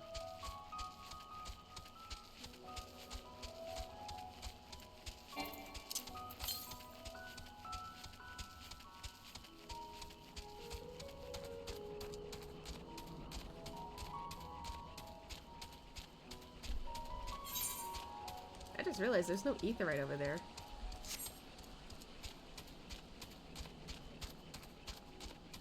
Oh, it's gonna be kind of a run back, I guess. Oh! Oh, a chocobo keep. That'll help. Oh, they use the black chocobos. What? Well, that was a mount.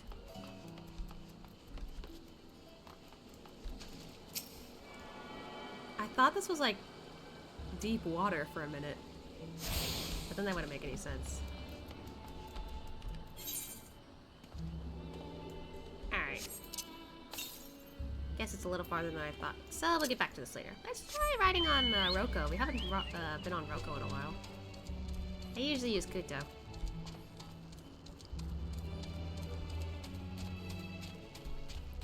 Going the right way, yeah? Ew. The music here is nice. Goes to a tune, falls through the ground.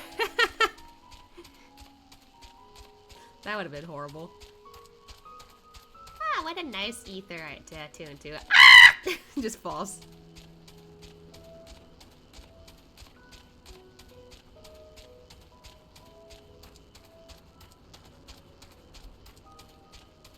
These are really pretty though. I wonder what those are.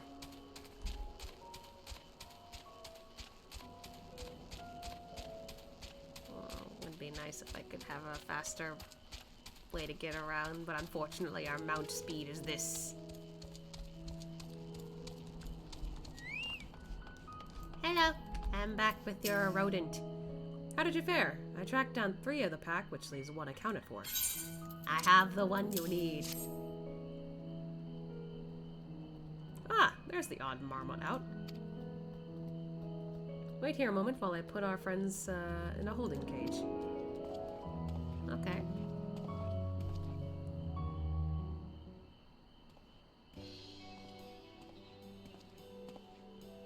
Thankfully, the marmots seem to be unharmed. They've held up well in isolation, but it's too soon to release them into the habitat. It's a good thing we were able to recapture them so swiftly. You have my thanks.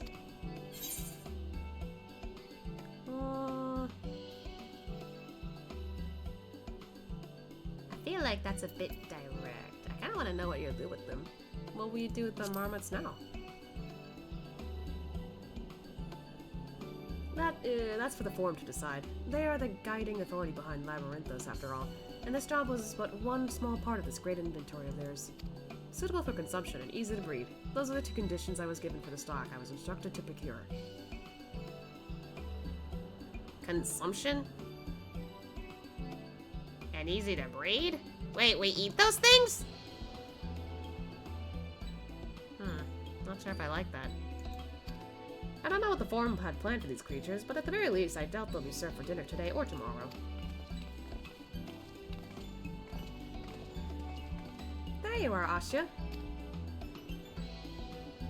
Is this the gleaner you mentioned? The one who was looking for a lost marmots? Interesting company you keep, friend. Who are you folk, anyway? I am Kryle of the students of Baldessian. These others are my associates. But truth be told, the Forum's decision of late has not sat entirely well with us. That is why we made the descent into Labyrinthos. We hoped that by seeing those decisions put into action, we might more fully understand their reasoning. Wise and practical. Never hurts to try and gain a broader perspective, does it? Anyway, duty calls. Other animals to capture and enclosures to empty. Once again, I'm sorry that I can't offer you more of your services. It's okay. I think that was pretty good information, though. Did you learn anything new from your friend there? Little bit. So we've confirmed that the order for this ambitious operation did indeed come directly from the Forum. However, the Gleaners have not been informed of its purpose. I say that fits with everything we've heard thus far. We've also discovered when the operation was begun. The Forum contacted the Gleaners Guild ship and put their people to this great work for some 4 days after the Telophroi made their Chillin declaration. So that was not too long ago. As seasoned travelers, the Gleaners keep abreast of news from every corner of the world out of necessity, and thus I'm inclined to trust that their calendar of events is accurate. Altogether, it gives the distinct impression that this undertaking was a sudden and unexpected development. Yet I find it hard to believe that such comprehensive restructuring of Labyrinthos and its archives could have been planned in so brief a window. Nay, this plan was long in the making. They were but waiting of the right time to put it into effect. And the Telophrai's declaration was what set it in motion? It seems likely, but let us not leap to conclusions just yet. For the moment, I suggest we conduct a wider investigation of Labyrinthos. The more facilities we visit, the more piece of the puzzle we stand to find. In that case, how about we head to the Archeon? From there, we can reach the lower... Kryl? Kryl, what's wrong? I'm fine, truly. The sudden descent has left me with a bit of a headache, that's all. Nothing that will stop me from soldiering on. Let's be about it then. At least allow me to take the lead. I'm fairly certain I remember the way to the Archeon. We must follow the path east, through the forest where you were chasing that mouse, or marmot, was it? Anyway, 'tis the trolls you need to watch out for. Okay. I'm worried. That's happened twice now. Is it... I really think it has to do with Hydaelyn, but at the same time, I don't know.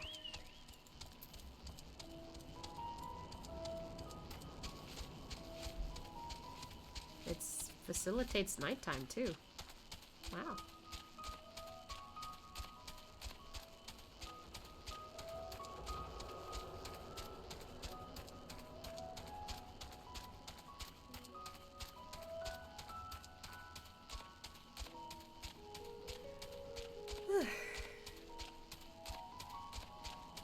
It's really nice. It's kind of calming. Despite this place kind of being a, like, fighting area.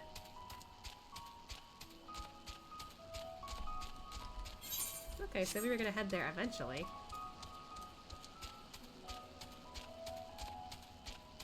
The piano here is cozy. Mm-hmm. This is the foremost material archive in Sharlayan. I should love to explore its treasure shelf by shelf, but I fear we have little time for such indulgences. Were you caught in the mist on your way here? The sprayer keeps the air humid, so the habitat feels as close as possible to a natural forest. Ah, okay, that's what those are. Don't worry about me. I'm hale and healthy. In fact, I'm beginning to suspect that... Nay, let's discuss this later. The investigation demands our undivided attention. I'm mixing those two words together accidentally. Behold, the Archeon. As Numenon serves as Sharlayan's literary archive, so does the structure house the city's wealth of material data. The architecture, too, is similar. This building, you see, is merely the upper entrance, an access point to the vaults carved into the cliffside itself. Holy shit, how deep does this go? Within those vast rooms are stored countless samples and specimens, as well as detailed records which describe them. In a manner of speaking, the Archeon contains a physical history of Sharlayan's unwavering dedication to the accumulation of knowledge. Interesting. Well, we won't learn anything of value standing out here. Let's proceed into the main building and speak with the custodian.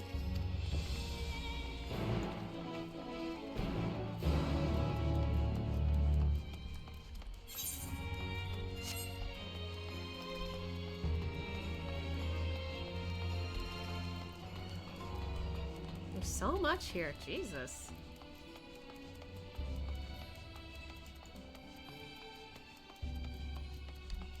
Wow.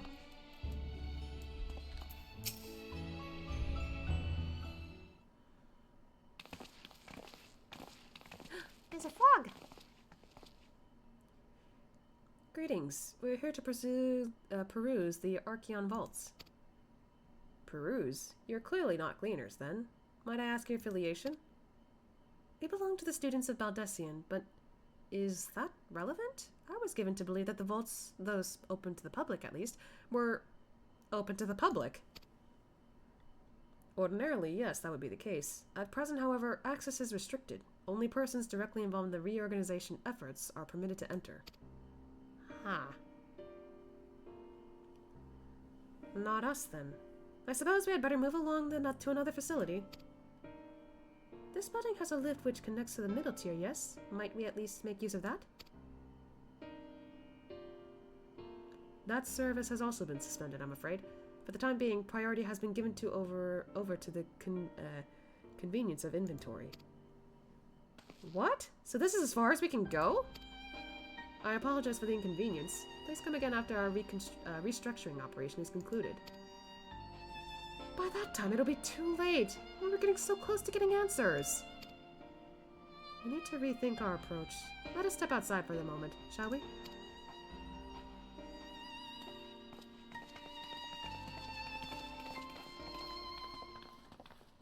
Students of Baldessian. He doesn't buy it, does he? Uh-oh.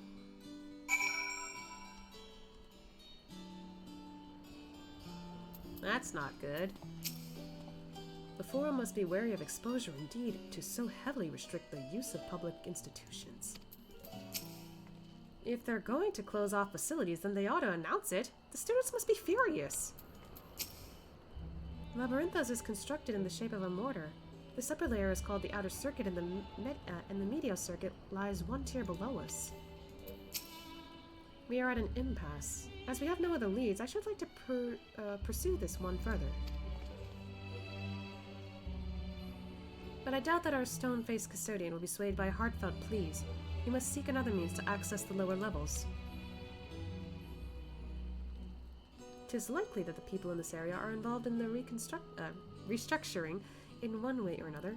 If we were to integrate ourselves, they might allow us to accompany them on the lift.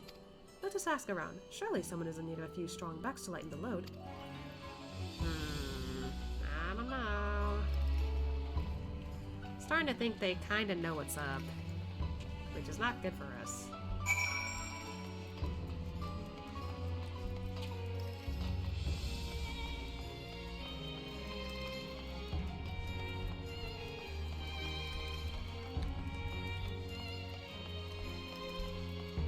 Oh my gosh, what is that?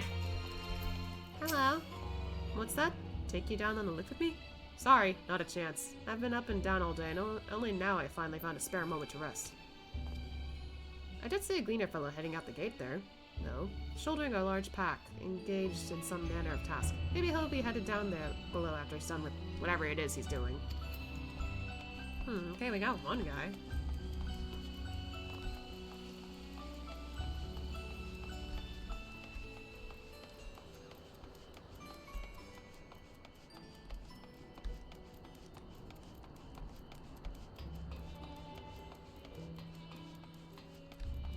Hello.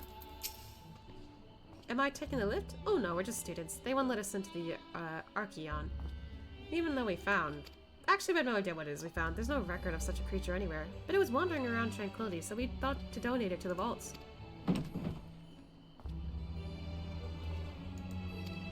Ought to send a squeal, don't you think? Anyway, I suppose we'll have to take care of it until the Archeon is open again. The guy over here freaked out. What the heck?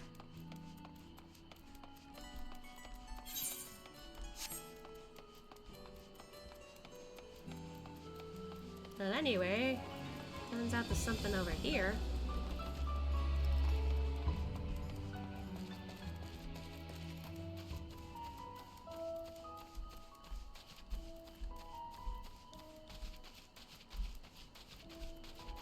What's up here?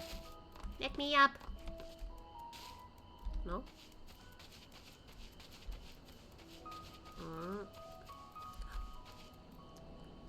Erinville? Again? Hi. Quiet.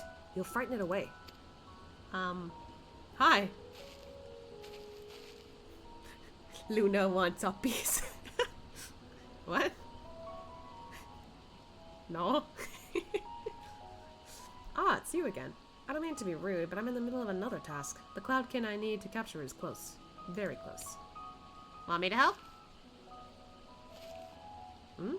You wish to help me with this too? You spend your time in unusual ways, my friend. Still, 2 hunters are generally better than 1. Very well.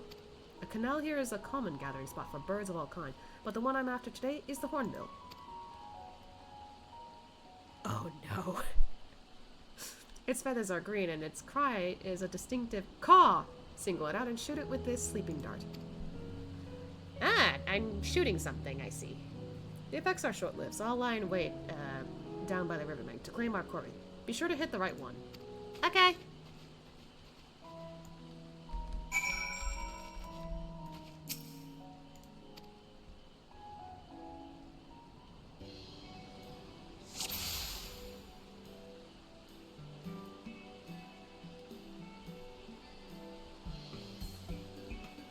That says walk.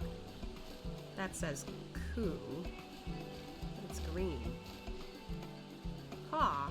Is that the hornbill? The green bird which caws.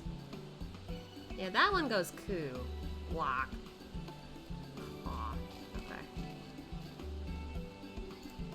Gotcha! Okay, not the hornbill I was thinking of.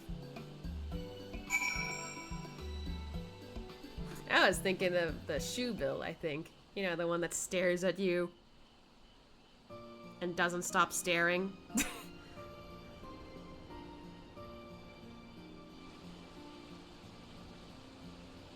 Ahi ippy. Nice job.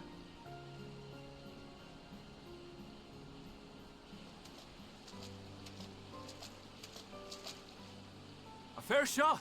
Oh, voice acting. Nicely done. Let me truss this one up and I'll make my way over to you. He's got a little accent. I love it.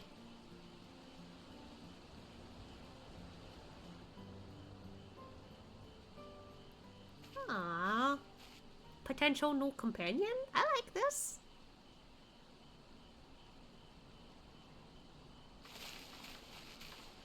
There you are.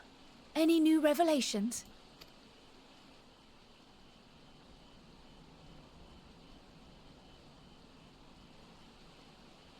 So you met with that gleaner again, this time to capture a hornbill. I understand catching and bringing in creatures from the outside, but what's the point of chasing after ones already here?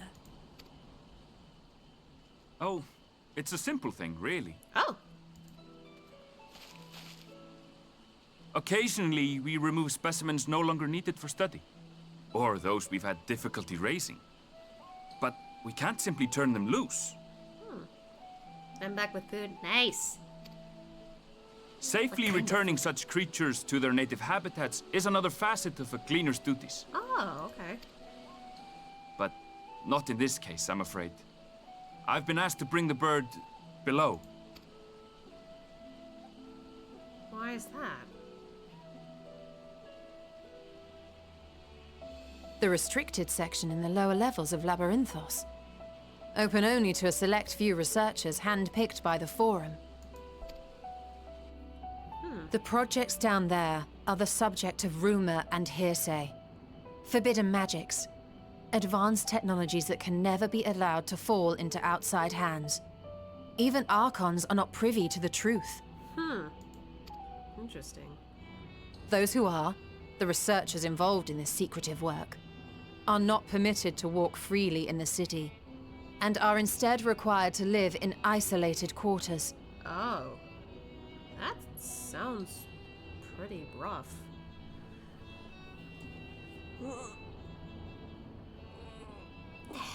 Thanks for the stretch redeem. What could a facility subject to such strict security protocols possibly need with a hornbill? An experiment? Possibly. I wasn't afforded an explanation. But judging by the requisition list given to me and my colleagues, I doubt it's for any kind of advanced research. I'd be more inclined to believe we were making preparations to migrate to the south. Mericidia or thereabouts. What? Why would you say that? Much of the flora and fauna we were asked to procure could serve as reliable sources of sustenance. Huh? No more broken back. I mean, maybe. They're comparatively hardy species, too. Able to endure harsh climates. And among them are specimens known to be effective in improving soil quality and purifying water.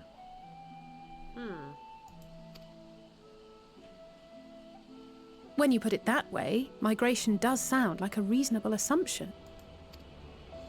That's all it is, though. An assumption. Through our tasks, we gleaners glimpse only bits and pieces of the Forum's plans. Our prime concern is that our requisitions, be they living or otherwise, are properly preserved for the knowledge of future generations.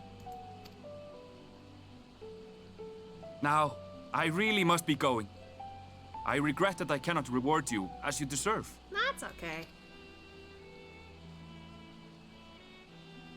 Perhaps you might reward us after a fashion then. It is imperative that we reach the lower levels. And seeing as you are already set to descend with your assigned cargo, mayhap we could accompany you as your assistants. I'm afraid that won't be possible. Once the animals have been prepared for transport, we send them down separately via the lift. So not even he goes down. I will of course follow after to make my report, but I can hardly pass you off as porters when there's nothing left to carry.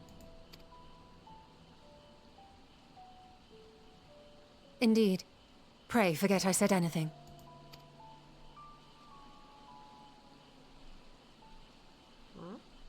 How do you feel about climbing? If you've strength and the courage to brave it, then there is another way down. This path leads to the 33rd facet, a mine shaft excavated during one of our expansions of Labyrinthos. While I cannot guarantee that the passage is safe to traverse, it should provide access to the medial circuit below. I never even knew such a place existed. Thank you. This is the perfect solution. You're quite welcome, but consider yourselves warned. If the going proves too treacherous, you'd do well to turn back. I bid you good day.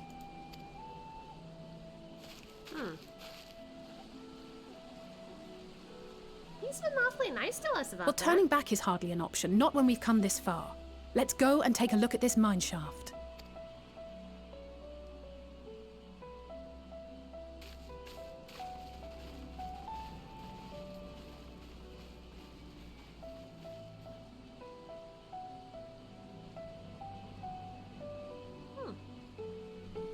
He a bunny? He's a bun boy, yeah. They have Yara in game, but yes, bunny people. Just like we have cat people.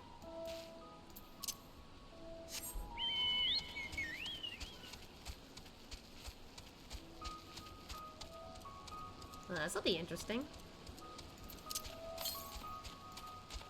Oh, there's one to the south. Can we get there?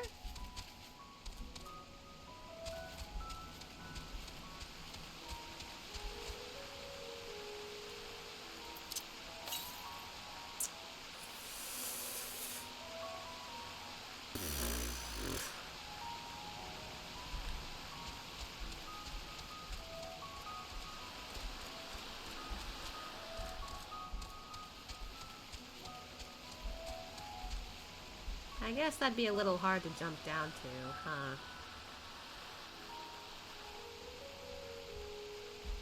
Alright, guess we gotta take that way to go.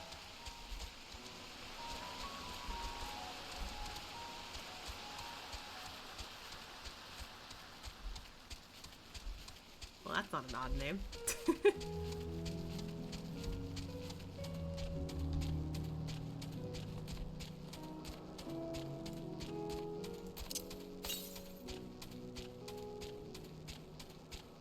Wait, it's this way?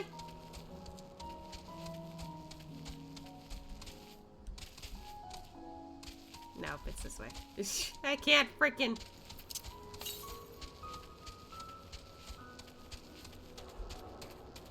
So it must be in here somewhere then. Okay.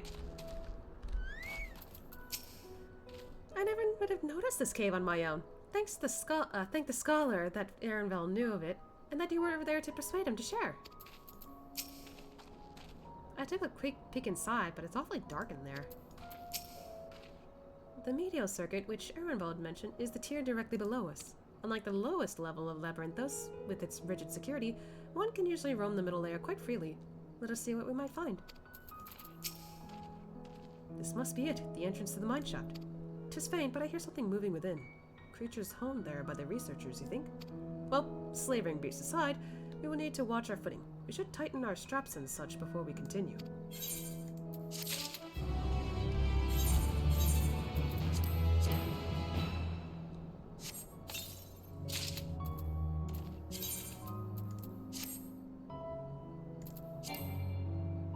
Fuck! I need to be in a safe spot.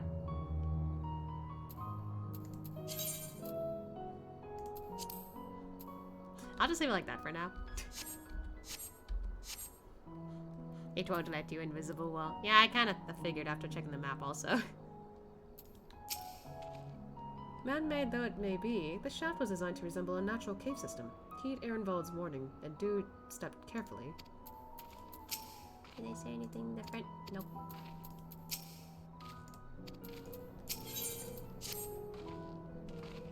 Assuming everyone's tightened their straps and checked their gear, then I'd say we head on in. Given the terrain ahead, though, it might be wise to leave some distance between us.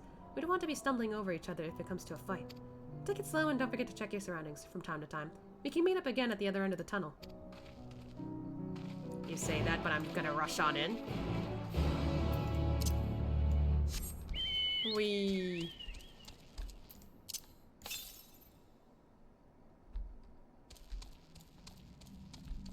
Ooh. Whoa, okay. A little different than I expected.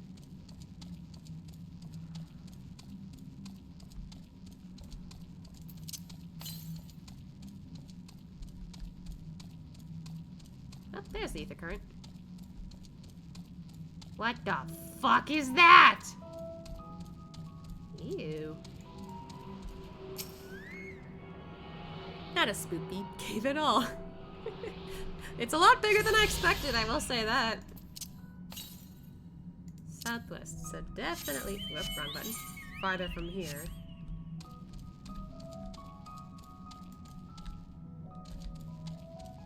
Ew. Yeah, I like that. But it does look like a natural cave. It's interesting.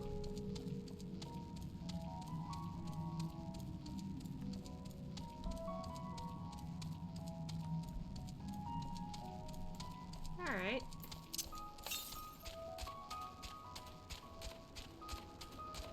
What? Oh my god. The giant bushes. Wait, am I going the right way? I left them behind!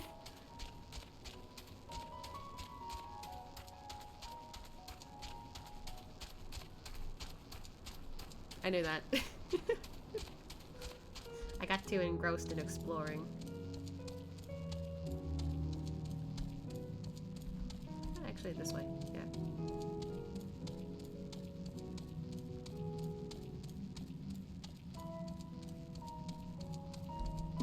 How could you? Way to go, Luna. Sorry! I did not mean to.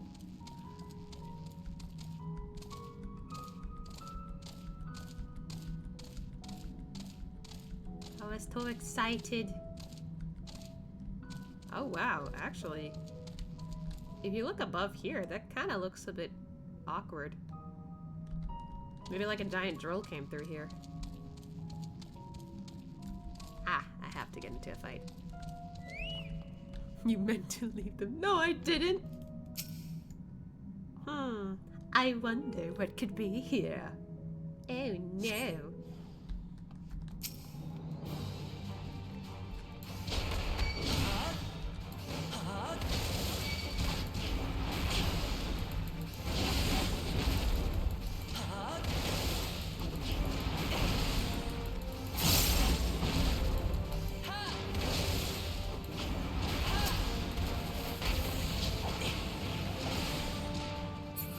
There we go. Man, why do they gotta go the long way, though?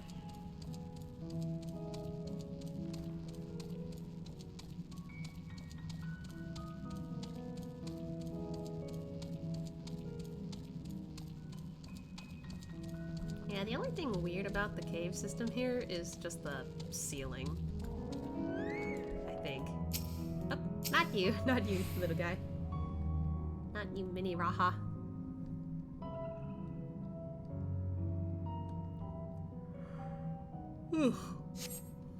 Ah, 3 of them. Okay.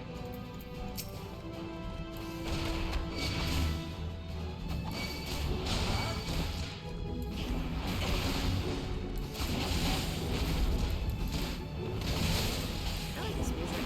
It's really good.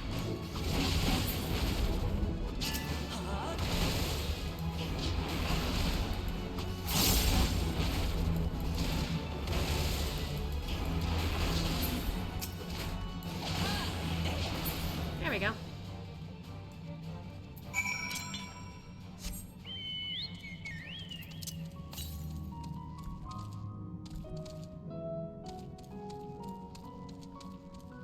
Okay, now we can talk to everyone.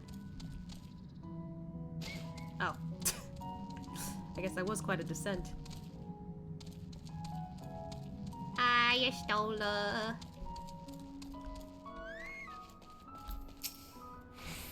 That mineshaft was infested with Mythocaps. Some sort of research project, I wonder. I suppose they are a most unusual creature. Why do they develop such a long limbs when all they do is shuffle around narrow tunnels? I don't know.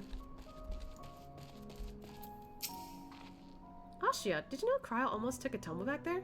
She can't possibly still be dizzy from the rift. Or lift. Lift. I was being careful, I swear. The slope was steeper than I thought and I lost my footing for a moment, that's all. I'm not injured if you don't count my pride. Oh. Everyone seems to have made it through without incident. Nothing of consequence, at least. And as promised, the tunnel has delivered us into the meteor circuit.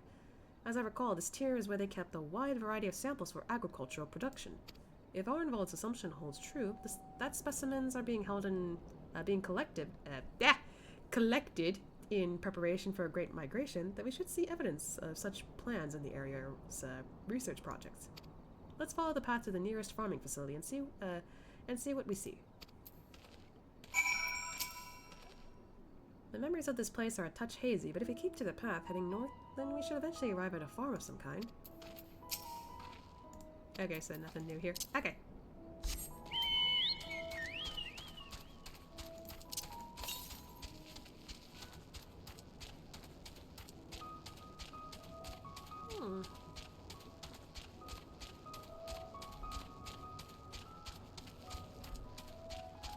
There's a lot of those guys around. Oh! These guys! Oh, they're so cute!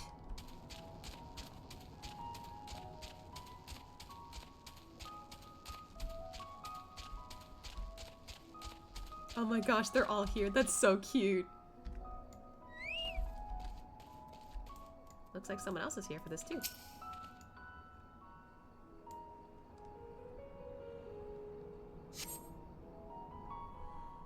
Ah, yes, the living veggies. I thought they were cute during the Hildebrand questline.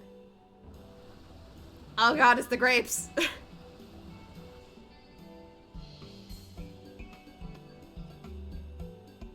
Aha! Now I know where we are. This is Mariel Agronomics.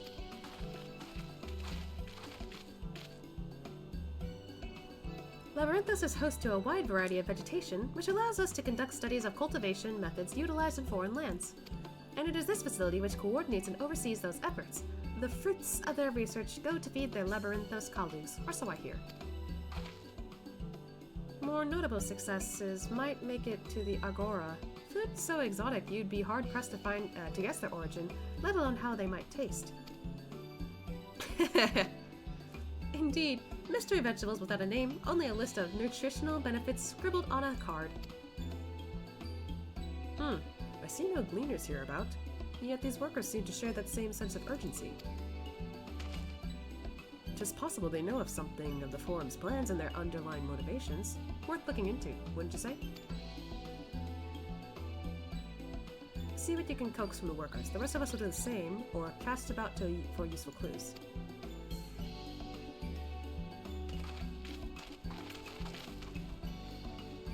Damn, it's already like midnight and I still haven't gone through everything.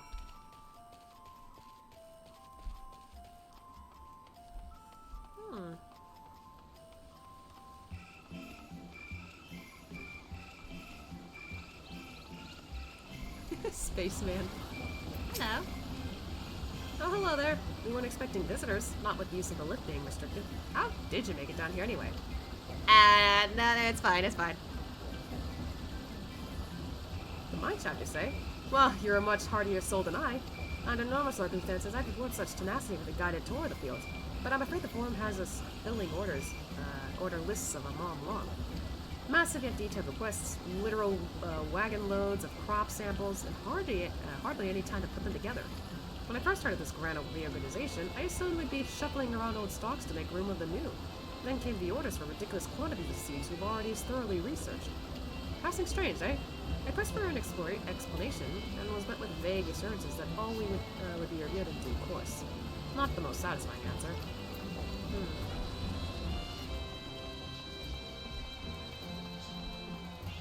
Oh, crowds over there. I didn't notice that.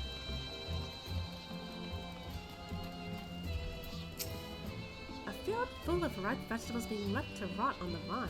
Not a single picker hard at work. Clearly procuring readily available fresh food is not the Forum's priority. That's a little weird, I guess. Alice's over here. I didn't even notice that.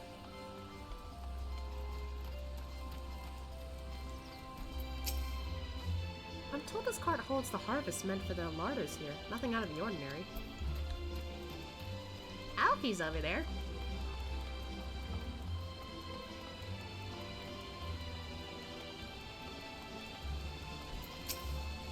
And so you spent years researching these high-yield cultivation techniques? He's talking to that guy. Hello. Do we have ought to be taken down below? More than I could carry and then some. Most of our stock is sent off via the cargo lift, but some has been marked for aerial transport. Hence the stack of crates atop that hill over there. Gods, hauling the lot that slope was a job and a half. He still is over here.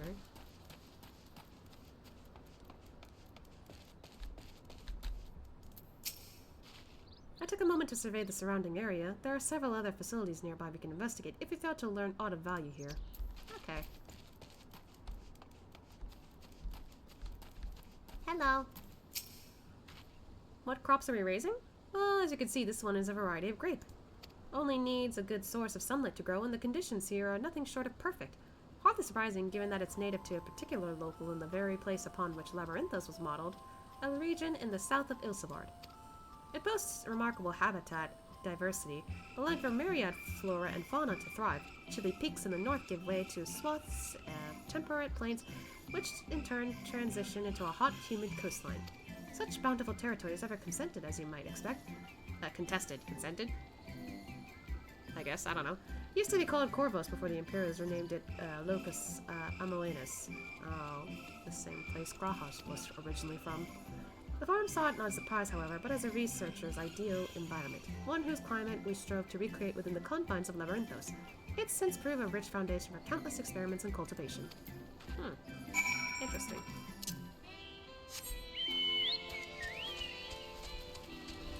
someone over here? It's a tomato. Oh, I see bees.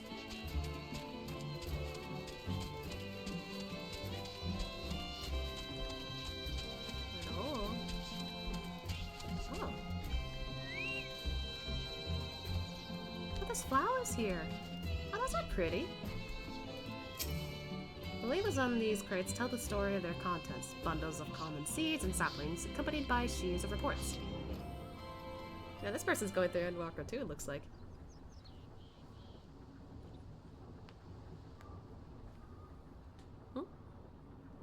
Oh, we took notice of the flowers again. Well, I mean, I took notice. He didn't, though. Oh, they glow. I just noticed that.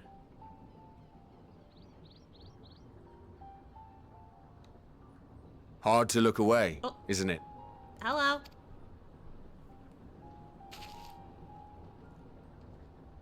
But they're more than pretty flowers. Heart blooms are attuned to ambient emotion. Heart blooms. That's a pretty name for it.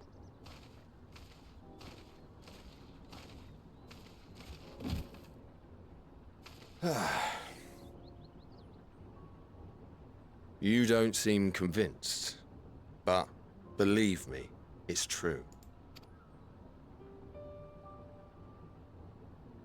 This ashen grey, for instance, it mirrors the anxiety and urgency of those working nearby as they rush to fulfill sudden orders. Oh. Intense feelings like those spur the petals to change colour. Bright glowing hues in the presence of joy, dark subdued shades for frustration or despair. Interesting. Yet even with the collected wisdom of Sharlayan at our disposal, we've yet to identify the underlying principle of this empathic effect. And there are other mysteries besides. Although the flower is extraordinarily long-lived, its low reproductive rate has made it difficult to find younger populations growing in the wild. So it's rare. With too few sightings to map its distribution, and no closely related species to track, we've been unable to pinpoint its land of origin. To further complicate matters, every culture, even dimly aware of its existence, has given it a different name and mythos. Our attempts to study it via the historical record have been an exercise in frustration.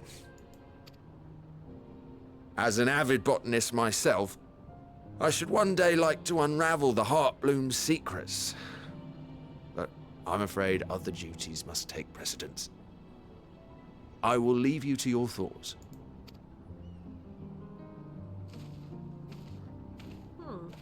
I guess the flower is significant then, if they talk about it here.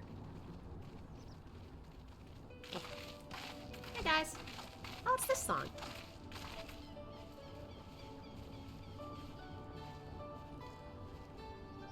Have you learned aught of interest?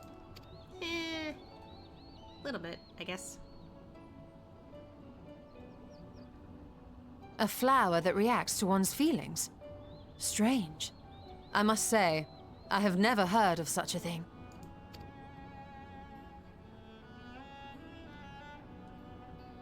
This is all very fascinating. But as it stands, we've failed to gain any significant insight into the Forum's undertaking. Ryle seems interested in the flower. Indeed. While there is certainly enough activity to support Erenville's supposition that a priority has been placed on improving food production, unfortunately for our investigation, these workers were never informed as to how their duties serve the master plan. If only we could interrogate the Forum members directly.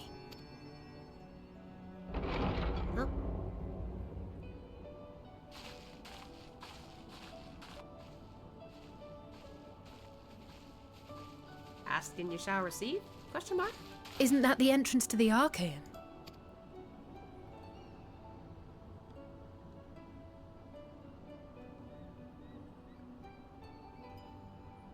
Look, there. I think that's Erenville. We keep seeing him everywhere. A little difficult to tell from here, but I think you're right. He did say he was coming down to make his report. Erenville receives his orders from the Forum. Would it not follow, then, that the superior to whom he reports is a Forum member, or at least a close associate? You mean to eavesdrop on their conversation? What of the risks? Ours alone to bear. We won't interfere with Erenville's work, nor will he be implicated as an accomplice. How, though? If you're not comfortable taking part, I can do this alone. Nay. I said myself that I wished to know Father's intentions. And no answers will be forthcoming should we simply ask nicely. We can apologize later, should it come to it. Right now, we need every crumb of information we can get our hands on. Consequences be damned. It might be best if you came along as well. In fact, we should all... Kryl? You're still staring at them.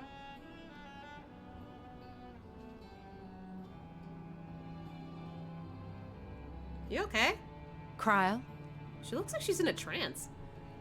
Time to put your sneak skills into practice, Luna. Uh-oh. Do I have to be Solid Snake? Oh, yes. That certainly sounds like a plan. Was she listening? I'm glad you agree.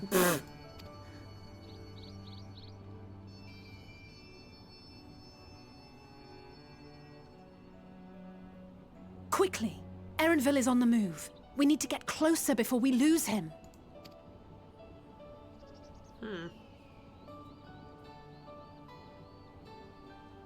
I know you didn't hear one word of that plan. Yeah, she's still staring at them. I can almost reach you. Huh? Is she okay? She's acting really weird since we got here.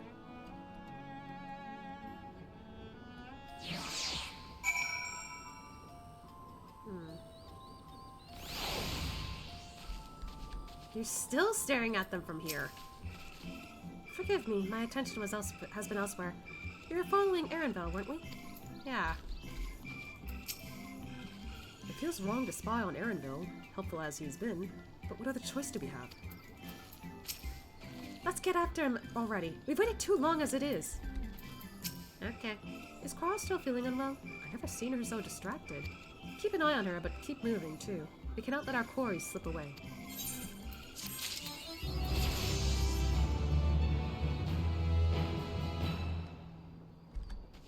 Oh my god. I reached level 90. Damn!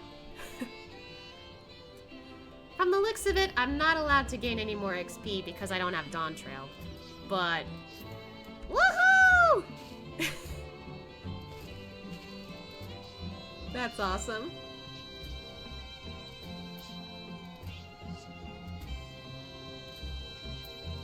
There's my tornado kick. Do I not have tornado kick here? Hold on.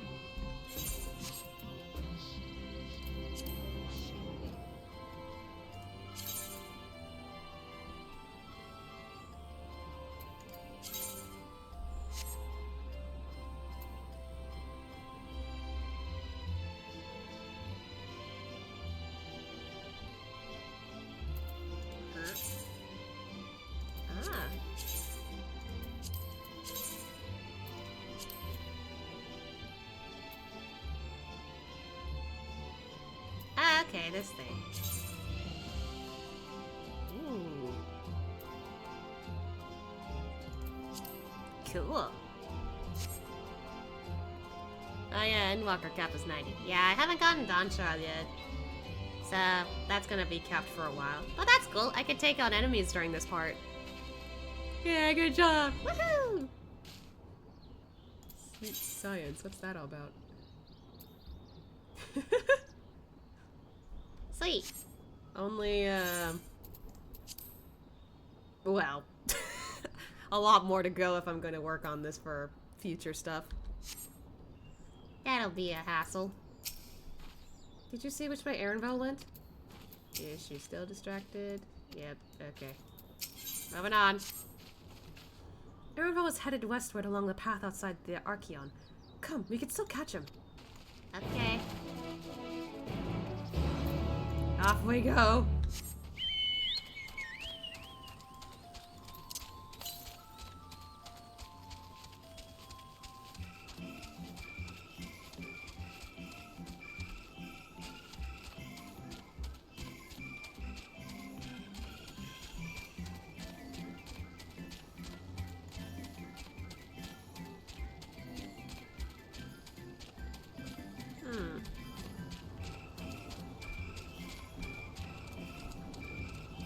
Yeah, we saw him from there. Where do we see him from here, I wonder?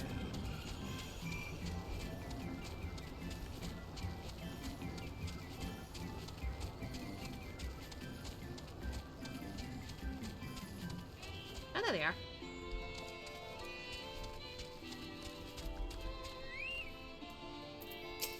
I can still hear it. Is she still distracted? We've fallen too far behind. This damn mist won't help matters. It seems your Stola wished to have a word with us. Okay.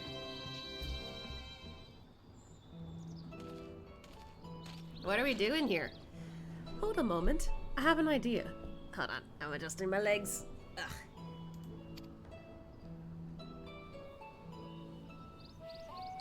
Did you kill your ride? No, I dismounted, so now they're off somewhere. They'll come back as soon as I call to them, though. You made it walk off the edge. No, they're fine. Plus they fly, so they'll just come back later. If memory serves, that colossal walls-like structure is Logisticon? Logisticon. I don't know how you say it. Beta, one of the Labyrinthos' climate control centers. It should have its own lifts, with which one could access the upper or lower tiers. If I were an agent of the Forum, it would make for a convenient meeting place. But even if we happen to find Erenvel in the company of said agent, we cannot expect them to reveal issues of importance as we nonchalantly stroll past. Nay, we shall have to remain undetected. If only Graha and his vanish spell were here. Yeah, that would help. Trying to justify your killing? I didn't, though. They always come back. I swear. Oh, but there are other ways of turning invisible. Wait, what? Ah! What? What? Hippity hop, my little toads. Are you turning us into... Goodness! Excuse me? I didn't consent to this. You asked if you had to be Solid Snake, not a snake per se. Hell, the jokes I didn't ruin the surprise. Good. That's actually kind of funny. But like, Y'shtola, I didn't consent to this. Unaccustomed to transfiguration? Worry not, it will wear off with the passage of time. That's not my concern here. I suggest you and your green companions hop along and catch up with Erenvel. Should you feel the magic's fading, return to me and I will refresh the enchantment. Ah, it's one of these things. Okay. And what am I to do in the meantime? Wait here with me. In your current state of mind, you'd be as likely to leap into the jaws of a predator as you would learn anything of note. She's like, man, I hate when you're right. Ribbit. Gittle.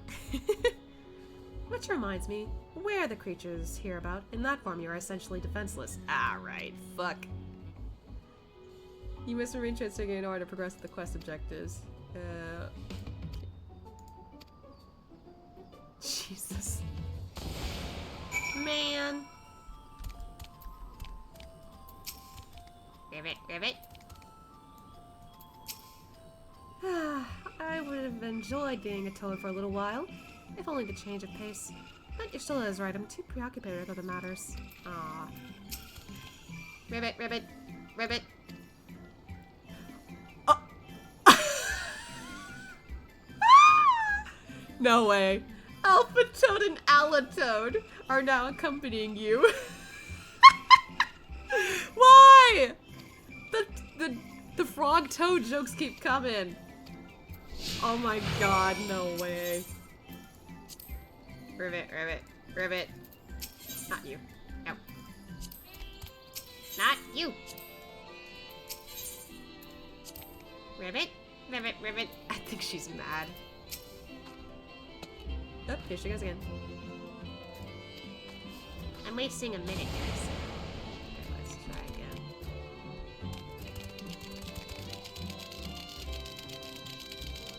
What the hell?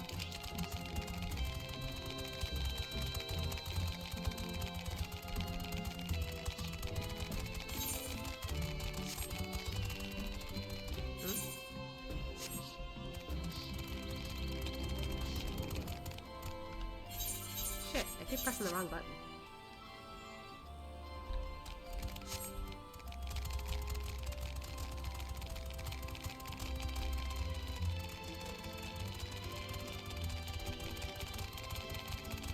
Leave us alone, man.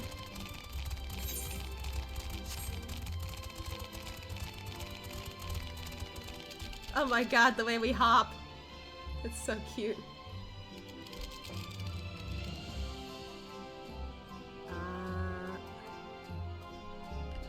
We gotta get closer?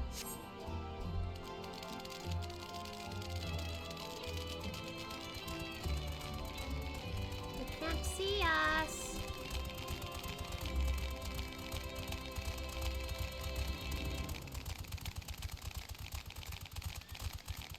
Get up. What's up, buddies? Rivet, rivet, rivet, rivet. Alatoad turns to face the north. Perhaps he's suggesting you cross the bridge. Rivet, rivet, rivet. Alpha Toad attempts and fails to shake his head, but you nevertheless understand that he's telling you this is the wrong way. Is it?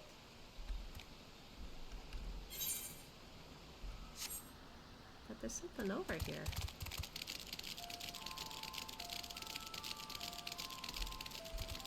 Oh boy.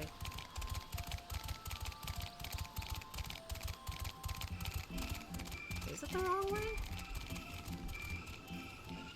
Uh-oh. Mayhap, you were right. Yeah, that's probably... Wait. Okay, now I'm, like, confused. I think it's up there, though.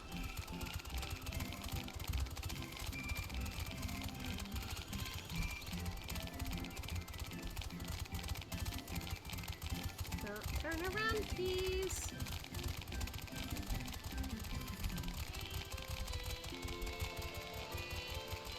There it is. This is where our stop is.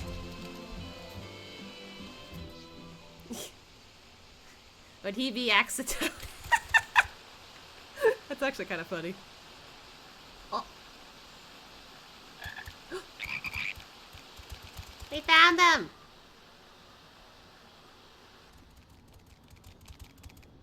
Oh my god, we're like sitting in the grass. I trust you will find your compensation to be more than satisfactory. We wish to make clear that we are pleased with the efficiency and thoroughness of your work. Now you're tiny grass-sized. I guess.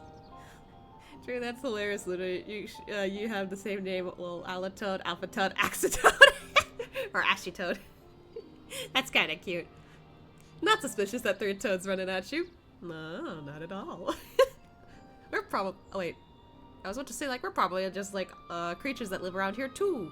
But then I was like, would they have toads around here to their knowledge?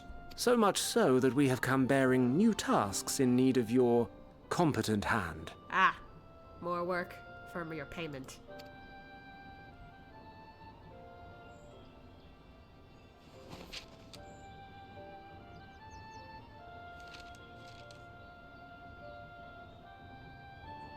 Another lengthy list.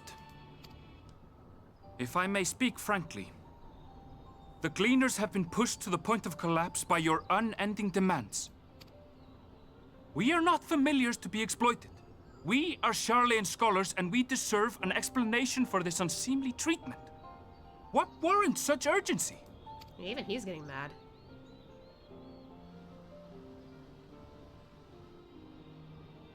In an age long past, Sharlayan was charged with a momentous duty. And now that word of the final days hangs heavy in the air, the time has come for us to fulfill that charge. Huh? I thought they didn't know anything about it. Also, I thought they weren't concerned.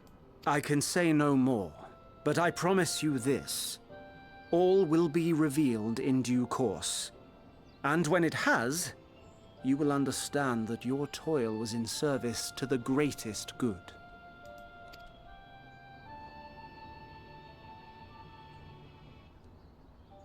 Then I will do your bidding. For now. But unless you wish the Gleaners to rise up in protest, I advise you to offer tangible improvements for our working conditions. Your promised revelation does nothing to address present circumstances. Yeah, I was gonna say, if you're like preparing for something big, and it's not good, then, well, yeah, I see why you did what you did, but at the same time, not really smart of you. That just looks sus as hell. If you're doing this for a good reason, though, then, yeah, this doesn't help your people. You have little faith in them, I feel like. A fair point. Your concerns will be conveyed to the Forum.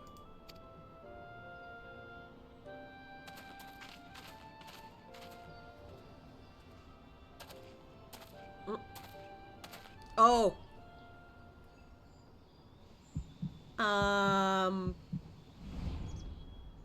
Ribbit?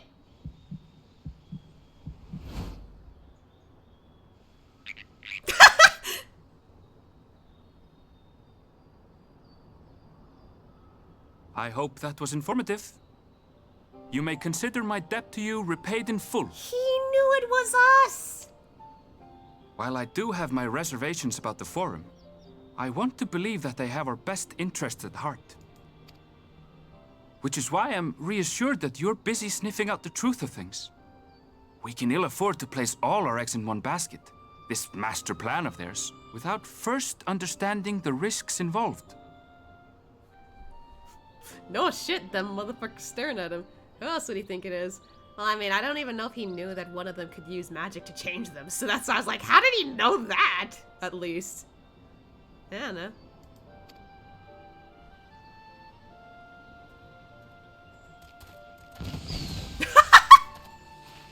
Wait! How did you know it was us? If you mean to impersonate a toad, try studying the real thing. And don't try to fool an expert. Okay, fair enough.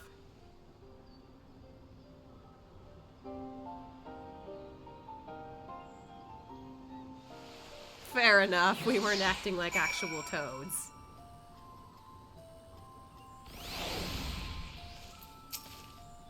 Our toad performance needs work, apparently. I'll have to pay more attention the next time I see one. I mean, I doubt we're gonna turn into another toad again, are we? I suppose we should have known a gleaner who specializes in animal procurement would not be so easily deceived. Yet, he seems inclined to put his trust in us all the same. That's good. More importantly, perhaps, we've discovered a new piece of the puzzle. This momentous duty the Forum agent mentioned. Sharlayan has been called into action, and a Talafroy's declaration was the catalyst. Whatever charge it is they hope to fulfill, they deem it of sufficient import to disrupt all of Labyrinthos, not to mention ignore Eorzea's request for aid. If we happen to cross paths with Erendwell again, I should like to thank him properly. Yeah, kinda deserve it. Uh-oh, I don't like the look of that. Yeah, they kept... Damn it, Luna, I said you had to be sneaky. I thought I was! To be fair, it wasn't my fault Ashia and everyone else got caught. I stopped control from there. What duty could warrant the direct involvement of the Forum and the commitment of all its resources? Judging by what we just heard, none of the Gleaners were offered any kind of explanation. At this point, it seems abundantly clear that we'll learn nothing new by pressing them further. We should head back to Hydaelyn and Cryle for the moment. See what they think of this. Yeah. Nothing else we can do.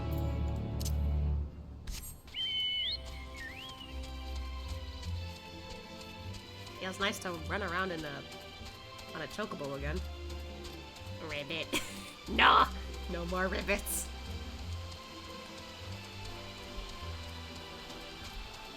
Ooh.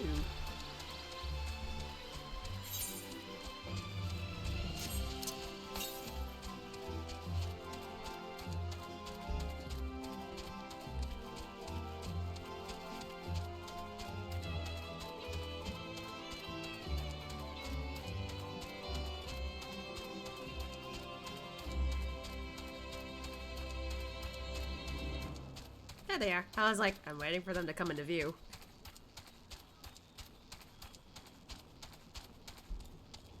Cryo's gone again. Where is she? It's funny how normal the Force seems now. As a Toto is also much more ominous and threatening. Yeah, because we could have been eaten alive! Where's Cryo? Yeah, that's what I was wondering. Welcome back. I trust you found Erenville then?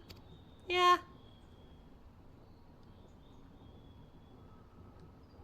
Interesting. I had a feeling you would learn something important, even if that something was simply a confirmation that no one knows much of anything. We should share this with Cryo then, discuss how we'd like to proceed. Assuming we'd find her back at the farm, she was still behaving oddly, so I bade her return and rest there. Perhaps not the best decision in hindsight. Would you mind checking near those flowers she was so entranced by? The rest of us can survey more of the distant areas, just in case she decided to wander. Okay. I mean, she was interested in those flowers a lot, so... Probably.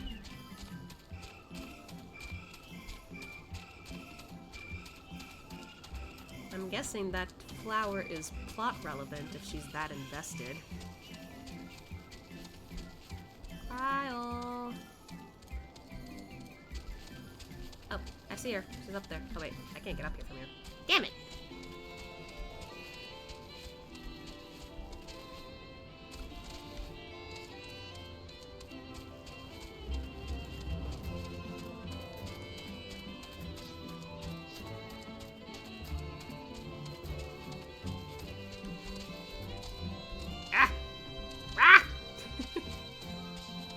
Let me up! Ah, it's that guy again. Hey, Cryo.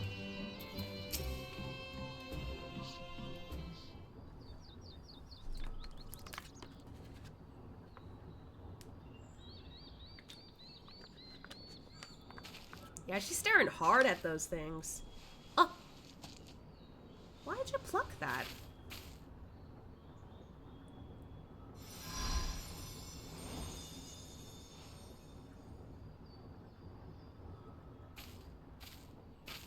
For you. The spell will keep it from wilting. Aww. But why did you pluck it? She said you would need it for the journey ahead. She?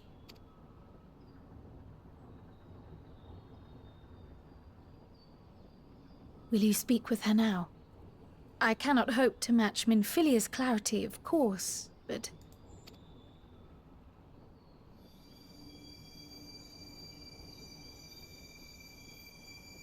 Hydaelyn, why? Is she really not able to talk to us? Thank you. Oh. I was gonna say... Do not worry. She has lent me her body for only a moment. I was gonna say, like, how come you can't talk to us like last time now? Are you really that weak right now? Just as I could not save the first from the flood of light, it has become arduous for me to interact with the physical world without assistance. Which is why you took Minfilia. Though I might converse with you for a time, the incorporeal form I assumed on the ship would be incapable of casting even the simplest enchantment. Oh. It is in the depths of the ethereal sea, the place to which all life returns, where my influence is greatest. After Minfilia's sacrifice on the first, it was to the sea, here in the source, where I ferried her soul. I wished that gentle spirit to find rest in the world she loved so well. Her, and another who may yet have a part to play. though that will depend on you. Me? Take the flower. Walk free, for you are free to go where you wish, to believe what you will. That glue will be your guide, test and proof of your conviction. In darkness, seek joy. Surrender not to sadness, and see beyond despair. Walk free, and bear the light for others to follow.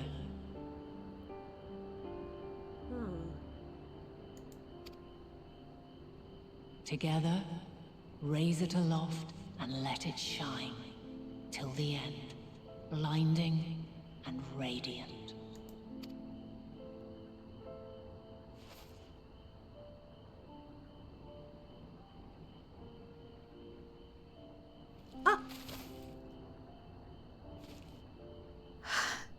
That was all too brief. Already she seems so far away. The song's still playing. My apologies if I startled you. Ever since we began our descent into Labyrinthos, I had sensed another's will, straining to reach out. I figured. Even with my particular talents, though, I was unable to make a connection at first. So weak and tenuous it was. Once I took hold of that wispy thread. Imagine my surprise to discover it was Hydaelyn herself. Needless to say, it seemed wise to learn what we could before letting go. Yeah, because she's the only other person who seems to know what's going on. Or Primal, I guess. Her answers were more cryptic than I would have liked, but at least she left us with a guide of sorts, that unusual flower. And it has to do with emotions. I'm gonna have to keep that in mind.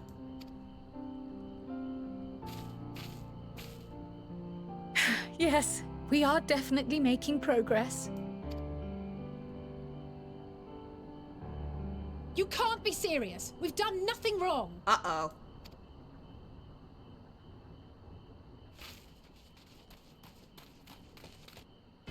Oh.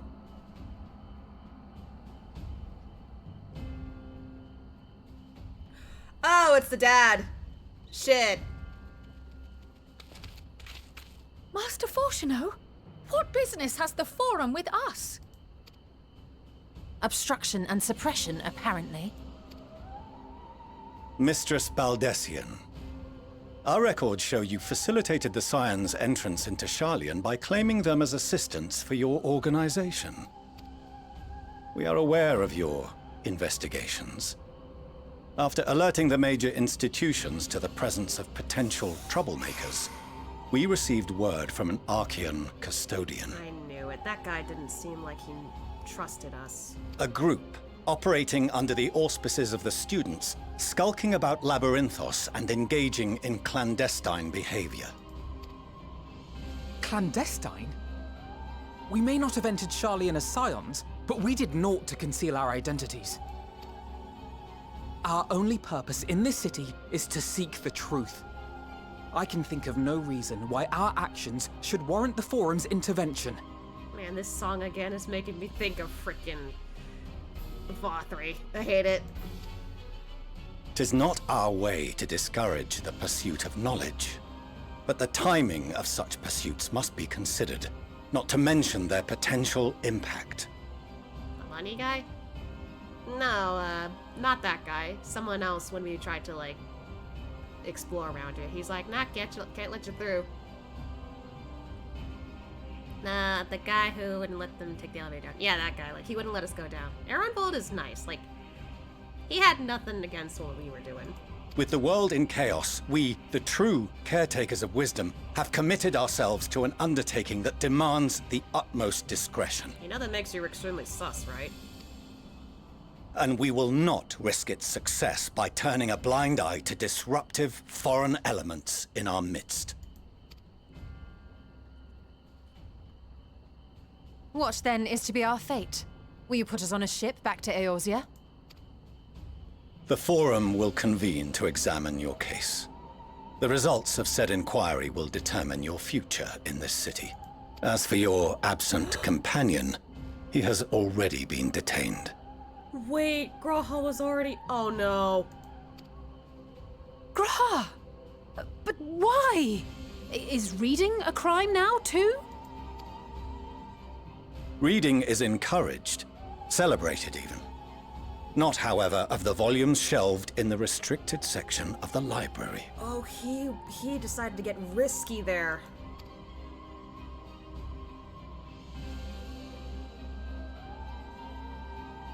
Refusing to comply will only make matters worse. Let us instead treat this as an opportunity to open a dialogue with the Forum. When you put it that way, that's one way to get some confirmation from them, because holy shit, no one would talk to us till now.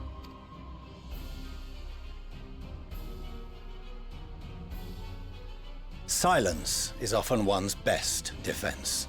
I would advise against prolonging the proceedings with frivolous discourse. Hey, silence is what Asha does best. But enough. This is not the place for debate. The rostra await.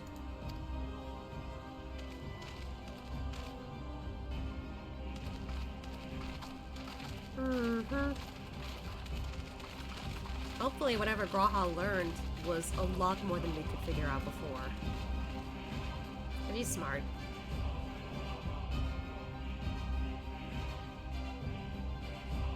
Oh, we were brought over here, okay. I thought we had to walk. Wait, this room! This is the room Y'shtola was at, in the trailer.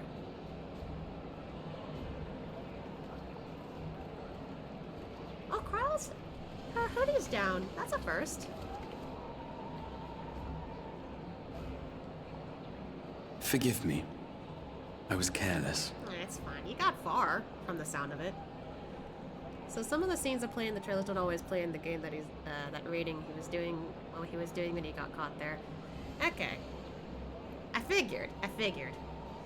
But I didn't think about that until this moment, so I'm just like, oh, right, I see. I think this relates to the teaser. Actually, like, I kind of remember in the, the Shadowbringers trailer, the sky splitting. I thought that was irrelevant until I got into Shadowbringers, and I was like, oh, we actually did split the sky. Granted, they only did that once, but still, I was like, okay, maybe some of the stuff that happens in the trailers, gotta keep that in mind now. So I kind of kept it in mind, not entirely. Like, for example, Alpha now. I know, he's getting class change! Anyway. We would have been detained regardless. This way, at least, we managed to stay together. Yeah. I trust your time within the Forbidden Archives was well spent. Well... yes! The Forum will come to order! I had to split the sky once for the payoff. Yeah. This inquiry is now in session. As Speaker-elect, I will be presiding over the day's proceedings. Ah, so he sits over there. Leveilleur Papa sits there. Master Fortuner, would you be so kind as to restate the matter which compelled you to summon your colleagues with such urgency? As you are all aware, we recently denied Eorzea's request for Sharlayan assistance. Since then, certain individuals dissatisfied with our decision have taken it upon themselves to interfere with our work. No, we're not trying to interfere with your work. We just want to know what's going on. They entered our nation masquerading as associates of the students of Baldessian. But these malcontents are better known as the Scions of the Seventh Dawn. Malcontents? The fuck does that mean? That's a word I actually want to look up. What does that mean? I feel insulted, and I don't even know what that word is. Dissatisfied and rebellious. Okay, fuck you! That accurately describes us, and I hate it. These militants wield influence with both the Eorzean and Eastern alliances, and are inextricably involved with the crises presently afflicting the world at large. Loose in our city, these warmongers sought to meddle with and expose matters of state secret. What are they, if not a dire threat to be expelled? How dare you use a correct word for us?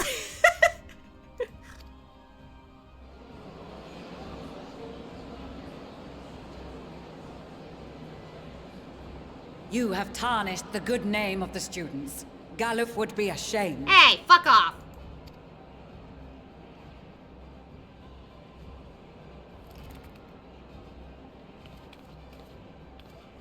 Galuf Baldessian was never one to forsake his fellow man.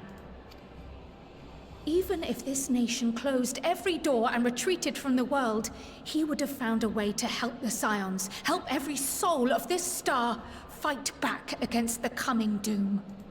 Yeah, don't insult her, Grandpa.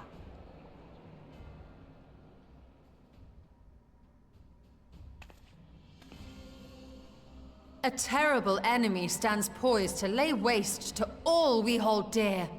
In the face of such madness, Eorzea reached out to Sharlayan, a respected ally, in the hopes of forming a united front. Was your curt dismissal truly the best you could offer? Or are you so preoccupied with your momentous duty of an age-long past that even the end of the world is unworthy of your attention? Oh.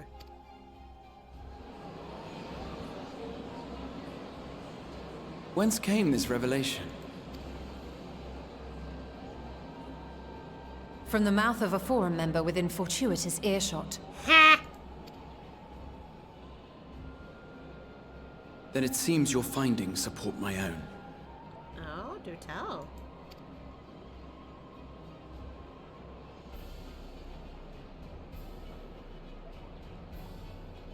The reason I visited the restricted shelves was to study records of the Forum's policymaking process, to better understand the historical trends underlying their most major decisions. At first glance, the positions of neutrality in war and the accumulation of knowledge above all else appear constant and consistent, the unchanging pillars of Sharlayan society. And once upon a time, I might have left it at that. These days, however, I am more attuned to the subtleties of governance, and so I noticed something odd. It's nice, like, as much as he was placed in that position of Exarch, it's nice that he got to learn a little bit more about this stuff. Even if, like, he probably didn't want that position in the first place. Still good information to learn. It's kind of like when you learn something that you don't really expect in your, like, if you, like, pick a particular, like, career. But that knowledge helped you figure out, I should keep this in mind from now on. Like with cooking or something like that. My partner knows more about cooking and they're not even like a culinarian or something like that. But they have more knowledge about this because they read about it, and I'm like, wow, I need to work on it. Like, I thought I knew everything just from like looking at how my mom cooks. Nope.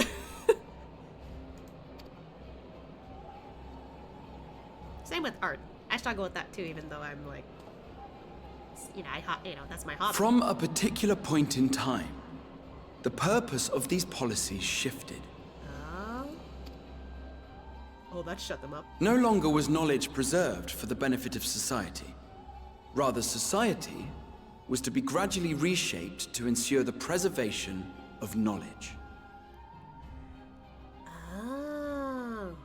Okay, two completely different things in context, even if the words are the same. Sentences are important. The most conspicuous and telling change was the one which befell Labyrinthos. Once little more than an oversized storehouse, an enormous allocation of funds saw it transformed into an advanced research and archival facility. I also discovered a fascinating account on the finances of our Dravanian colony. Oh?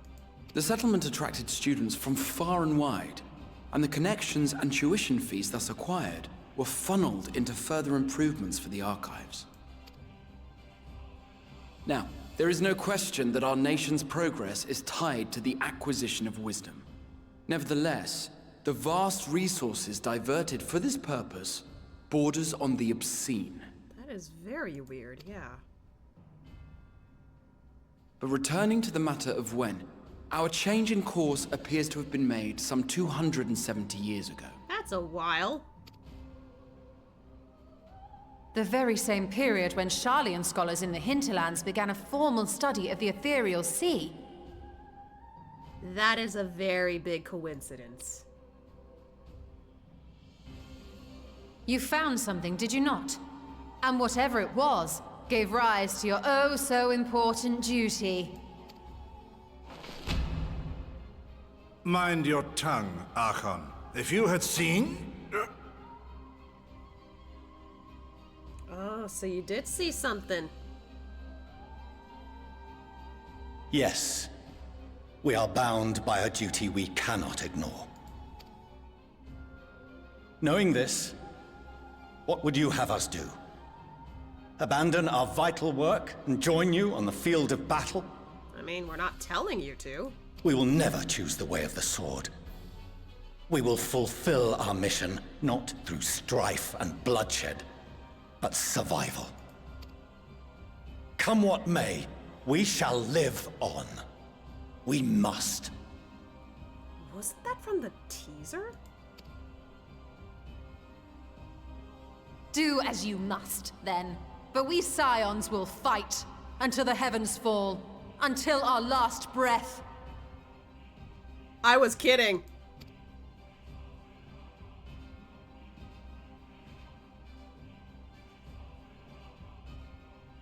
Such misguided zeal. I don't know, in our perspective, with you talking about survival, sounds like you guys are just trying to prepare for the apocalypse now. And your solution is to run.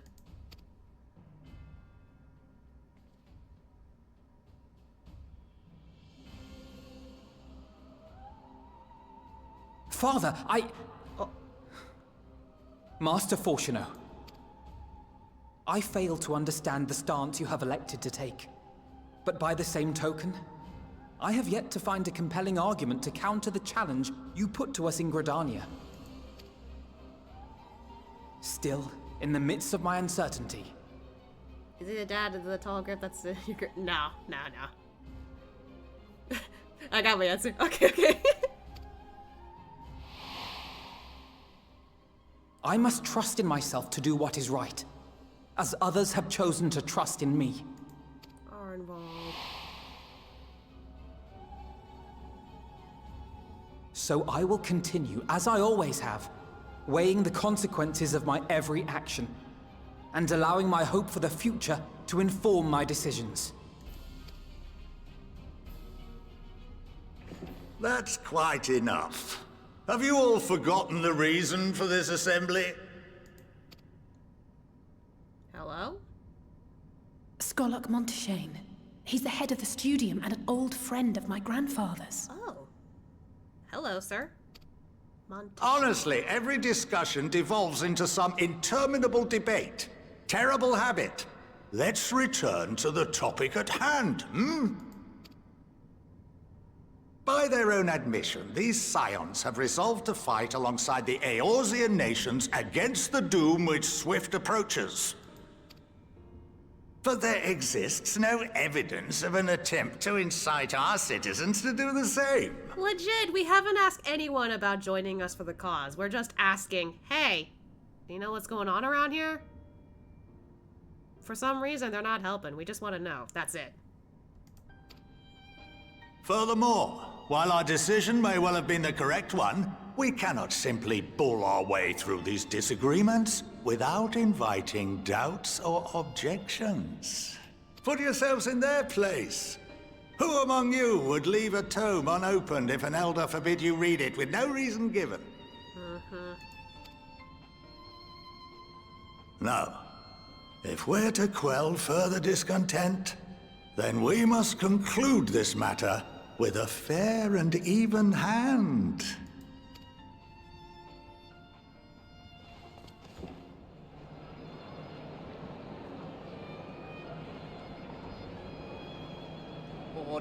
We will have order! Master Montaigne raises some valid points. Keeping such concerns in mind, I propose we enforce the following measures.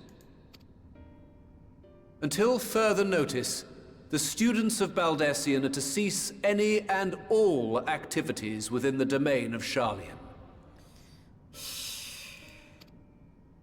You will also refrain from any further investigation into the Forum's decisions and duties. Failure to comply with these restrictions will result in the immediate expulsion of your Scion associates. Well, I mean, at least we're not gonna get kicked out if we don't do either of those. But yeah, that's gonna be a bit of a problem. Now we're at a stalemate here. Let us put this judgment to a vote. All in favor, raise your hand. A lot of people raising hands, it looks like. There's a few who aren't, though, interestingly. I count 51 for and 48 against. The proposal is passed. By 3 votes? 4? 3, 4? One of the two. Students, Scions, you have heard the Forum's judgment. Pray abide by it, or face the consequences.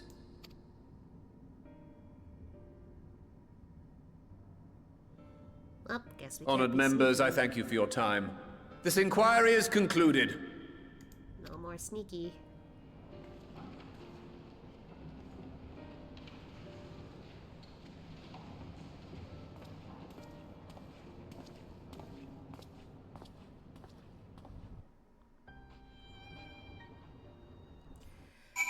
Sigh. Holy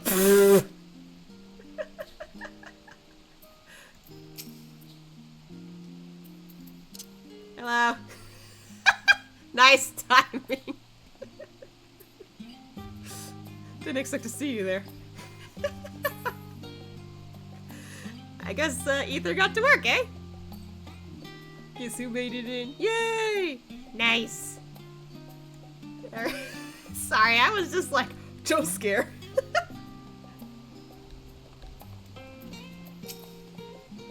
Thank the gods for Scholar Montaigne. I absolutely loathe arguing in circles. Yeah. My father may be right, that I am still groping in the dark for answers. But I needed him to know that I would never stop searching. I owed that much to Arnold, and myself. Took forever, lol. I barely made it in when you went looking for Cryo. Oh, I see. Interesting timing, then. You may encounter some raised eyebrows, but I do continue to claim the students as your sponsor whensoever the need arises. I believe in the guiding principles of the Scions, and I know my grandfather would have as well. I apologize for the trouble I've caused you. I was... Walks in front of you, Stola. The pats, though, they were nice. I apologize for the trouble I've caused you. I was pondering the significance of what I had just read as I left the restricted section, and knocked over the security man on the way out. I promise to be more vigilant next time. Oh, that's why you got caught. Oh. Happy 5 hours, I guess. Well, at least we've been allowed to remain in the city, and our endless investigations have not been in vain. We now know that this mysterious duty of theirs began with whatever the form discovered in the ethereal sea. With our freedom so sorely accumulated, however, we will struggle to learn odd more of substance here in Sharlayan. Yeah, sadly. We shall have to think very carefully about how we are to proceed from here. Oh. More cutscenes. Okay. The overall picture has grown clearer, yes, but that's in spite of the forums being so maddeningly vague about this duty of theirs. Why are they so reluctant to explain their actions in plain words?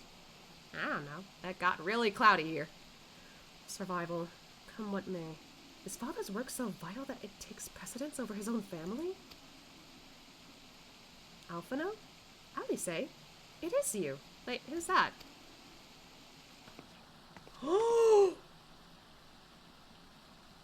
What? Wait, is that their mom? Is that their mommy? I also wanted to say when you were talking about Asha, a headpiece since you don't like him too much, but I wanted to wait till you could have a look at my character. I wait for cutscenes real quick. Oh, okay. When I heard you've been dragged before the Forum, I came as swiftly as I could. I'm so very glad they allowed you to stay. I was right! Mother? It's their mom!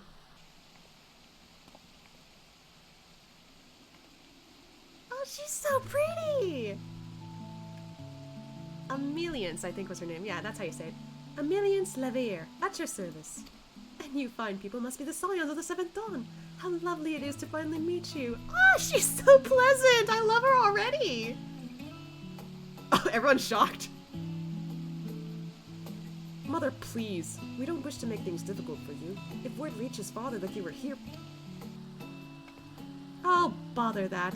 Am I to be chastised for speaking with my own children? I am well aware that you and your Master Fauchenal are not on the best terms at the moment, but I have been absolutely desperate to see my darlings again. Oh my god, I love her already. God damn it. You will come by the house, won't you? I have gifts waiting. What? The timing couldn't be better. As matters stands, we shan't be going anywhere until we discuss matters with Thancred's group and reconsider our options. Go visit your home.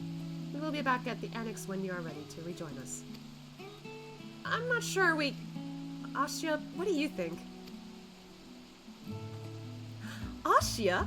The Asya Mitsa? Oh my god, they've been talking about me. What a splendid day this has turned out to be. Champion of Eorzea, I insist that you join us. Oh my god, this is the best day. He's like, okay. Ah, but we must be quick about it. Not for my own benefit, but should my husband return and find you enjoying our hospitality, the servants will be made to suffer the consequences. Ah, so she's aware. She's aware that her husband's kind of a bitch. For the situation, at least. I don't know if he's that bad normally, but still. For this instance, yeah, he's being a bitch. Asya, if you would be so kind as to escort my children to the estate. Ah, there she goes. And then she was gone. And with her any opportunity to protest. Cryo's laughing. Indeed. The matter is settled. Enjoy yourselves, you three. Aw, man, this is gonna be exciting! I'm the same too. I don't like covering my face because the armor I wear more often than not has a helmet, so I never wear it to look at my headgear. See how it matches my armor? I love that I found it by a coincidence because this isn't the headpiece of this armor set. Really? I'm looking. Yeah. That's cool. Nice.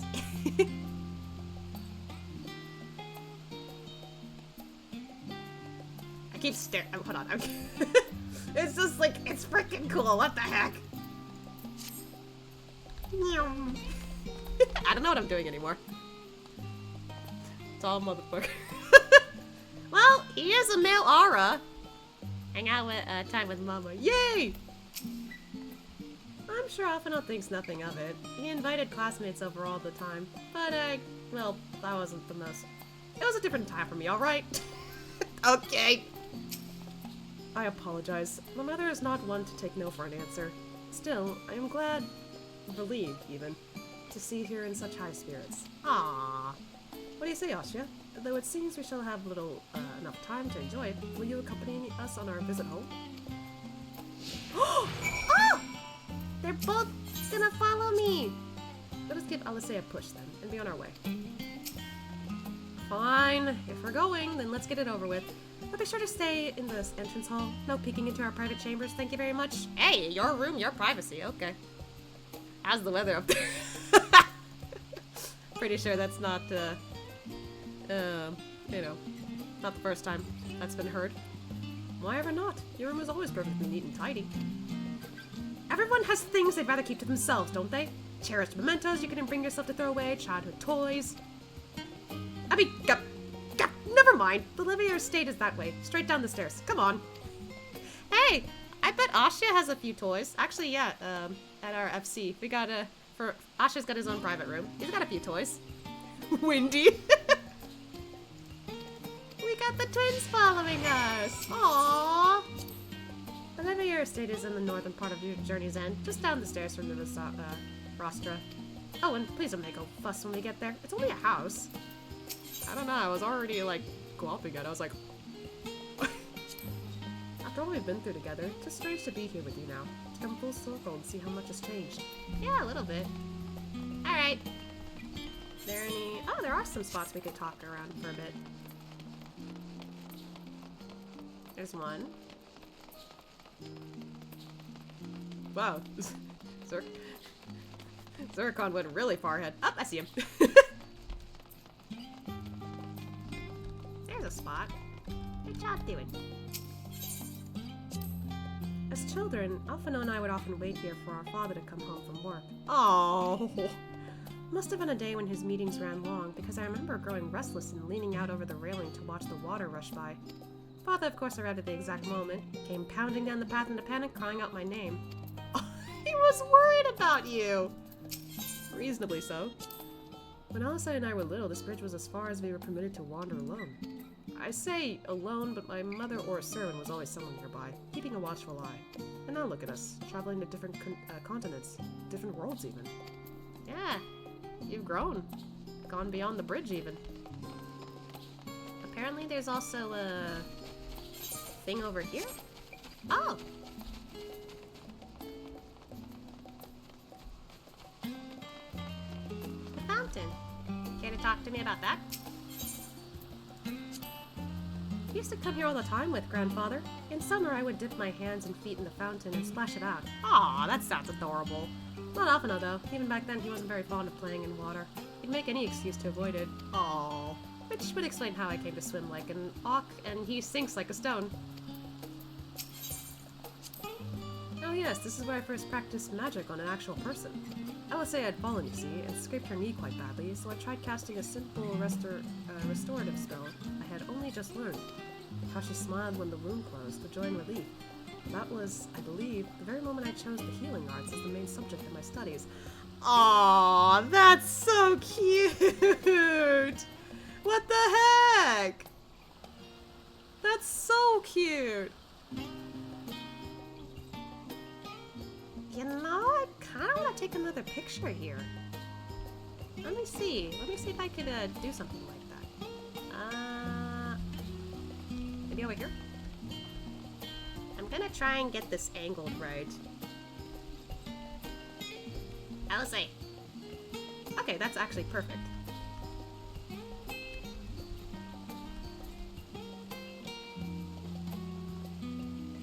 Okay, hold on. I think I already did so let me sit.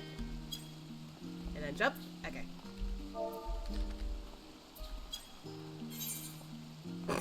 Now don't look at me. Don't look at me. Okay. Put away my pet. No, put away my minion. That's what it was.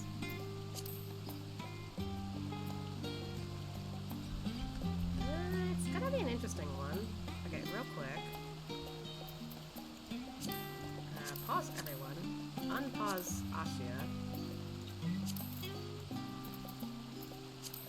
Not bad.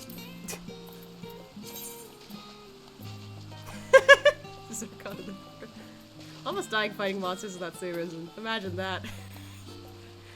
Yeah. Okay, let's see. I think it was a meal. Okay. Keep that going until I pause at a specific time, I think. Can I also, like, have it look up, maybe? Oh yeah, that works. Let's try that again.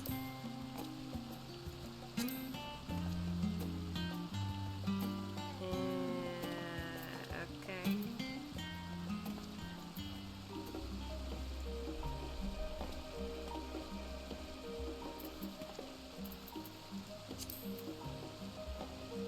There you go. Okay. Now for fallacy.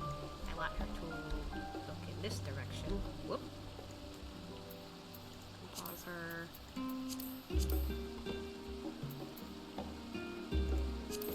No. Alpha, no.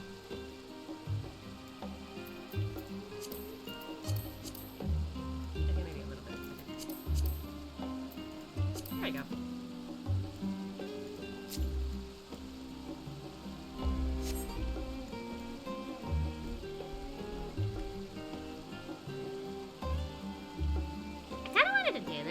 Because it's just like him, like, I don't know, being like the older brother figure. I guess he's still tall enough for that, but still. He looks so short, actually, now that I look at this. But I mean, it's kind of cool. I like it. Well, it's like a pretty good angle, actually. Okay. That's the wrong button.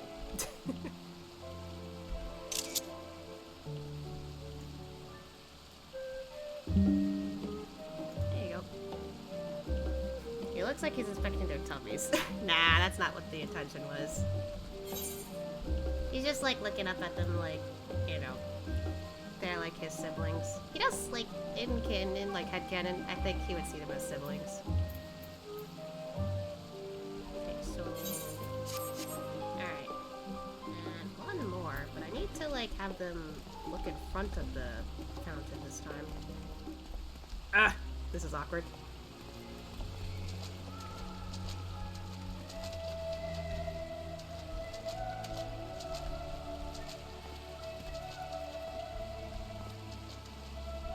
They're both awkwardly positioned, I think.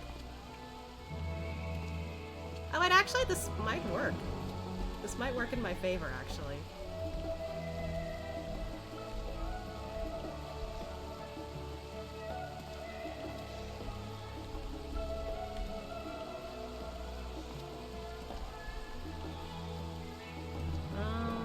Hold on. Try to take a group shot with them, that's why. Yeah, that works.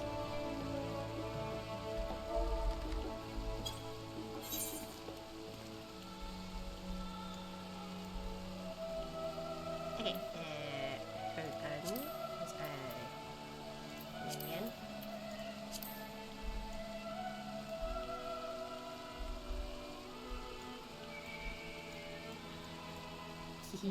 This is cute.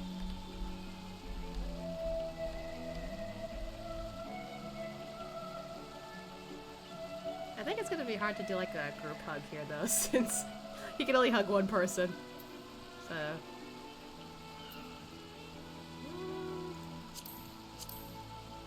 Actually, let's see. I don't know. That might be better. Okay.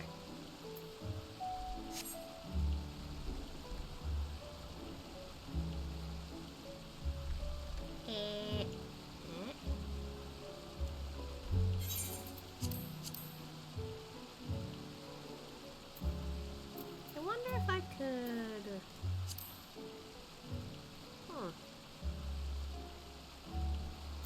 Maybe the framing. Hold on, let's see. Oh wait, that's cute. I like this. This is cute. Yeah, I say you want to do, but yeah, it's awkward because they're following each other behind each other instead of standing on side by side to each other. You gotta do it if you can pause the arms in the right position before they close all the way. Yeah.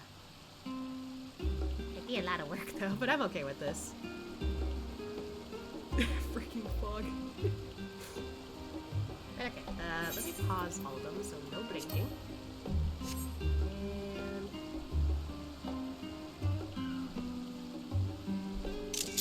there we go.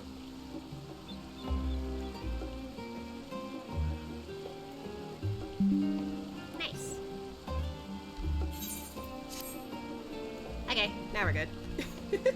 This is such a rare occasion to see both the twins together, so I kind of wanted to do it.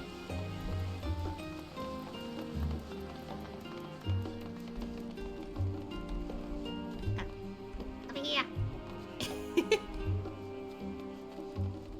Alright, I forgot. You walk. You RP walk. There she is. I might as well start walking from here. Be a little proper. Hello. I brought the kids. And there's another person back there. They'll follow. Don't worry. And here you are at last. Please do come in. Ooh, a cutscene.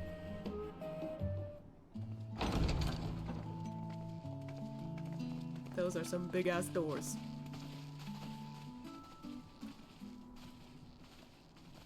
Welcome home, my lady. That's a lot of servants. Jesus.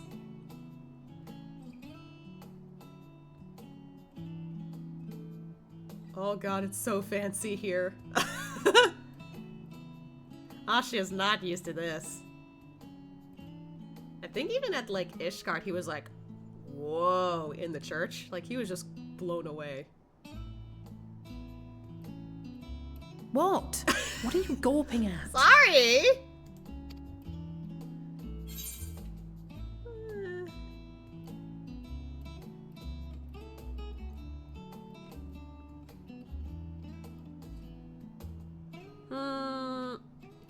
What do I say?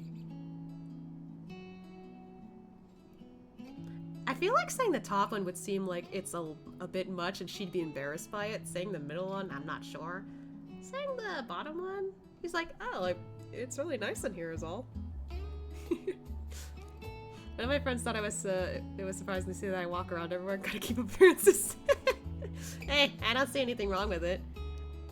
Need to keep up the intimidation factor. See, I see nothing wrong with it. For me, though, because I want to rush through the story, I'm kind of like, gotta get moving, gotta go fast. So I just run around. But yeah, there will be some moments where I'll slow down because I'm just like, yeah, this is nice. I like this. I kind of like that so far in Endwalker. It feels like it's okay to slow down. For some parts. I guess Asha would just be pretty, like, I guess somewhat humbling about it. Since he knows that maybe if he goes a little much, she'll get a little mad and embarrassed, maybe. Just admiring the craftsmanship. Oh, I suppose I never gave the decor much thought. I'm glad that you approve, I think. Okay, that wasn't so bad. Okay. Nice.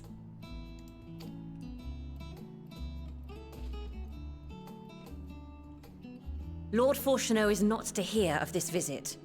Oh, she's like, not a word. And I should also like the children to have their gifts, ere my husband makes his return. Oh, okay. As you wish, my lady.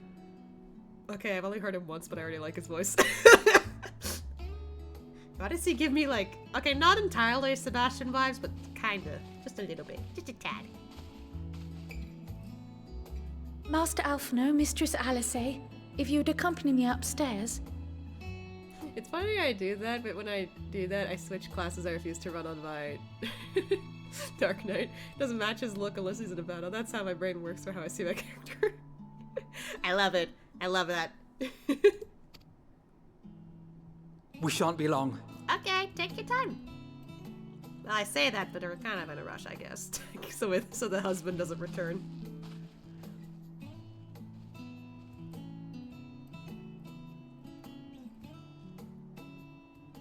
The twins have been sending letters home from time to time, recounting their latest adventures. Ah, okay. I didn't know that. But literally, this is so cute because, you know, I can't talk. In headcanon, Asha does the same thing. Like, he writes letters to his mother. It's so sweet. I am sure they withhold certain details, of course, if only to keep me from worrying. Yeah, that's fair. Asha's done that too. Honey, why the fuck are they here? No. Yet a mother worries all the same. In the early days especially, I tried to support them as best I could, sending the Scions coin and other such donations. You've been sending them money? Fortunately, they have found the strength to overcome adversity time and time again. Their words grow more confident with every letter, their depictions more vivid. Oh. The triumphs and defeats, the joys and sorrows. 'Tis clear that they have come to find value in every experience. That's so nice. I didn't really think about how detailed Asha would write to his mom. But when I think about it now, maybe he could have gotten better, like, during Shadowbringers. Maybe. Because that was when he was, like, starting to feel more comfortable as a hero after realizing that failure is not always a bad thing. But of those they treasure most, it would seem that meeting you might be the most impactful. Why, since that fateful day, I do believe there has not been a single missive in which you were not mentioned by name. Oh, that's so sweet!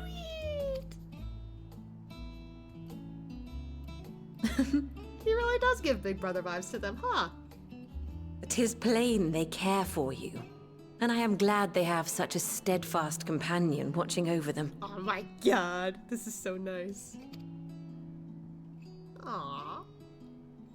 Under normal circumstances, I would offer you tea, but alas, these are anything but. In any event, why don't you keep me company whilst we await my children's return? Perhaps you might regale me with a tale or two of your exploits. Ah, I would love to. You know what's better? Because, like, she's like a mom figure and already, like, likes him off the bat. I wouldn't be surprised if Asha is like, you know what? I know exactly how to, like, you know, tell her these stories. Like, kind of, like, in a way feels like, huh. Like, she kind of feels like one of the, like, mothers back in my clan. I like this. Oh! New gear! When you mentioned gifts, I wasn't sure what to expect. What? Oh my god! Wait, hold on, stretch your name. I must be prepared for this moment. New outfits, yay! She looks Mother, good! I've only seen a little bit and I already know she looks good. Oh, look how well it fits you. And the style is to your liking? Love the deep voice for the mom, or I would say, well, I mean, I feel like most of the time they'll pick like deeper voices, but I don't mind it. I like it. It fits the verse here. It's perfect. Exactly what I would have chosen. But please, tell me you had something different made for Alphino. Oh my god, I love it. Damn, yeah, right? It looks great on her. Naturally. You are hardly little children anymore. Aw, I remember they would match outfits, apparently. And while I shall miss dressing you in those precious matching outfits, I must respect the individuals you have grown to become. That's an inevitability for twins, I feel like. That's fine. See for yourself. Ooh, Alfie! Look at him! Thank you for the splendid clothes, Mother. Stylish, comfortable, and eminently practical. It looks so cool on him. I love it. I am so glad you like them. They are, however, missing one final touch. Hmm? Exquisite gentleman. Yeah, he kind of does. I like it. I like that it also kind of like caters to what they might prefer. Like something stylish, he likes that. Something a little formal. But her, she's just like something that screams, I have a spunk attitude. Or something like that. Oh. If you'd allow me, Master Alphino. Oh.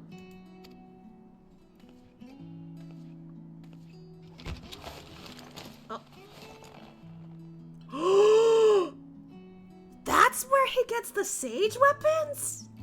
No way! Wait. Are these...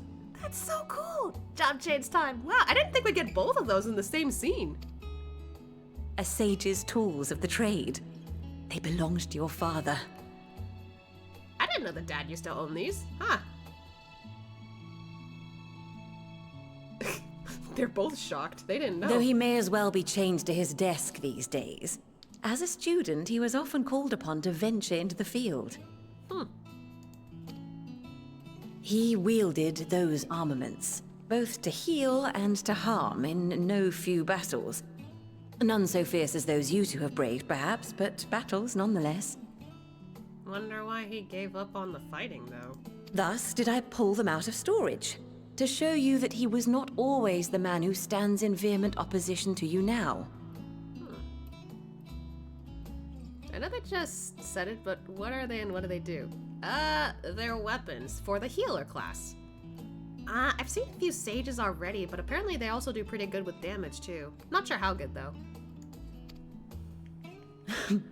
And also because it would be a terrible waste of ridiculously expensive House Leveilleur commissioned artistry.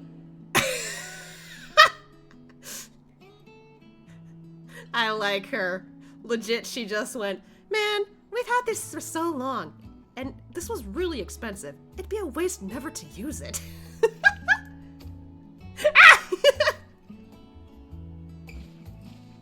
What a lovely woman. I love her.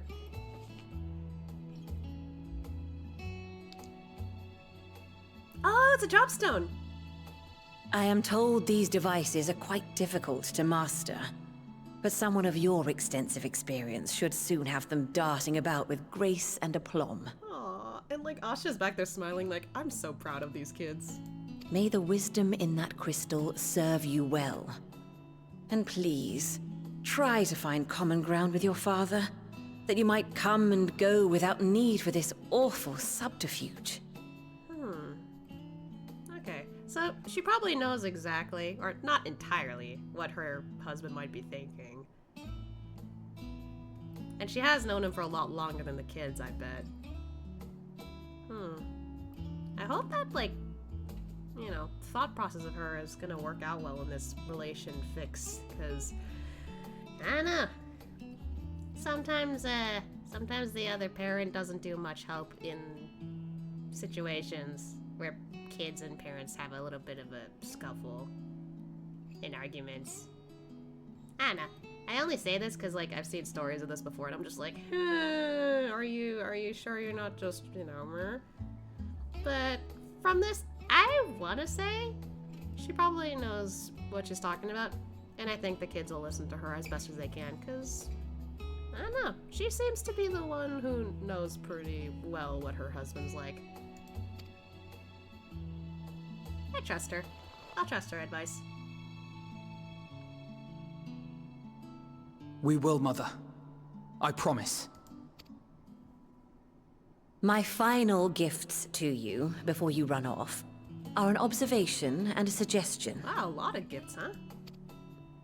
Firstly, Fortuno has ever been a serious man, but it was only after you were born that he truly lost himself in his work.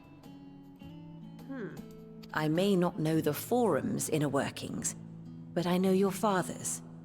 The timing of that change in him holds some significance. Did he become desperate to protect his kids, I wonder?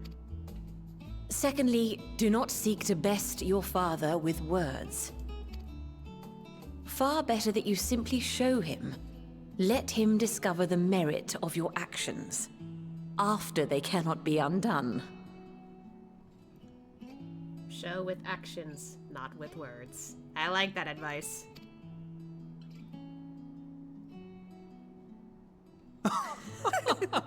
Ah. Oh, Mother. We shall take your wisdom to heart. Thank you again for these gifts, and farewell for now. Safe travels, my children. Eat well, stay warm, and keep your friends close. It's weird, but more and more she kind of like has like this image of being kind of similar to Ashia's mom. It's weird. I didn't expect that.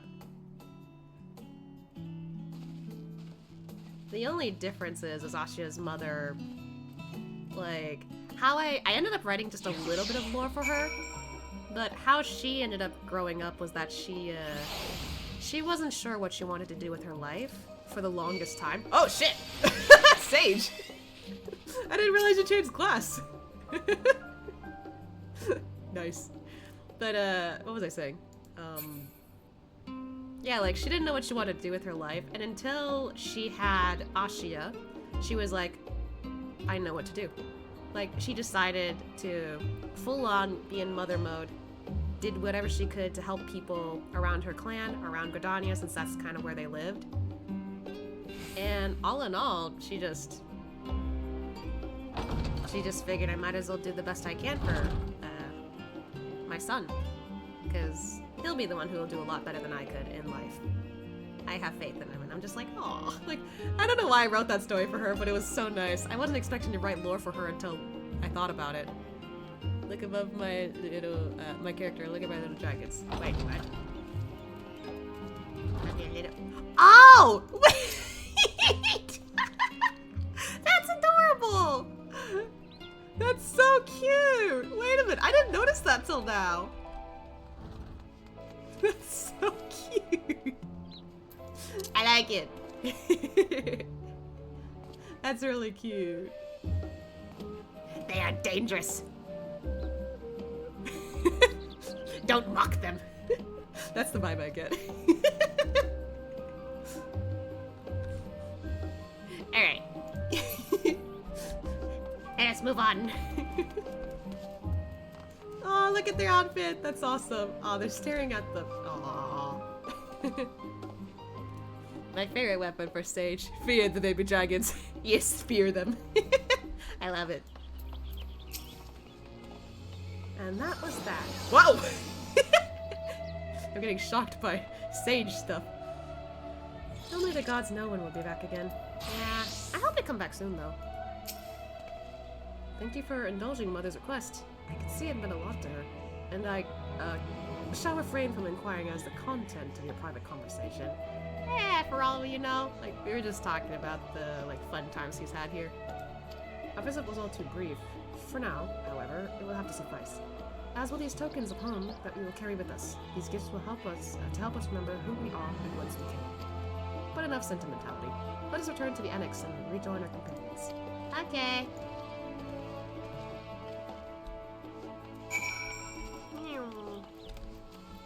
Alright, let's head over to here.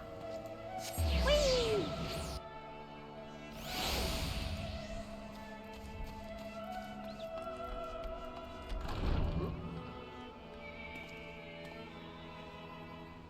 Dot, dot, dot. There you are.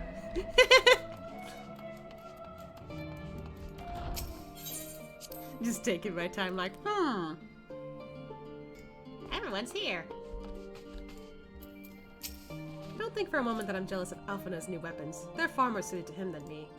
We left to wear Eorzean matching outfits, but our styles, both fashion and fighting, have long since diverged. If anything, I'm proud of the differences between us. Yeah, I like it. It shows character for both of you. If I intend to master these sage's armaments, that will mean learning to imbue them with the same ether that I poured into the moonstone and obsidian. It is difficult to grasp the essence of such an entity. For me, it will help to think of the Nulith as allies in battle. Simply a new form of the energy which went into manifesting my carbuncle companions. Aww. You gonna miss them, I bet? Aww. For us to feel responsible for the schism of House Leveilleur would be pure hubris. After all, we are merely on the outskirts of what is essentially a family affair. And yet, neither can we claim the indifference of strangers. To hear their mother welcome them so warmly was a joy and a relief. Yeah. The load times are torture. Lola can't wait to have a better computer. Aw. Hopefully that gets fixed up, I guess. They're not that bad, but I teleported at the same time like you did. And you saw how long it took to shop. Yeah, I thought so. I was like, As I'm curious, as curious as I am to learn the truth of this duty, I wonder what else the forearm is hiding. A calamitous secret whose origin lies in the ethereal sea. Duplicity aside, however, I do not believe Master Fortunal means us ill. Even the harsh words he had for his children stem not from anger, I think, but desperation. Yeah, I thought so. It was a little weird. Like, he probably was, like, trying to protect them. But he doesn't see that they've grown. Enjoyed your time with the Leveilleurs, I hope? I would ask how the twins fared, but their new outfits tell the tale. Yeah! I only hope we can help them to reconcile with their father, that they might return home one day with their heads held high. In the meantime, we edge ever closer to the secret of the Forum strives to hide, and the flower bequeathed to you by Hydaelyn is sure to guide us going forward. I am confident that once you've scouted out the situation in Thavnir, we'll be well equipped to plot out our next move. Oh, so I picked the first one? I guess, canonically speaking. I don't know. It's wonderful how a garment given in love can so easily change one's whole outlook. Aww. That makes me think of, like, I headcanon Ashia's first outfit given to him by his mom. It's nice. I tried to think of, like, other situations where maybe, like, she did the same for other expansions as well, but I feel like by Stormblood that stopped, because Kryle's outfit was what Ashia wore, and then with Shadowbringers, I think he just decided to wear something completely different. And now in this case, I don't know, maybe he just decided to get a new wardrobe without the help of his mom. Maybe he got used to figuring out fashion. I don't know. He doesn't quite understand fashion, honestly. I remember when I was still coming to terms with my talent in the Echo, just being wrapped in the robe of my grandfather somehow made everything less daunting. Aww, that's cute. The emotes, they're all the same now. Okay. So, with that, I guess it's time to go for Thavnir. Man, we still got, like, quite a bit of time for this. I have Kryle's instructions in hand. If you are ready to set out, then so are we. Having been to Thavnir before, I can travel by Aetheryte, but what of the rest of you? Another sea voyage would waste time we do not have. Kryle was of the same mind and has already secured the aid of the good folk of the Confluence. We'll take ourselves there. The Confluence, thou sayest. Oh, does this involve Urianger? We haven't really had much of a character arc for Urianger, even if we've had moments where he's just, like, secretive. I'm afraid so, my friend. You okay? Thou wilt recall the hunt for Iceheart, onto whose sanctuary we delivered the knowing and knowledge of our comrade, Moonbreeder. Yeah. Moonbreeder was an authority of etherology, a field of study did she embark upon in pursuit of her parents' example. Both are authorities in their own right, and both are researchers at the Confluence. Haven't you gone to see them yet? Wait, he didn't go there yet? Even during that whole break? I attempted to do so earlier, but to my shame, my courage failed me at the last. Oh. As it hath many times, I thought to reach out to them after sending that fateful letter. Neither time nor introspection have revealed unto me the words I should speak, and thus I have kept my silence. He's terrified to talk to her parents? Aww. Whether you come with us or no is your choice and yours alone. If it's too difficult, we'll manage. Thou art kind to say so, but I have no intention of forsaking our cause. I shall go to the Confluence, and I shall face that which hath long been overdue. If it's settled, then let us be off. When we arrive, we should look for a researcher named... Kate? We'll find out, I guess. I'll pronounce it Kate, because I like that. Kite just sounds weird to my ears. Then again, I've seen weirder names.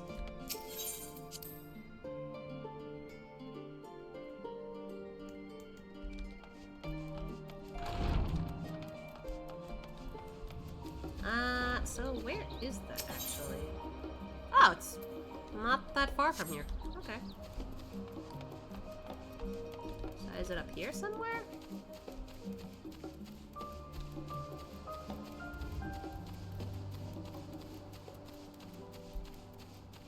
Zoop. Ooh. Pretty. Are they doing Aetheryte stuff here? I mean, they are etherologists, I guess.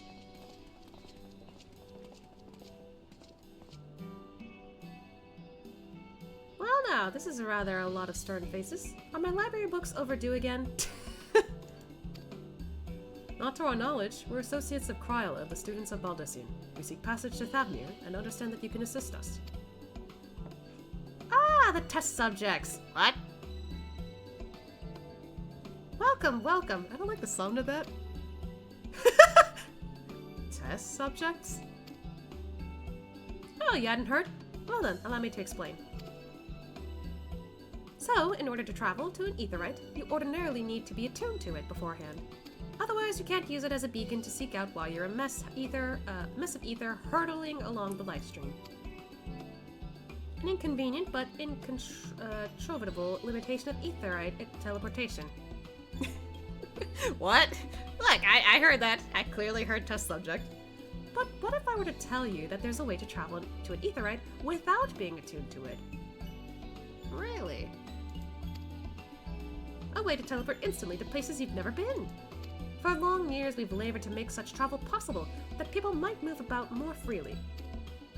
And we've finally done it! We've created a new kind of aetherite that doesn't require attunement. Okay, interesting. Truly, that changes everything. Well, my language may have been a bit misleading. The user need not attune to these aetherites, but the aetherites themselves must have been pre-attuned to each other, thereby facilitating travel between the 2 points. But it just so happens that of our first test pair of aetherites, one has been installed here in Sharlayan, and the other over in, Yilmad? I actually don't know. the words. You'll be fine. What's the worst that could happen? I don't like that tone of voice there. A port town in Thavnir. As you may know, our nation has long maintained strong ties with Raz-Atan, and indeed we owe much to this breakthrough to the contributions of the alchemists. So to sum it up, we're to test these aetherites. How fortuitous. For you. I should mention that an accident has impaired my ability to channel ether. Will this be a problem? Not at all. As a matter of fact, you might say these aetherites were made for people like your good self. The magics imbued within will whisk you away without any effort on your part. Okay, that's good to hear. A veritable dream come true, and far be it from me to worry about such things. But do we have permission to make use of your shiny new invention? The only permission required is yours, so assuming you're willing, we're all set. It may come as a surprise, but we actually struggle to find test subjects. Most people seem to have an unreasonable fear of their souls gradually disintegrating as they drift helplessly in the livestream, in the statistically unlikely event that something goes awry. Well, we've already had 2 people go through that.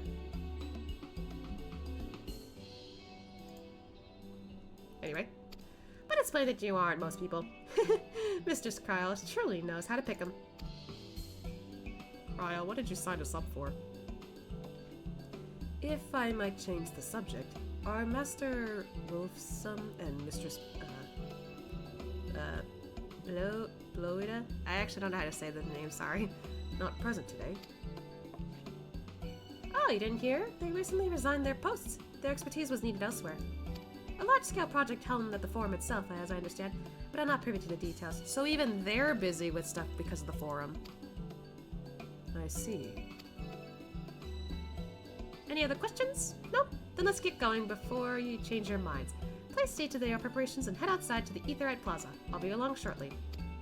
Okay, for a second I thought that was circular. I mean, well, they all are tall enough for that. I don't know. Anyway. We're just gonna stand there, okay. I would like to speak with them before we go. Hey, Estinian. I shall teleport the tried and trusted way. Good luck. Shit, if only I got there before you did. Given my expertise with teleportation, I'd be lying if I said I didn't have reservations, but I will trust in Kryle. You okay, Rosie? Though words unsaid yet weigh heavy on my heart, I shall devote mine all to our task in that. Okay.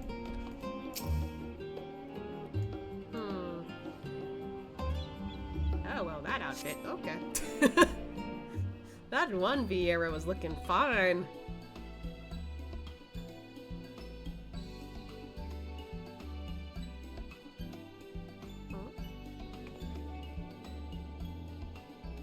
Right, we're all set.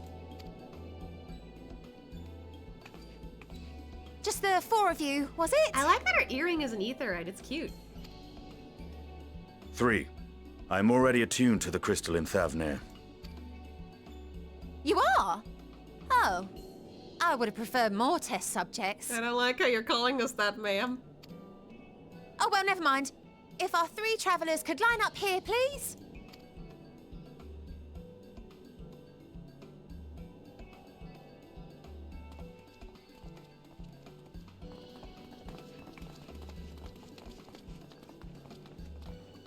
kind of anxious. Yes, right there is fine. Take a deep breath, and I'll soon have you soaring through the ether.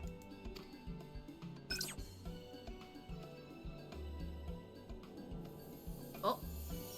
Oh. Oh, and one last thing. I don't like that. What did you forget to tell us? You might experience a teensy-weensy touch of violent ethereal sickness. Good luck! Uh-oh. What?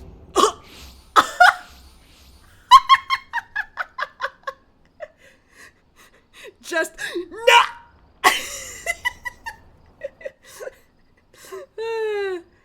Oh boy. I should have known that that had to be a thing. We got air sickness, seasickness, motion sickness. Of course there had to be ether sickness. I like how the map teleports us too.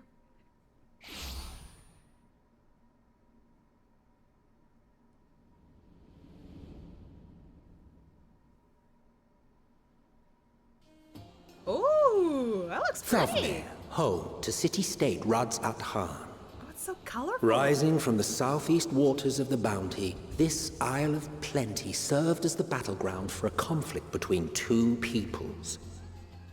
Their cultures bled into one another until a unique amalgamation was distilled from the chaos, in a process not unlike their precious alchemy. Once solidified as a single nation, an adamant stance of neutrality would hold invaders at bay. For a time. Ah! Okay, we're back. Had to finish that. Now across this vibrant isle creeps a fog of malice. What choice do you have? Oh no! Oh shit! Oh god, Thancred. They're just like, oh god. What chance? There he is, right? Oh. Oh. He just passes out immediately. Oh, this song. Against such an insidious foe. Oh god. It looks like Ashia's like about to hurl. Oh no. Oh. Man, I wish I did this one first now.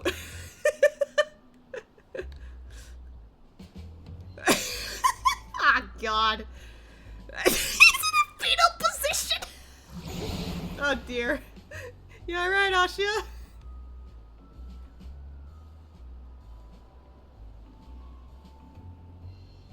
I've seen fairer faces after a bout of bad shellfish. Hey, Ashia can handle his shellfish. This isn't shellfish. Oh, God. Buddy. Let me bring you something to drink. That should help settle your bellies. Would it? No. Eri is not okay. No, he isn't. I mean, that's nice of you, but I don't know if that'll help.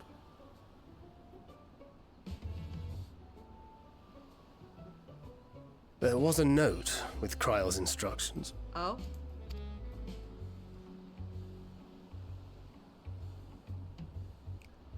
Don't let Estinian roam the markets alone. He's alarmingly bad with coin. Oh no. Not this trope.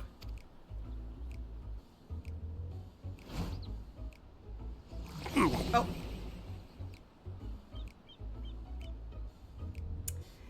Come on, Ashia, pull through. Okay, he's like, I gotta do it. I gotta hurry. They're out. They're out. They're out. I gotta do it. You managed to will yourself to your feet, but given your condition, will you be able to reach Estinian in time? Oh no, are we on a timer? Oh no. Where do I go? Oh, there's ether, right? Oh. Hi there, friend! Alright, give me a minute to attune to the ether, right? Oh god! No! Get up, buddy! Ether sickness! Ow! me a minute. Wait to talk to Uri. There's no time. Oh, you're right. I could talk to them real quick. I forgot. Sometimes I forget to do that. Hey guys, you good? No stopping our champion. Now quickly, find Justinian before you. Oh god. You okay? Wait. Oh no. Ariane! He's still passed out! I know! Justinian, wait. Oh god!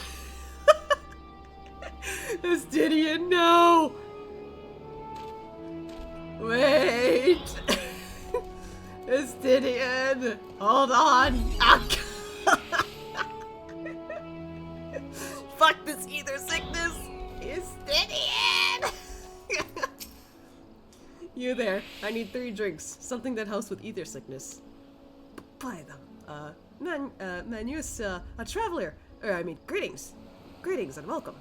You are wise, good sir, to come to me. My special arma lassie, made with only the finest and freshest ingredients, is famed for calming unruly bellies. By way of a warm welcome to Thavnia, I'm pleased to offer it to— oh, hello. Oh, is that an elephant? There's an elephant! I didn't know we had elephant people. Offer it to you for the low, low price of 19,800 gil. What the fuck prices? For not 1, but not 2, but 3 bottles. A bargain amongst bargains. That doesn't sound okay. The price is high road robbery, and you want to say it as much to Justinian, but you realize any words of warning you cry out would be accompanied by your last meal? Oh no! What the fuck? Yeah, I didn't know there were elephant people. You must stand before Justinian and, using gestures, deny that the deal is fair. Oh. Okay. Do I... yeah. No, Justinian, no! I thought you could barely stand. What do you need to tell me that's so urgent? Wait, I shouldn't buy the lassie. This merchant is swindling me. There you go. Ah! Serious apologies, sir, but I appear to have my prices confused. It's actually 1,890 gil for the 3 bottles of lassie. That confusion would have been quite costly for both of us. Very well then, your coin. Ooh, crisis averted. Here, a bottle for each of you. Take them to the others and get some rest. Thank you. Okay, it looked like I got it from his crotch, damn it! I did not like the positioning. I'll be back after I explore the town. Huh? Where are you going? Oh. You can actually buy stuff from him. Look at the elephant. He's so cool. He looks cool. I like him. Okay, back to the thing. Thancred, you good? A teensy-weensy touch, she says. Not even my hardest night's drinking comes close. Oh, shit. Tickling his balls. Wasn't trying to. Not my fault Asha is short. Only 1 element? I mean, there might be more. Oh yeah, there's another one over there. There's a bunch. Here, Yanje, you good? Oh god, he might need it the most. I think Asha has recovered by now. Praise be to the 12. My stomach doth loosens its death grip. My heartfelt thanks to the Justinian, and to the fine fruits of this land. You alright? Near hath teleportation induced such terrible discomfort. 'Twas torturous in its intensity, and I would sooner swim a score of malms. Alright, Thancred. You were in time. Excellent. You spared us Tataru's wrath. Yeah, last time that was done, oh man. Alphino was in a huge bit of trouble. Here you go. Sweet. Sweet release. If you haven't already, you should have yours too. I'm good. I already had it, I guess.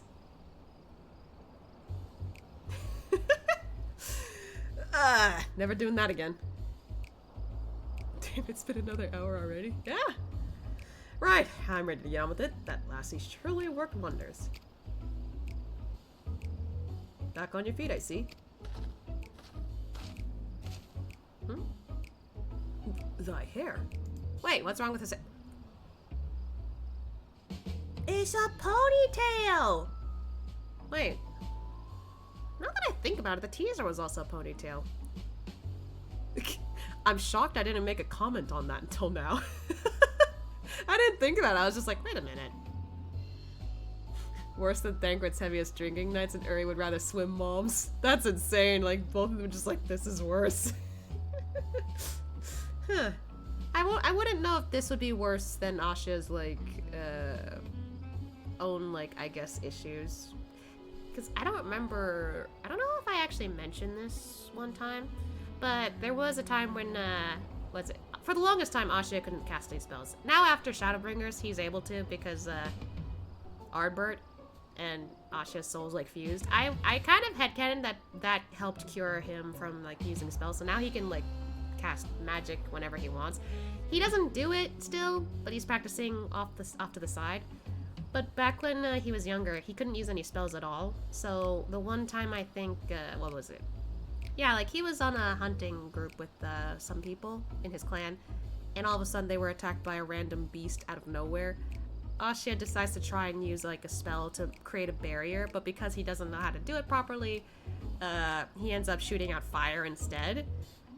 And, I mean, it worked against whatever creature they were fighting, but immediately afterward, Asha was, like, feeling this intense pain in his body, and people would, like, later figure out, oh, if he uses magic, he's basically hurting himself in the process.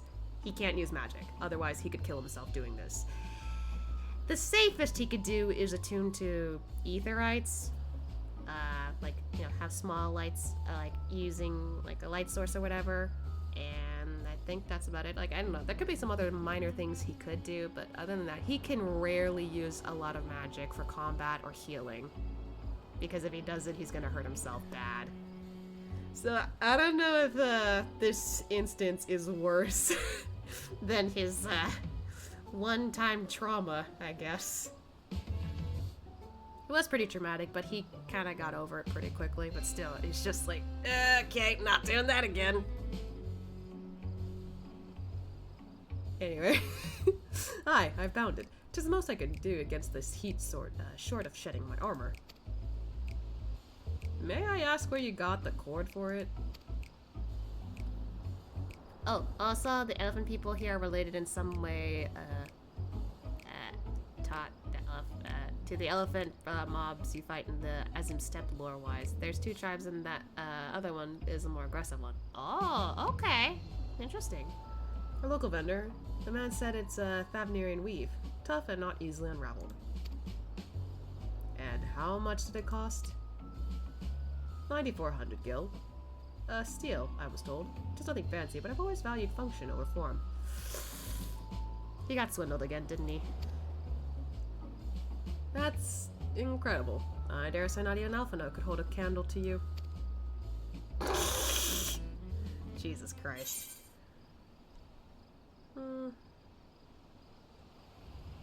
I expected the Azure Dragoon to put up more of a fight.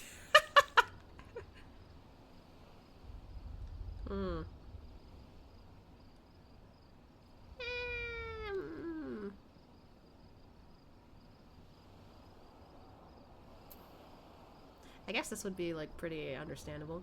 It's not uncommon for merchants to set their prices high. But doesn't it seem excessive here? I am inclined to agree with thine assessment. It doth seem excessive, unusually so. Claiming Thavnir as its dominion, the nation of Razad-Han hath long thrived as a hub of commerce. In the beginning, there were the Akasadara, the Matanga tribe indigenous to this island. Over time, they came to be joined by other races, and through their intermingling, a culture rich and distinct did emerge. From alchemy to textiles, the products of Hanish culture have come to be celebrated and coveted the world over, a development only aided by the nation's prime location as a waypoint betwixt east and west. All of this hath combined to make a trading power of Razad-Han, yet such a status cannot be taken for granted. Nay, it must needs be maintained through judicious governance and stringent regulation. Neither of which I see any evidence, given that merchants at a gateway town are free to fleece hapless travelers and tarnish the reputation of the nation at large. Just so, that opportunistic pricing is rampant doth suggest that oversight is much weakened, or may help that the people have fallen upon hard times.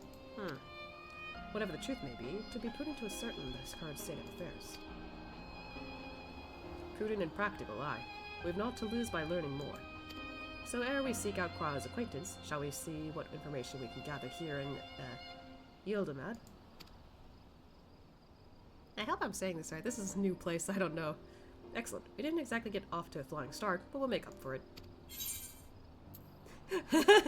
We actually keep this.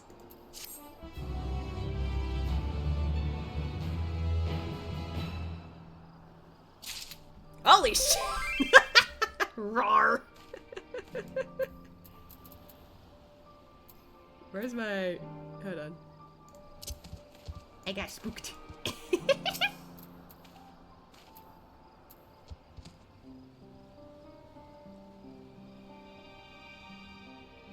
I'm kind of tempted to just do this. I like, that wasn't nice. It's okay, I kid. It was funny.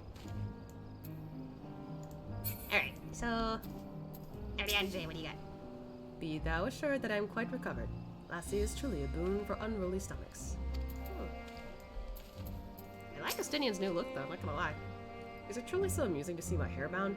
'Tis how I used to wear it, a function of fashion. Not that, it's just you bought the damn thing for a really high price. Perhaps you were confused by how you found me following Nidhogg's demise. It had fallen loose after the Kyrugans removed me from my armor and put me to bed. I simply decided to leave it that way for a time, seeing as I would not don the Azure Dragoon's helm again. Huh, interesting. Also, it's pronounced like Yiddelmad, or Yiddelmod. Okay, got it. Yiddelmod. Oh, gloves. Right then, let us split up and make inquiries in town. I'll show out the piers. Pier is yours. Once we have learned what we can, we regroup by the Aetheryte. Off-putting though the mere sight of it may be. We're just like, I can't trust this anymore. Oh yeah, before we move on, right, I forgot I can put on that recommended gear now and actually change my glamour. And then update the damn thing. There we go. Did I get anything else? Nah, I should have if I upgraded the gear. Okay. Wow, this place is pretty big too. Ah, okay. There's stuff to the west apparently. Okay. Something down here. Hello? Oh. Crate of fruit. Why are we looking for stuff in the crate of fruit?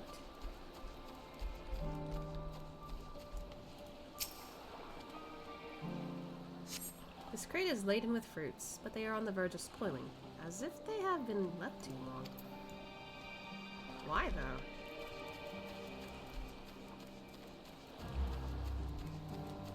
Something up here.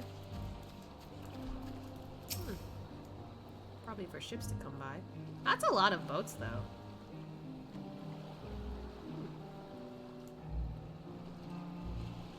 If you have the glam plate linked to the gear set, then you won't have to manually reapply it every time, and you can just transform to apply it. Oh.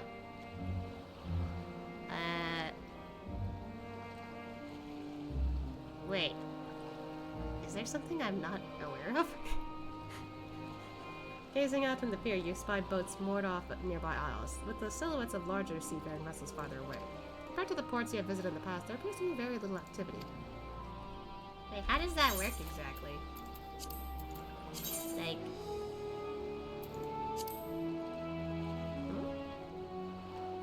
When you go to gear, set right-click the monk setting, click link glamour plate. Oh. Wait, you could do that? Wait, hold on. Right, select the right-click Oh! Huh. I didn't know I could do that. Cool. That actually helps a lot. Thanks. For the longest time, I was just like, ah, man, I gotta like reapply it over and over. Now I don't have to, I guess. That's really helpful. I appreciate the tip. Excuse me, sir, or ma'am. Ah, it's a ma'am. I forgot because you're shorter aura. What am I doing? Oh, I'm recording my sales. Still do it daily out of habit, though I don't know why I bother. Hardly sell anything these days. Business has never been this terrible, but I suppose things could even be worse. I could have a consortium to keep afloat, like Halzal? I'm guessing the K isn't pronounced, so. I don't envy his position. Better to be alone with my little operation, I've come to realize. You're a traveler by the looks of you. If you have a moment, perhaps you could pay Halzal a visit. He'd be happy for tidings from abroad. Like as not, you'll find him at the Saltwind Sails, the harbor guild building across the water from here. Okay. I'll keep that in mind. I guess that's the only other area I could go to. Yeah, just update it like normal. Then as long as you're in a sanctuary, it'll apply without you having to open the glam plate menu. Okay. Got it. Oh. Nope, not that way. I'm missing stuff. Oh. How did I not see this person from earlier? Hello? Well, no, if it isn't a traveler. You're a rare sight in these unsettled times. People have been giving us a wide berth since that accursed tower suddenly appeared on Narinair. It had just stood there and loomed ominously. Perhaps things will be fine after fashion. But no, it had to spawn fell fiends as well. We still have our thanks to the Radiant Host, but business is as good as dead. What'll become of us, only the gods know. Something over here, apparently. I like the music here.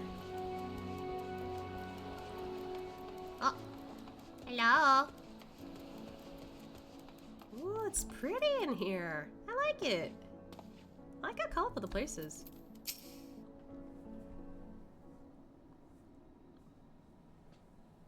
Excuse me, sir. Oh. The Dalmatians aren't coming? But we've already have everything they ordered. What are we supposed to do with it?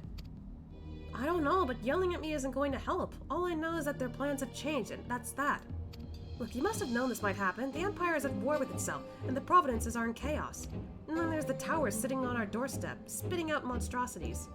The city has its defenses, but we've been afforded no protection out here. We can't blame foreigners for not wanting to take the risk. Gah, but this will be an enormous loss. Alright. Forget about the Dalmatians. Surely some ships are still coming.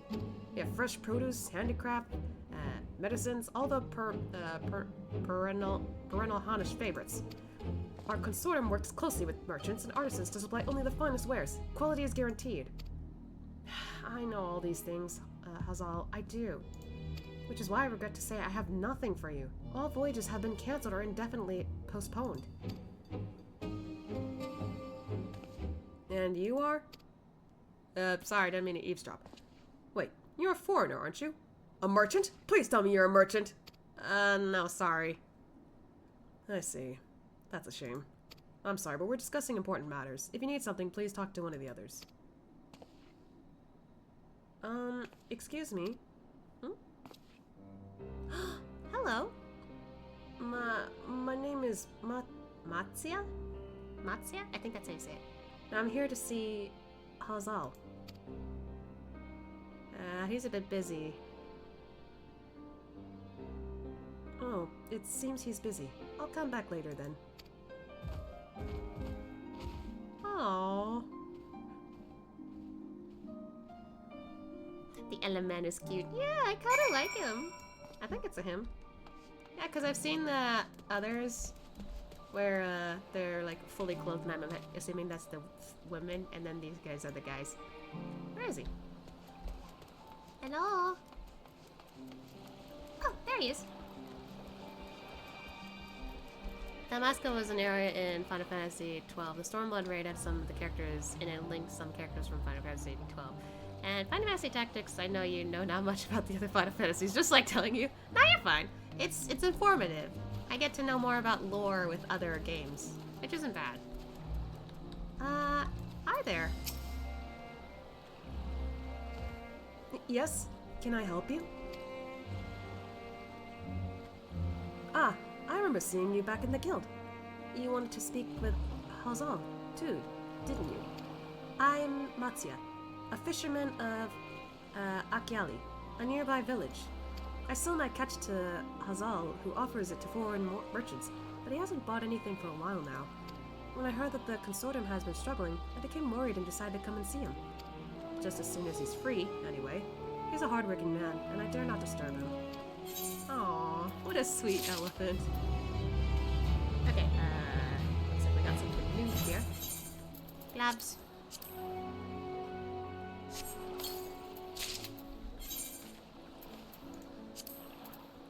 What did we get? That's not it.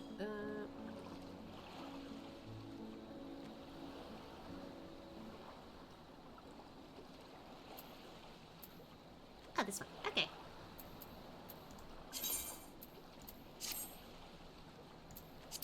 Wait. I messed up. Shit.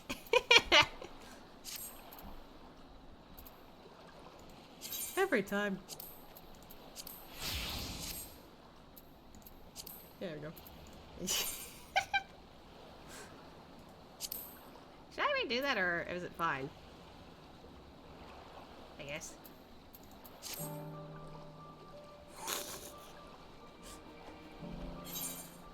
I was gonna make that mistake one way or another.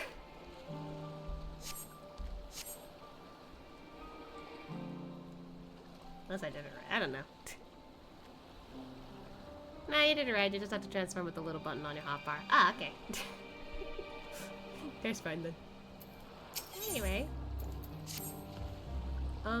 If I may ask, what is it that you do? An adventurer, you say, and you travel the world, helping people. Then, that must mean you're great at dealing with strangers. Please, won't you teach me to be like you? Huh? That's a sudden request. You see, I've brought some fresh fish with me, the portion I couldn't preserve, and I want to sell them. The problem is I'm terrible with people. I've only ever dealt with Hazal, and I can't talk to customers without getting my trunk in a twist. So please, as silly as it might sound, will you not peddle the fish in my stead and show me how it's done? I mean, Asha could do it. If you're willing, please let me know and we can begin at once.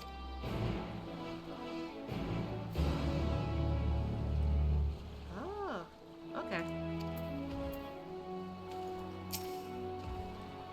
You'll do it then? Show me how to deal with customers? I'm in your debt. Right. Please try peddling my fish to, shall we say, 3 people here in, Yoldaman. I will observe you and learn. Aww, he's joining us. To travel to unfamiliar places and speak with unfamiliar peoples, your conversational skills must be astounding. I mean, observation skills would be more accurate, but yeah, he could kinda talk to people. Oh wait, there's someone over here. The stomps that I hear, it's so cute. Hey, big boy. Hello.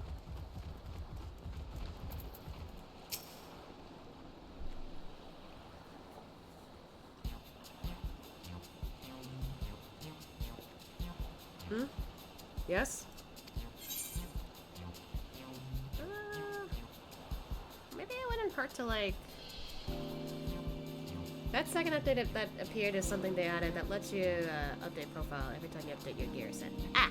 Yeah, I remember that part.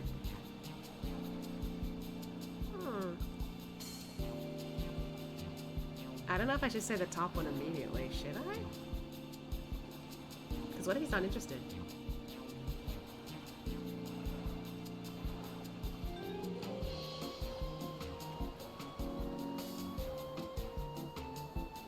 Should I start with greetings, friend, I guess? Maybe. Greetings, friend. How fare you of late? Greetings to you too. I suppose I'm well enough, given the circumstance. Things have settled down somewhat, but it was utter chaos when that tower first appeared. Everyone grabbing whatever they could, trampling over each other to get to the city. Many remain there for now, but I could not stay away. I had to come back, continue with my life, such as it is. Whether or not it was the right choice, only time will tell.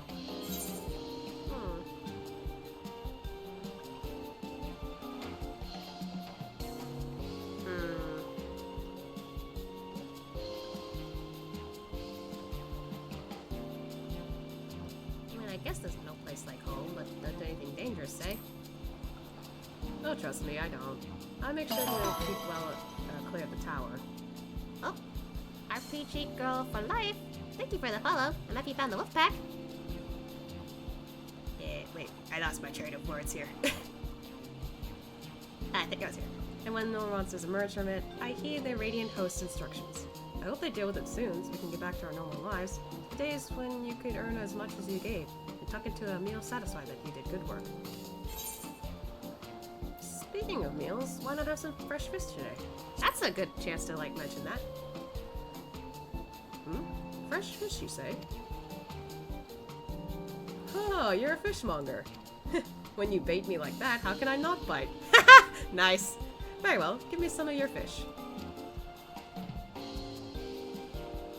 Go ahead, Matsuya. Oh, I like the first-person perspective. Thank you for your custom. The catch of the day is shallow as cod. Delectable stewed in coconut milk or baked with a sprinkle of salt. Yay!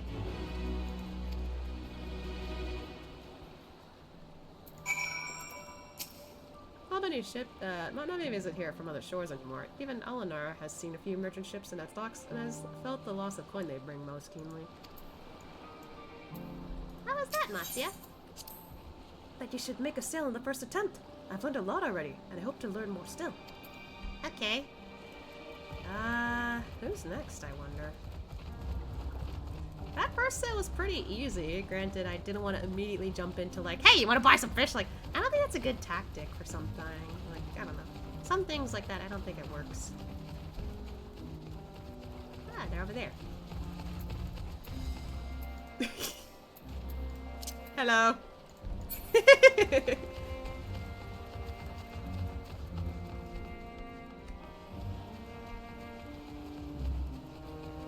Oh, watch for this guy. Alright. Hello. Ooh, this will be interesting.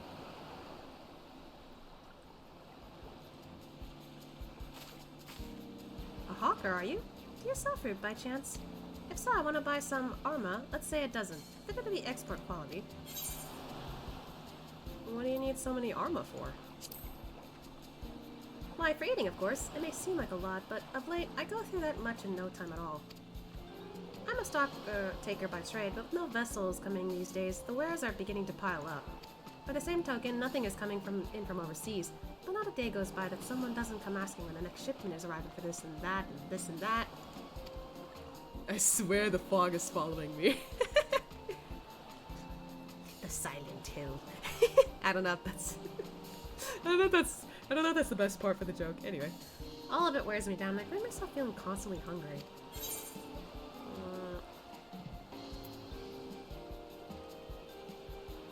Yeah, I know how you feel. Thank you. A pity you don't sell fruit, but I enjoyed a little chat. Took my mind off my troubles for a moment. Oops. Never mind. If nothing else, you left her with a positive impression. Let's move on to the north side of town, shall we? Well. Oh, you can't do it again, I see. Well, I mean, I figured there'd be a third option, but I guess not. That's why I was like, when do I mention this? Maybe I should have pried for that. Oh well. If I see a pyramid head, I'll let you know. I tried. Not a bad result so far. Let's see if we can finish on a high note. Yeah, we'll try. I'll try my best. Ashi's not that great at this now, I realized. He hasn't had a reason to sell food. Is that a Stygian? A Stygian's up there. Oh, Thancred's over here too. Wait, where's Orianze then? Yeah, I'll talk to him real quick. Folkir are rather business-minded, for want of a better word, but at least they are welcoming of foreigners. In ordinary times, this harbor must overflow with visitors from all over the world. Thanks, Ariane.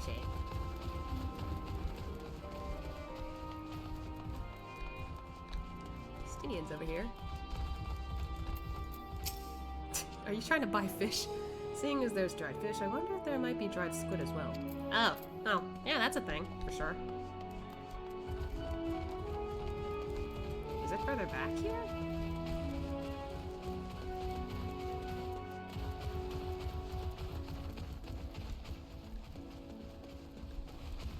Oh, there's Ariane.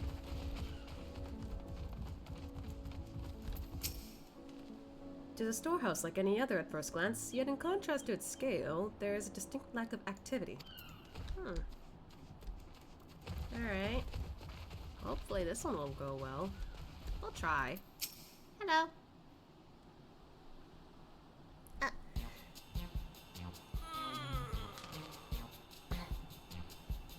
Thanks for the stretch redeem. What is it? If you don't mind, I'm rather busy. Oh gods, my stomach. You okay? You hungry?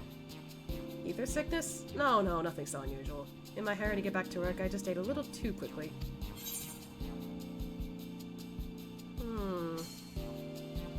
Noodle keeping you limber.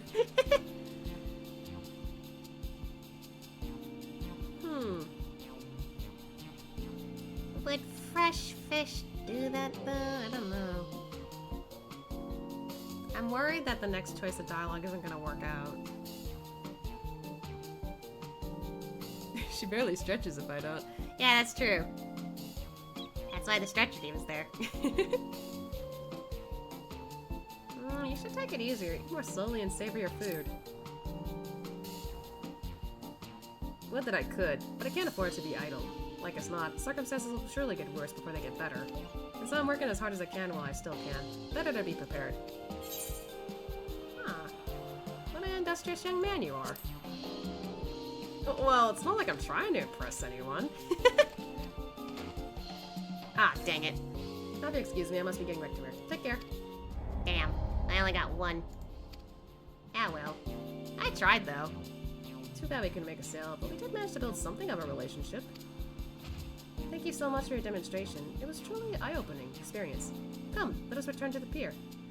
I guess in a way, this wasn't that bad, because it shows, oh, okay, try not to be, like, that way too much. Aww.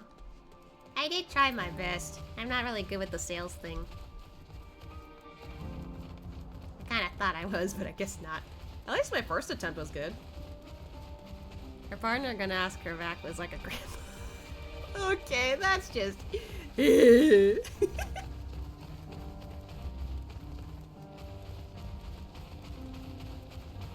I mean, I already feel like a grandma anyway. Sedge.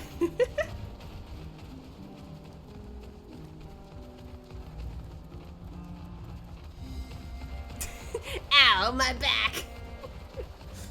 I should probably put on my back brace for this week, I guess. Just to be safe.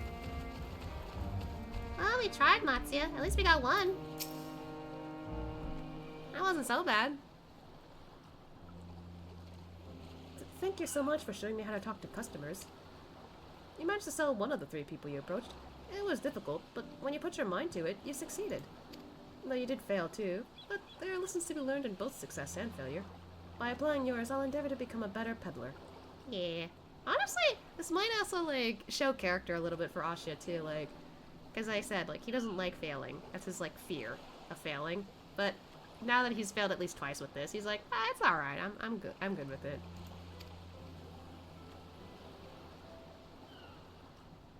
Still, there's only so much I can do alone. I hope that things will return to normal for Hazal soon. I thought I heard a familiar voice. And who should it be but Matsuya? Oh, hey! You done with your business, sir? Hazal, have you finished your business at the guild? So you were there too. Forgive me. Try as I might, I can't find any buyers. With no ships coming in and hardly any going out, there simply aren't any options at this rate. So, you can't buy my fish anymore? I'm sorry, Matsuya. I truly am. But for now, you must peddle your own goods. Oh, but by myself, I can't... I want to help you. I do. But as it stands, I can barely help myself. I poured my all into the consortium, and I'll be damned if I let it fall apart. I have friends and families depending on me, and I won't fail them.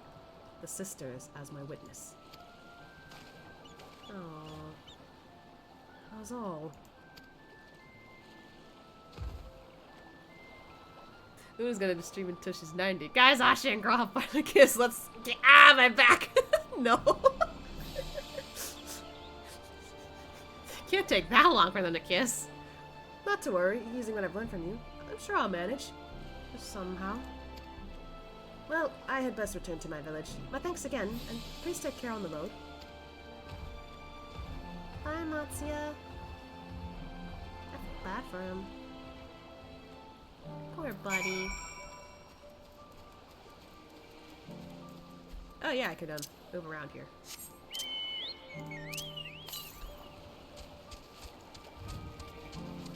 I'm gonna need to find the ether currents in my spare time.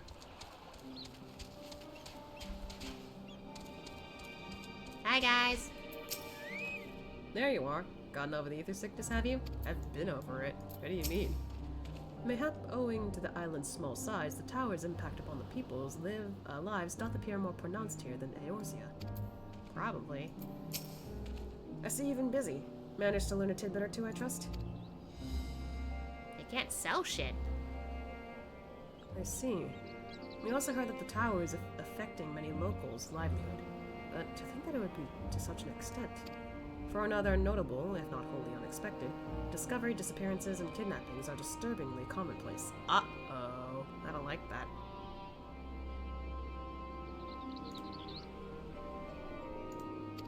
Oh, shoot! As before, the culprits are most certainly tempered Imperial soldiers. And before, they mean to use the faith of their hapless thralls to call upon the lunar primal. Business as usual for the Talothroi. Yeah, what's with them using them people? Helping a struggling fisherman you've only just met to peddle his catch. Yes, he would do something like that. I mean, I tried.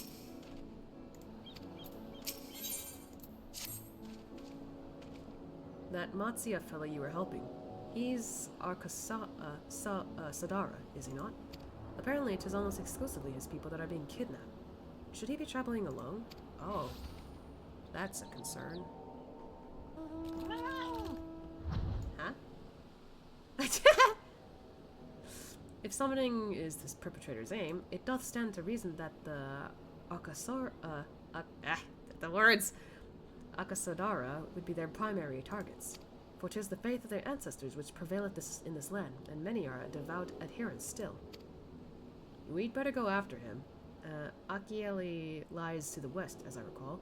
The same direction as Kryle's acquaintance, incidentally. Oh! It's settled then. Keep your eyes peeled while we make for the village. Alright. We'll keep him safe then, if we see him.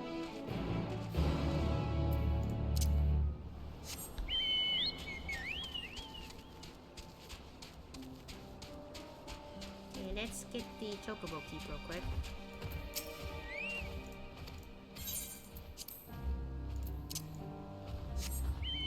Actually, it's kind of hard to tell here, so... Cool. Got to sit in the back for a bit. I just started.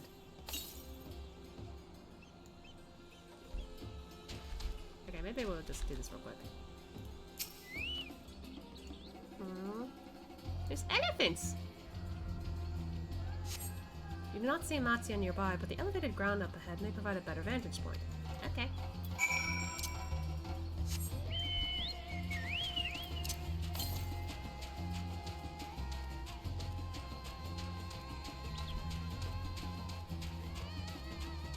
Turtle!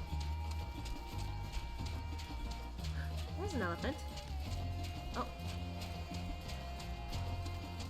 Is there an ether current there? Ooh. Oh, they look angry. Gaja. Well, is this not where they are? And I'm gonna go a little further. Ow.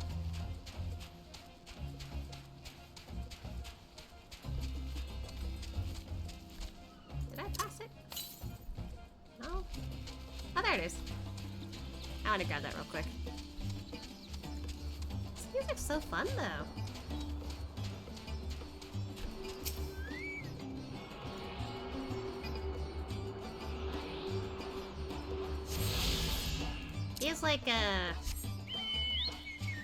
Feels like a vacation island.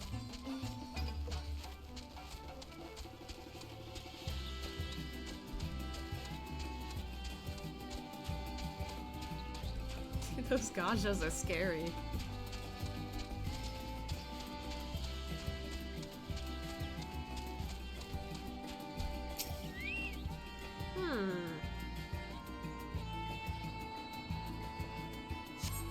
You don't see Matsuya from here either.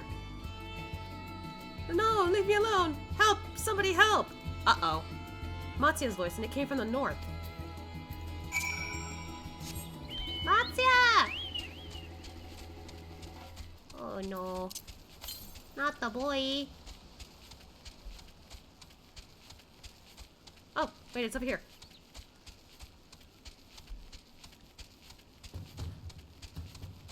Matsuya! Garleans. They're tempered! Stay away from Matsuya!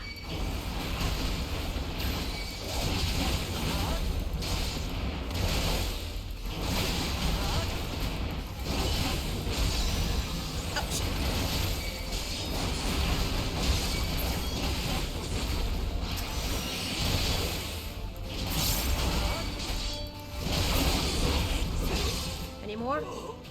Hey, you alright? Never touch Matsuya. Yeah! You okay? Huh? Where'd they go? Why are you here? We saved you. I see you found him in time.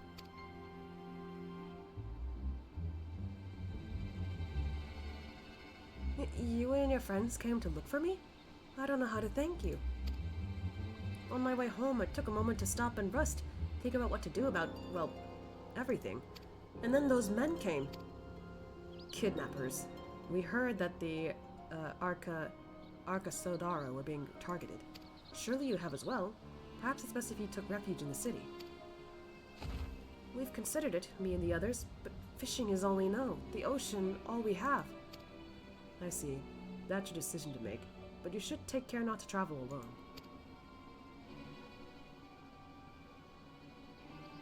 A question, if I may. 'Tis our understanding that strange fiends have emerged from the tower.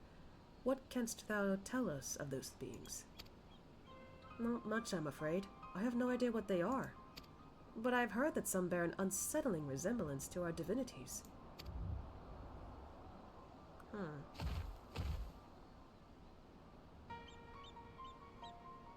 For that reason, some have taken to calling the tower Zot. House of Divinities in Old Tongue, it means. But they are not true divinities. They're monstrous imitations that bring only death. To have one's faith so twisted is a grievous indignity, and full justified art thou in thine outrage. Know that 'tis for no other purpose but to neutralize the tower that we have journeyed to this land. In time, we may be forced to contend with these false gods, and thus we would learn all we may about them. Will thou not tell us of thy divinities and their true nature? You've come all this way to save us? Really? To think I had you peddling fish? But to answer your question, yes, of course. We would gladly tell you about our gods. We, I say, because I'm a terrible storyteller, and I'd ask my fellow villagers to do it. So please, come to our village. We're good, God-fearing folk, all of us, and we'd be honored to share our knowledge. And fish. I'm okay with that. What sayest thou? Shall we pay a visit to Akivili? Akieli. I think I'm just thinking of, like, Star Rail for a split second there. Wonderful. Just follow the road west and down the hill. You can't miss it.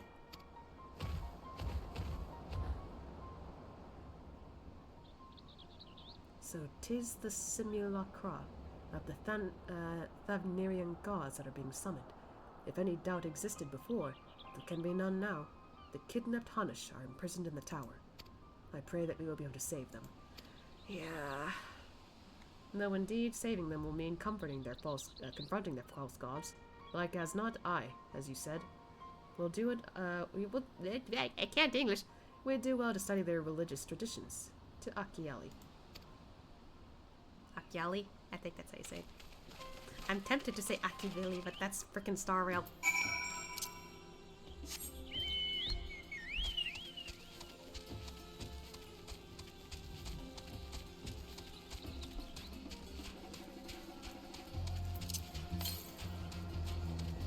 Well, we're kind of going away from the north, but that's okay.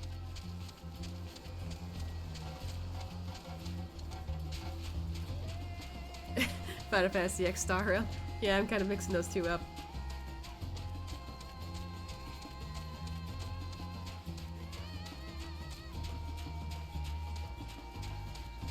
I like this music though a lot. Oh, there he is. There's Urianger. Familiar though I am with the myths and legend of this island, to hear them spoken by heirs to this storied heritage giveth them new life.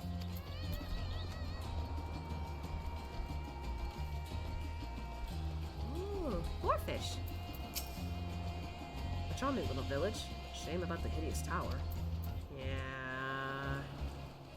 Estinian's over there. What you doing, Estinian? Mark you that platform out on the water. Some manner of shrine, perhaps? It looks like I could go there for later.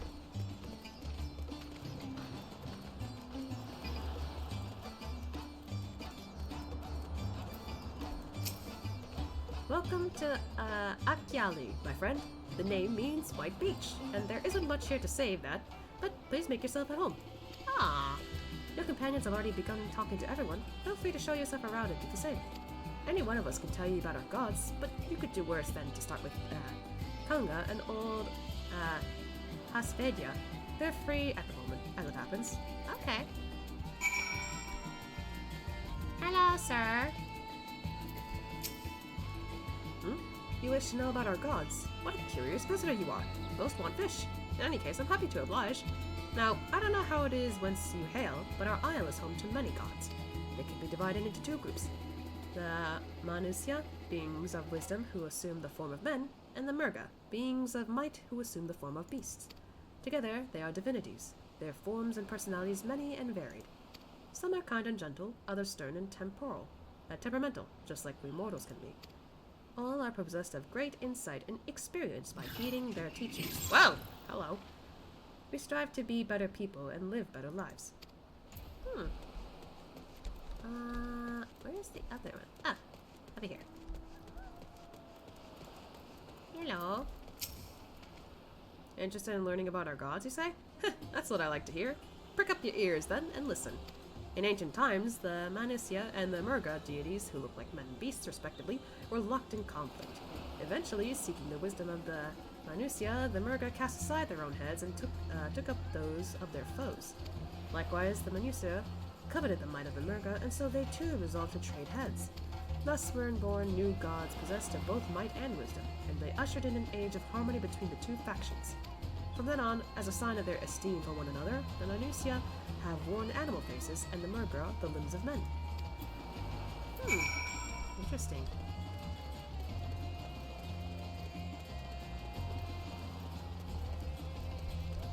I just don't meet Sasha. I mean, that would be pretty cool. Hold up, I forgot the story, but how do we go from frogs to elements? So with the whole thing with the frogs, we're trying to figure out what's going on at Sharlayan, because they're hiding secrets. Big secrets. We can't get any further. So we're over here trying to help out with this tower. Because it's kidnapping people and making them summon gods that are fake. basically that. There you are. Learned a thing or two about our gods, I trust? Yeah, pretty much. While you were off talking to the others, I remembered something that may be of interest. Okay. If you could let your friends know, I'll go and fetch it from my home at once. Oh, okay. Oh, that's where you live. Okay. I didn't know that.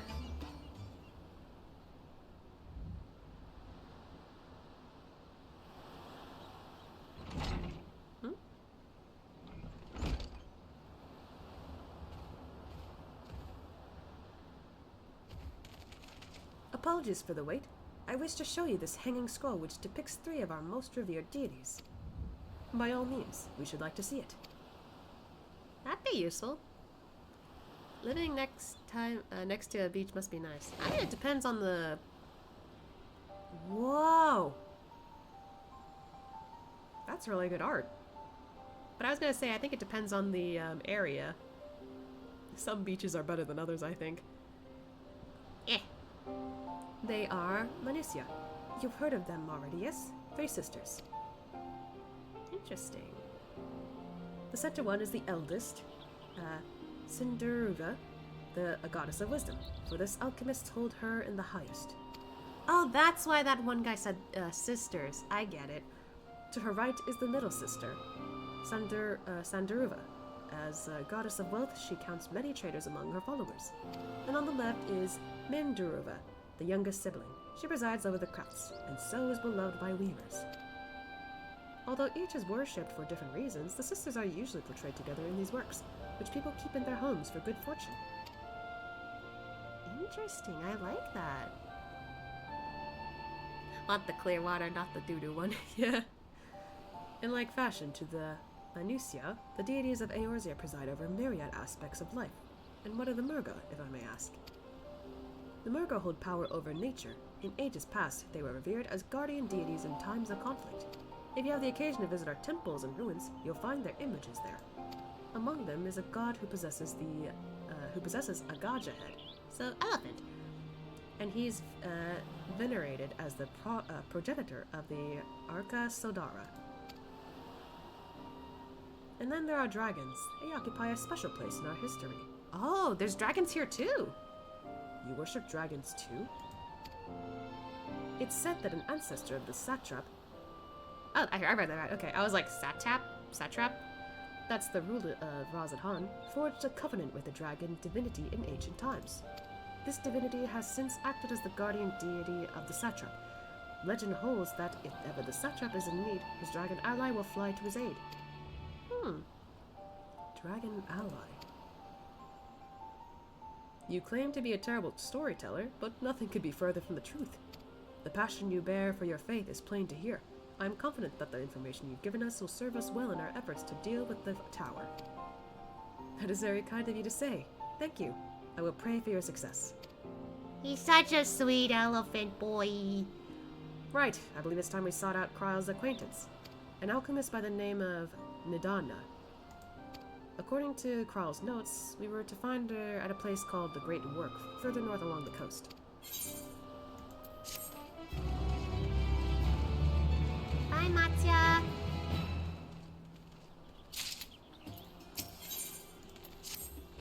Did you say you're going to see Nidanya? Nidanya. Okay, I said that right. Oh, how I envy you. She's brilliant and beautiful and kind and understanding. And did I say she's beautiful? Wait, do you have a crush on her? I could stare at her dainty ears and adorable trunk all day. TMI, buddy. And those eyes, when you meet her, take care you don't drown in them. The Great Work is situated at a cove to the north. Follow the road to reach it. Okay. I believe after this, he will stop the stream. Oh, he got a quash. Aw, that'd be cute. I mean, I don't know how old, Latte is, though. I can't tell how old any of the, like, elven people are. Oh my god. Those things look kind of funny looking, but they definitely resemble dodos.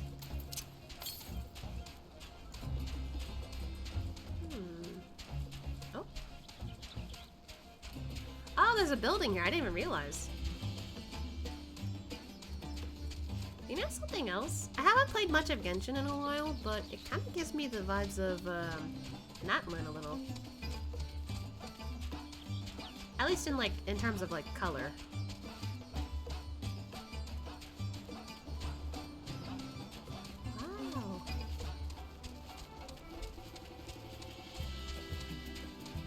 Wow. What?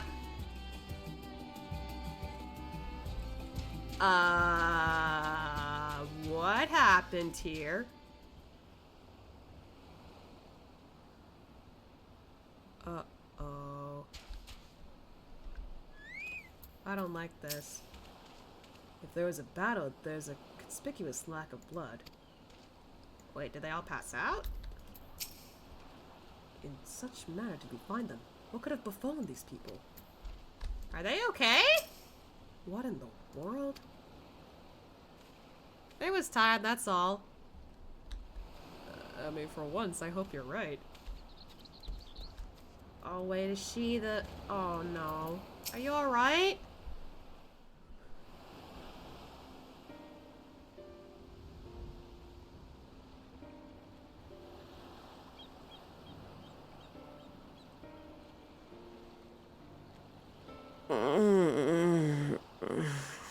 Okay, so they're alive, I guess. What happened here? That's what I want to know. Their dress marks them as alchemists. I see no evidence of injury or poison. Hmm? For once, what do you mean by that? Nah, cause like, sometimes I wish that like, oh, the characters are fine, and I'm just like, okay, I don't know. And then turns out they're not fine. I'm just like, man, why couldn't they be fine? That's what I meant. So like, for once, I'm actually hoping, you know, you're accurate here. They're just tired. Please? Can that be the case? I don't want any, like, horrific thing happening here. Thinkest thou they but slumber? Is it the case, please? I believe so. Whether it is by choice is another question entirely. Yeah, that's another problem, if it's by choice or not. Oh dear. Oh, we have guests. Hello. You must excuse the poor welcome. Long days and longer nights have taken their toll, as you can see. Aw, he's cute.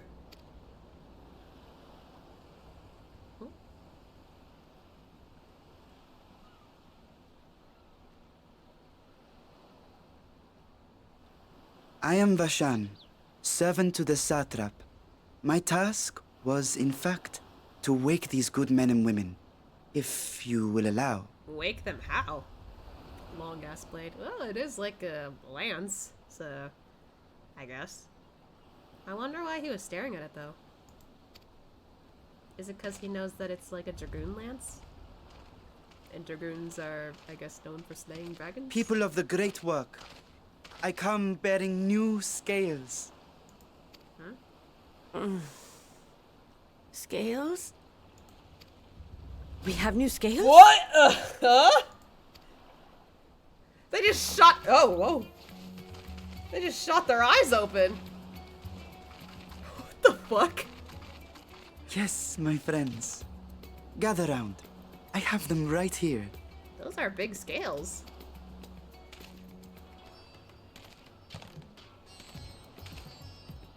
Oh, happy day. Now I can continue my experiment. Wait, they use dragon scales? I'm guessing those are dragon scales. Many thanks. One for me. Right? Those are dragon scales. I was right. I was like, those are pretty big scales. Wait a minute, dragon? Yes, such materials are vital to their most pressing research. And we are fortunate to have them. Our experiments are so close to bearing fruit.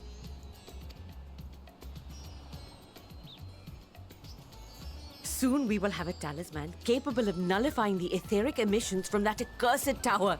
What? That's what those are for? Huh. Did I say something wrong? Are you not here with Varshan? Wait, who are you people? The switch up. We were looking for someone. Of course. You're the one Kryl sent. The warrior of light we've been waiting for. Yeah. Ah, this is a day of celebration. Praise be to Cinderova! The winds have shifted. I feel it. The end to our toil is near. I feel it too. My head hasn't been this clear in days. I like that they're like, because it's a different like area, the culture and like language and accents are so different. I like it. Tell me, how did you acquire those scales? Curious that it concerns you so. I guess he's wary of him. But worry not. They were freely given by the dragon with whom our satrap has forged a lawful pact. Yeah, them near India, basically. Oops, caps. That's okay, but that's a cool detail there. Istinian, stop staring at him, please. That is well. You must be quite familiar with Dragonkin, yes? What? Istinian, I think you're in trouble.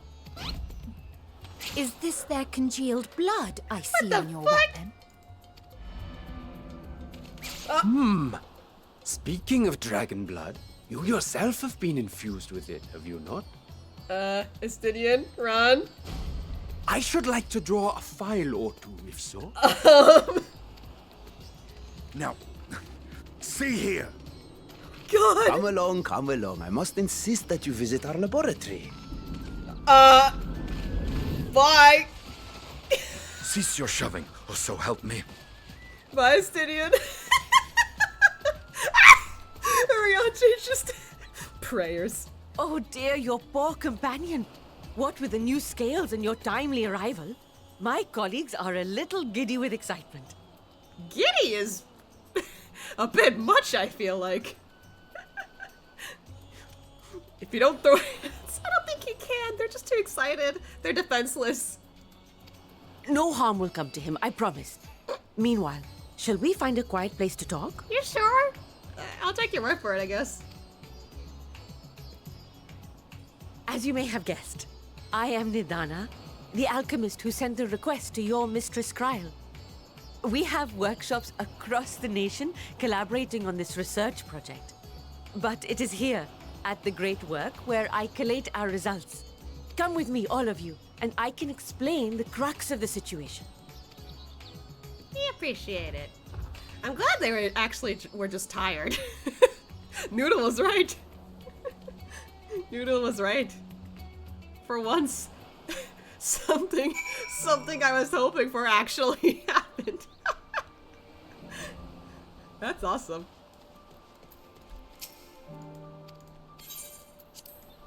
Okay. that was a funny scene. I honestly did not expect freaking Istinian get dragged away a bunch of alchemists. That was great. Alright, I think I want to check this area quickly before we stop the stream. Wow. Well, it's cool in here. Interesting. Yeah, we'll check out the rest of this later, I guess. I'm gonna set my character over here somewhere. Yeah, this will suffice.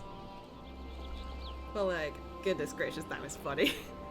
I love that they didn't know the game and were actually right, but yeah, that scene is hella misleading with the whole town just passed out on the ground. Like, I think they were like... I can't think. Overtime, am I right? Oh, Lord. That was... I can't believe that actually happened, for real. That's a good place to, like, end it there, though. Honestly, better to end this on a high note than a low one. I love it.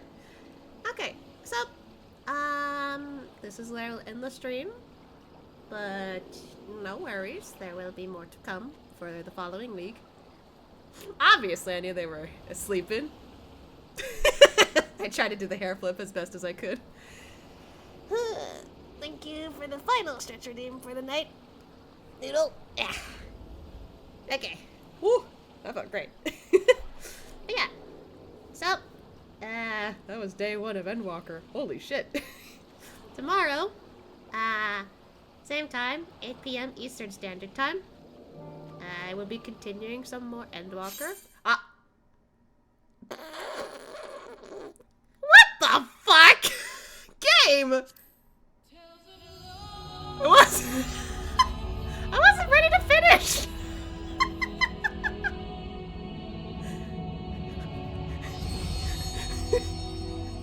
Okay, I guess it wants to end the stream for me.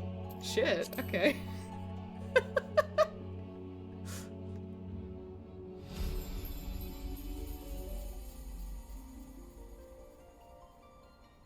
Wait, what?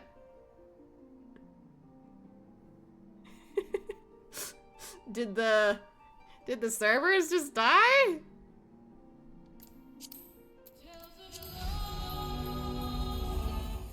Okay, never mind. I was about to be like,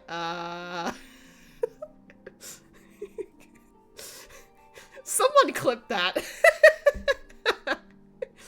Oh my god. I guess we're ending with the main menu. Guess so. Okay. As I was saying, tomorrow at 8 p.m. Eastern Standard Time, we'll continue some more Endwalker.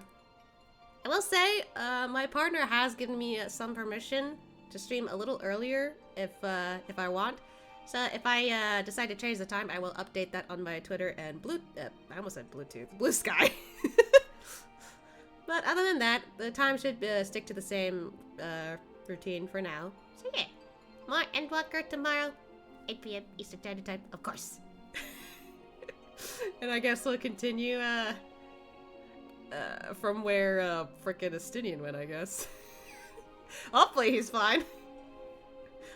Anyway, luckily I'm off tomorrow too. Woo! Yay! Nice. Maybe tomorrow the servers will be merciful for both of us. Seriously, at the last second you kicked me out? Alright. So, make sure you guys eat well, sleep well, and take care of yourselves first. You guys matter. And with that, I'll see you guys tomorrow. Me clipped. Nice. Anyways. It was great hanging out. Hope you have an amazing night. Yeah! You guys too. Hey, time to get some shut-eye for me. So, bye-bye! Guess I'll be into the stream now, but see, well, fuck you too! I love it. Alright then. Bye-bye!